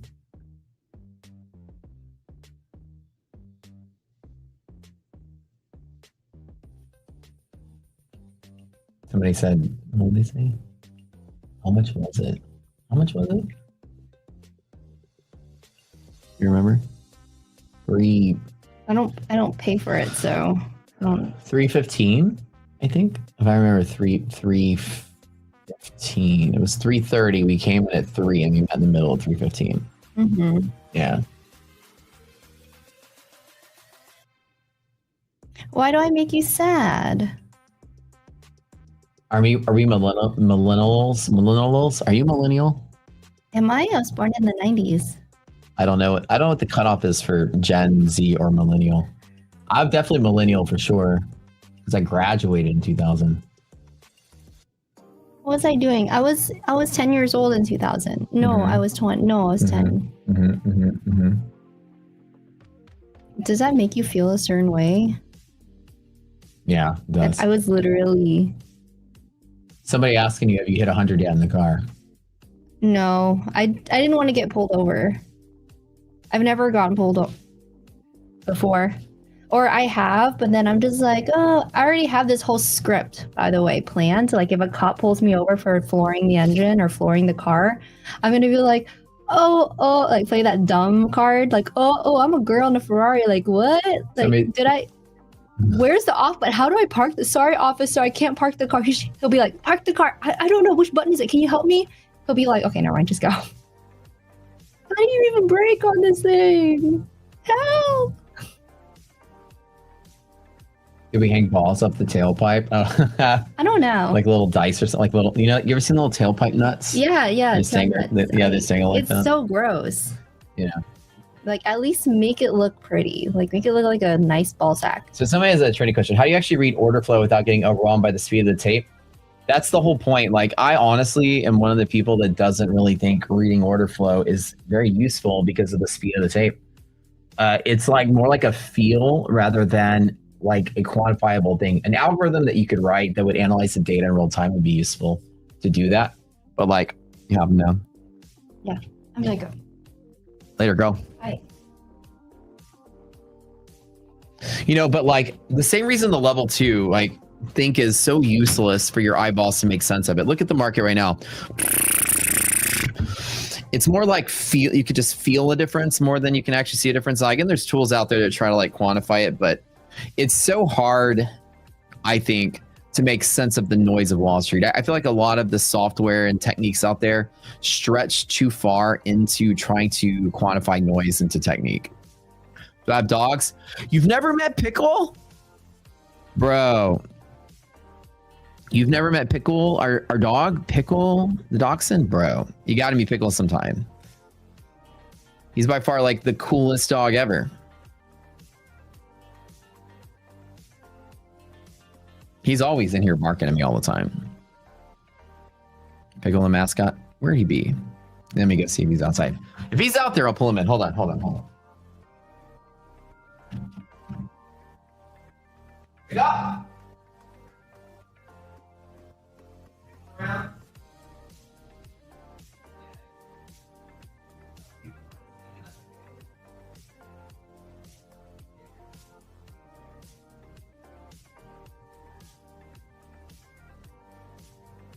Guys, I have a treat for you. I have a treat.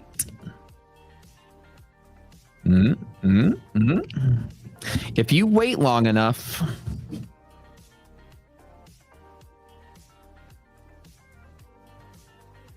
you will see a pickle.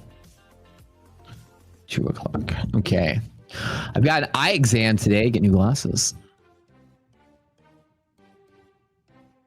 You guys ready to see my pickle? Y'all want to see my pickle? Oh, I'll show you my pickle. Close your eyes, kids. Here he is. Wait, you have to make sure he's on the camera. Wait, there you go. Oh, you have to look on here. You're right there. Pickle! What's up, buddy? What's up, buddy? Pickle! How's your trading today, boy? You doing good? He blew up all of his rapids this morning. What does that mean? He did. He rapid all over the grass today because we fed him too much steak. Pickle just be chilling today. You chilling, buddy? Look at this boy. What's up, big dog? Yeah, Pickle's doing good today.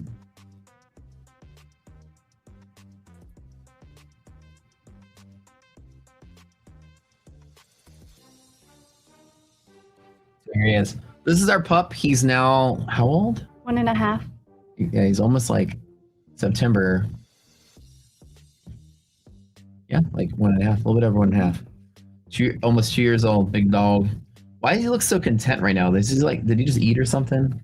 Look how tired. Look how tired he looks. Look, he ain't even barking. Because he freaked out when Clint got here. Why are you looking so tired today, dude? Yeah. Anyways, it's a boy. He's a good dog. He's getting like really big though. What do you mean he stopped growing? Like big. He just like, I remember when he was such a puppy, he used to be like this little. I think you can see it. This little. Now he's like a lion. It's like this long beast of an animal. Mm-hmm. Is it pool weather today? Mm-hmm. Is the pool open yet? Yeah, it's been open. Cool. Can I go to the pool if you want? You don't have time. I have my appointments until 2. Your eye appointment's at 3. From 12:30 to 2. Oh. All right. Anyways, all right. Good to see you, Pickle. Bye, boy. Bye, buddy. Are you waiting for shorts or longs? I think today the opportunity setup is probably to the downside, but I think that S&P 7198 is at short level to trade from. I still hit it with some of my props, but I'm not going like all ham on it. Like whenever we popped earlier, this account I got in here and it took some drawdown. The other ones I got in up here and they're still hanging on to them. So we'll see what happens. Just a handful of evals. Keeping it light. Does Pickle have a rich dog necklace? I don't think he has any like fancy rich doggy stuff. He's pretty much Amazon clothing and trinkets.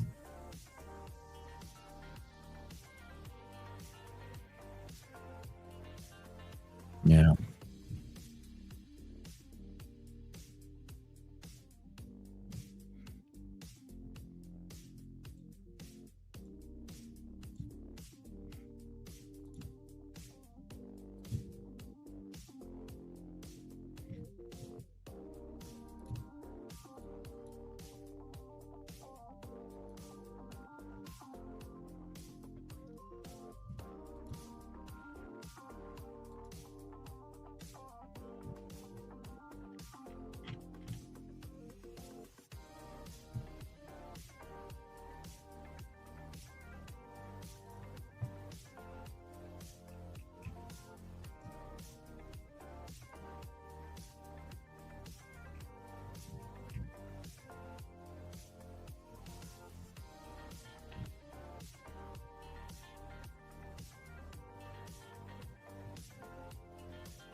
let's see.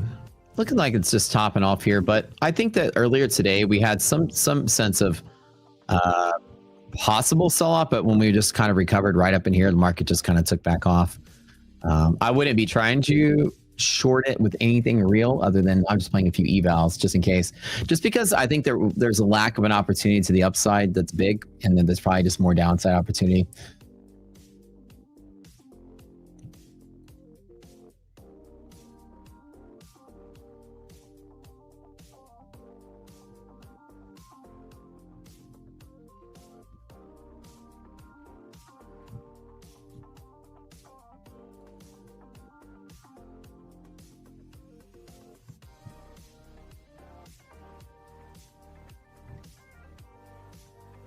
Where's this one?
Congrats to all the winners, guys.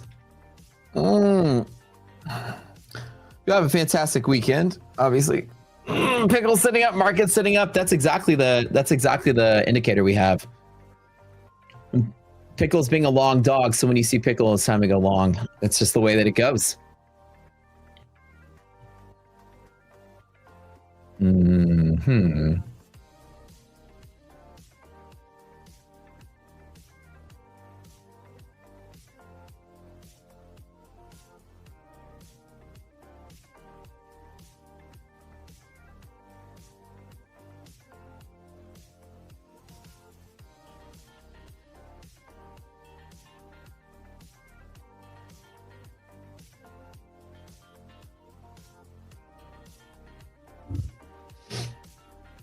We'll see if my props are taking off from here.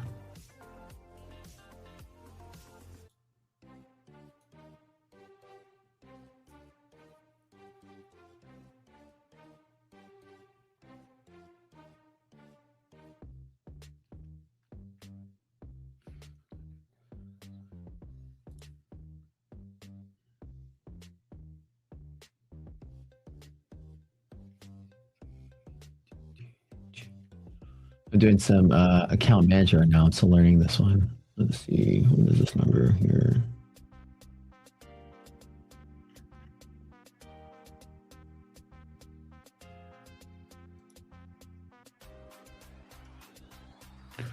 What is this one?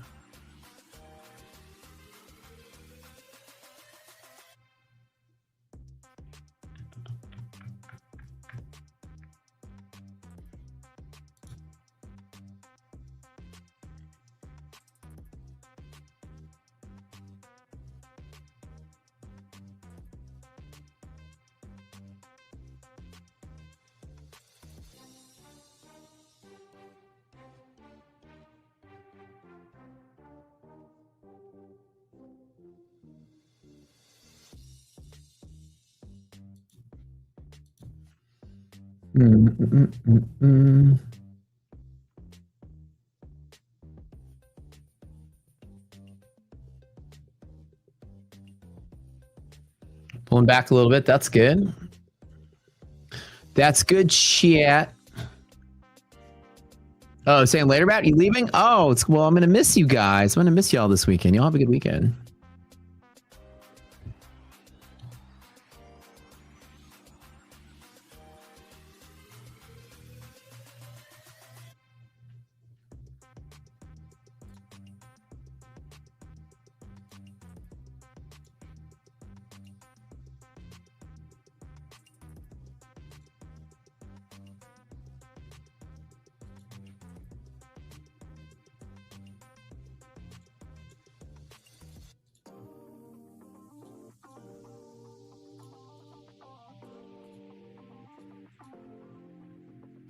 What's the number I'm looking for?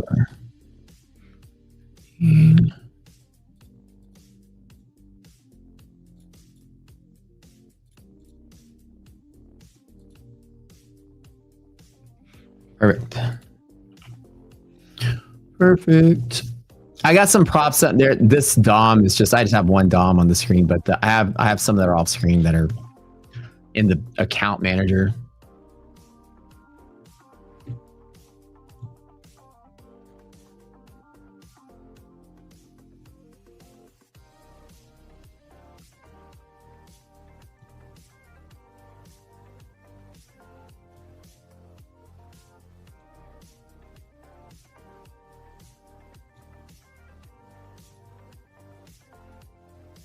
Oh, did y'all hear? I got something pretty cool. I have a tweet if you guys want to go check out.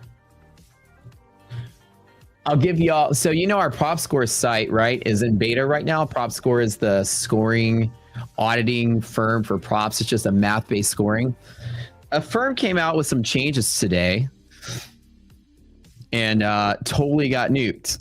And then it'll come, here's a tweet. I want you guys to check it out. This is what PropScore is designed to do. Firm, not MyFundedFutures, but another firm, a rival, if you may, changing their plans in a week for the worse. And you can see how the score is affected. Something that was ranked really decent now is ranked subpar below average with the changes. It's almost alarmingly bad.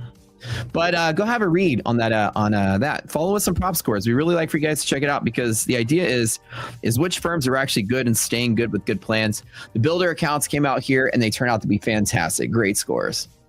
But some other firm flopped, if you may. Go read up all about it on that tweet there. But if you guys would like to check out PropScore, we have a big Discord that we all hang out in, obviously. And we have a Twitter account. So let me give you guys some links y'all want to help support us. So if y'all haven't seen it, I'll give you guys, we have like 5 minutes left before I get out of here. So what PropScore is, it's an algorithmically based ratings firm for props. So it's a score like a credit score. And what it does is it lets you see which firms rank the best based on the plans. It's a 5-point scoring system. It's mostly ROI per time and market per difficulty of the account times user parameters. And all things being equal, MyFundedFutures actually ranks as the #1 firm currently in props right now. And said firm that sort of flopped on their offering, what was something that was ranked earlier at like an 8-point something was really well, 8 to 9, dropped down to below 8. So 5 to 10 is our scale, 8 is average. So on a scale of like normal 1 to 10, 5 would be your middle.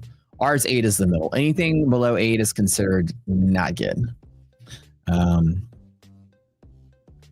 So for example is, you wouldn't know this unless you read the fine print, but that's kind of our job.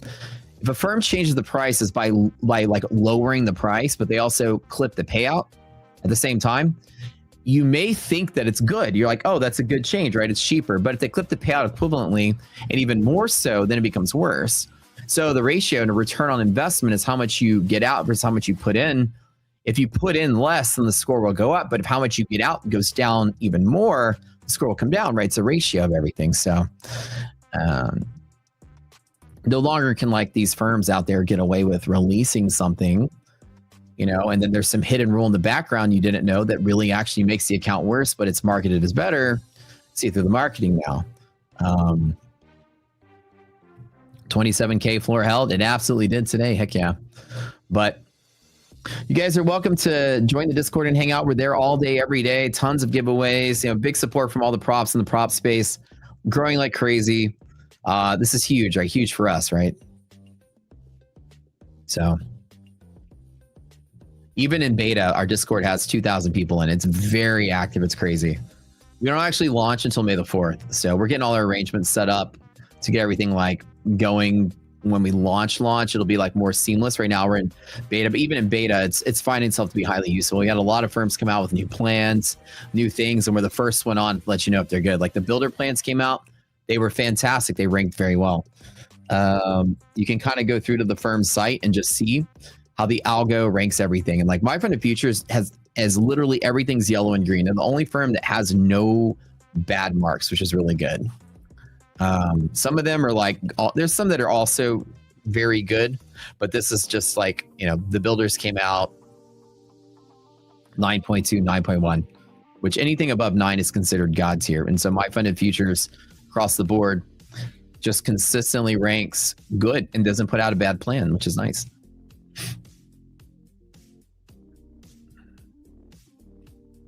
But thank you, Abby, for posting that.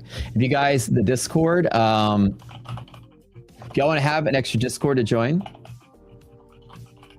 here's the link for it. You can hang out. There's tons of giveaways planned today, tonight, all day. We're giving away 1,000 prop accounts this month to celebrate. So it's a huge event that we're doing every day. 10 accounts, 20 accounts, just whatever. We got a huge 10 account giveaway tonight going on in Prop Score right at the end of the sesh. So y'all be there in the afternoon. Join that Discord. 10 accounts. So somebody's going to win a bunch. I think it's 10 accounts for, I don't know if it's one account for 10 people or 10 accounts for one person, but it's a 10 account giveaway. They're setting it all up. Love having you guys here in the afternoon. Of course, we'll see y'all later. I got to run. My channel will be active right now. People are going and hanging out with Neon Live, the Rock Scooter channel. I don't think there's a Stephen K tonight because it's Friday, but we'll see y'all on the weekend on Monday. Coming close. Don't forget, we got, really sweet sales going on here. MyFundedFutures. Don't forget to grab all your stuff. I think we still have the pro sale going on right now, right? Hold on, let me look at this real quick. We still have the pro. Yeah. So the builder 40% off for the 2 uses. That's what's going on right now. That's right. 30% off for unlimited uses after that for the default. And the lower MLL, and also the same old 30% off pro recent users, 50% off first time. You know it. You know the drill. You know how it goes. Either way, thank you guys for tuning in. This is the best trading stream prop show period on the planet. We're so glad you're here hanging out with us, and we will see you guys on Monday. Here's the link to my stream. We'll be active for the rest of the afternoon. We'll see you all on Monday.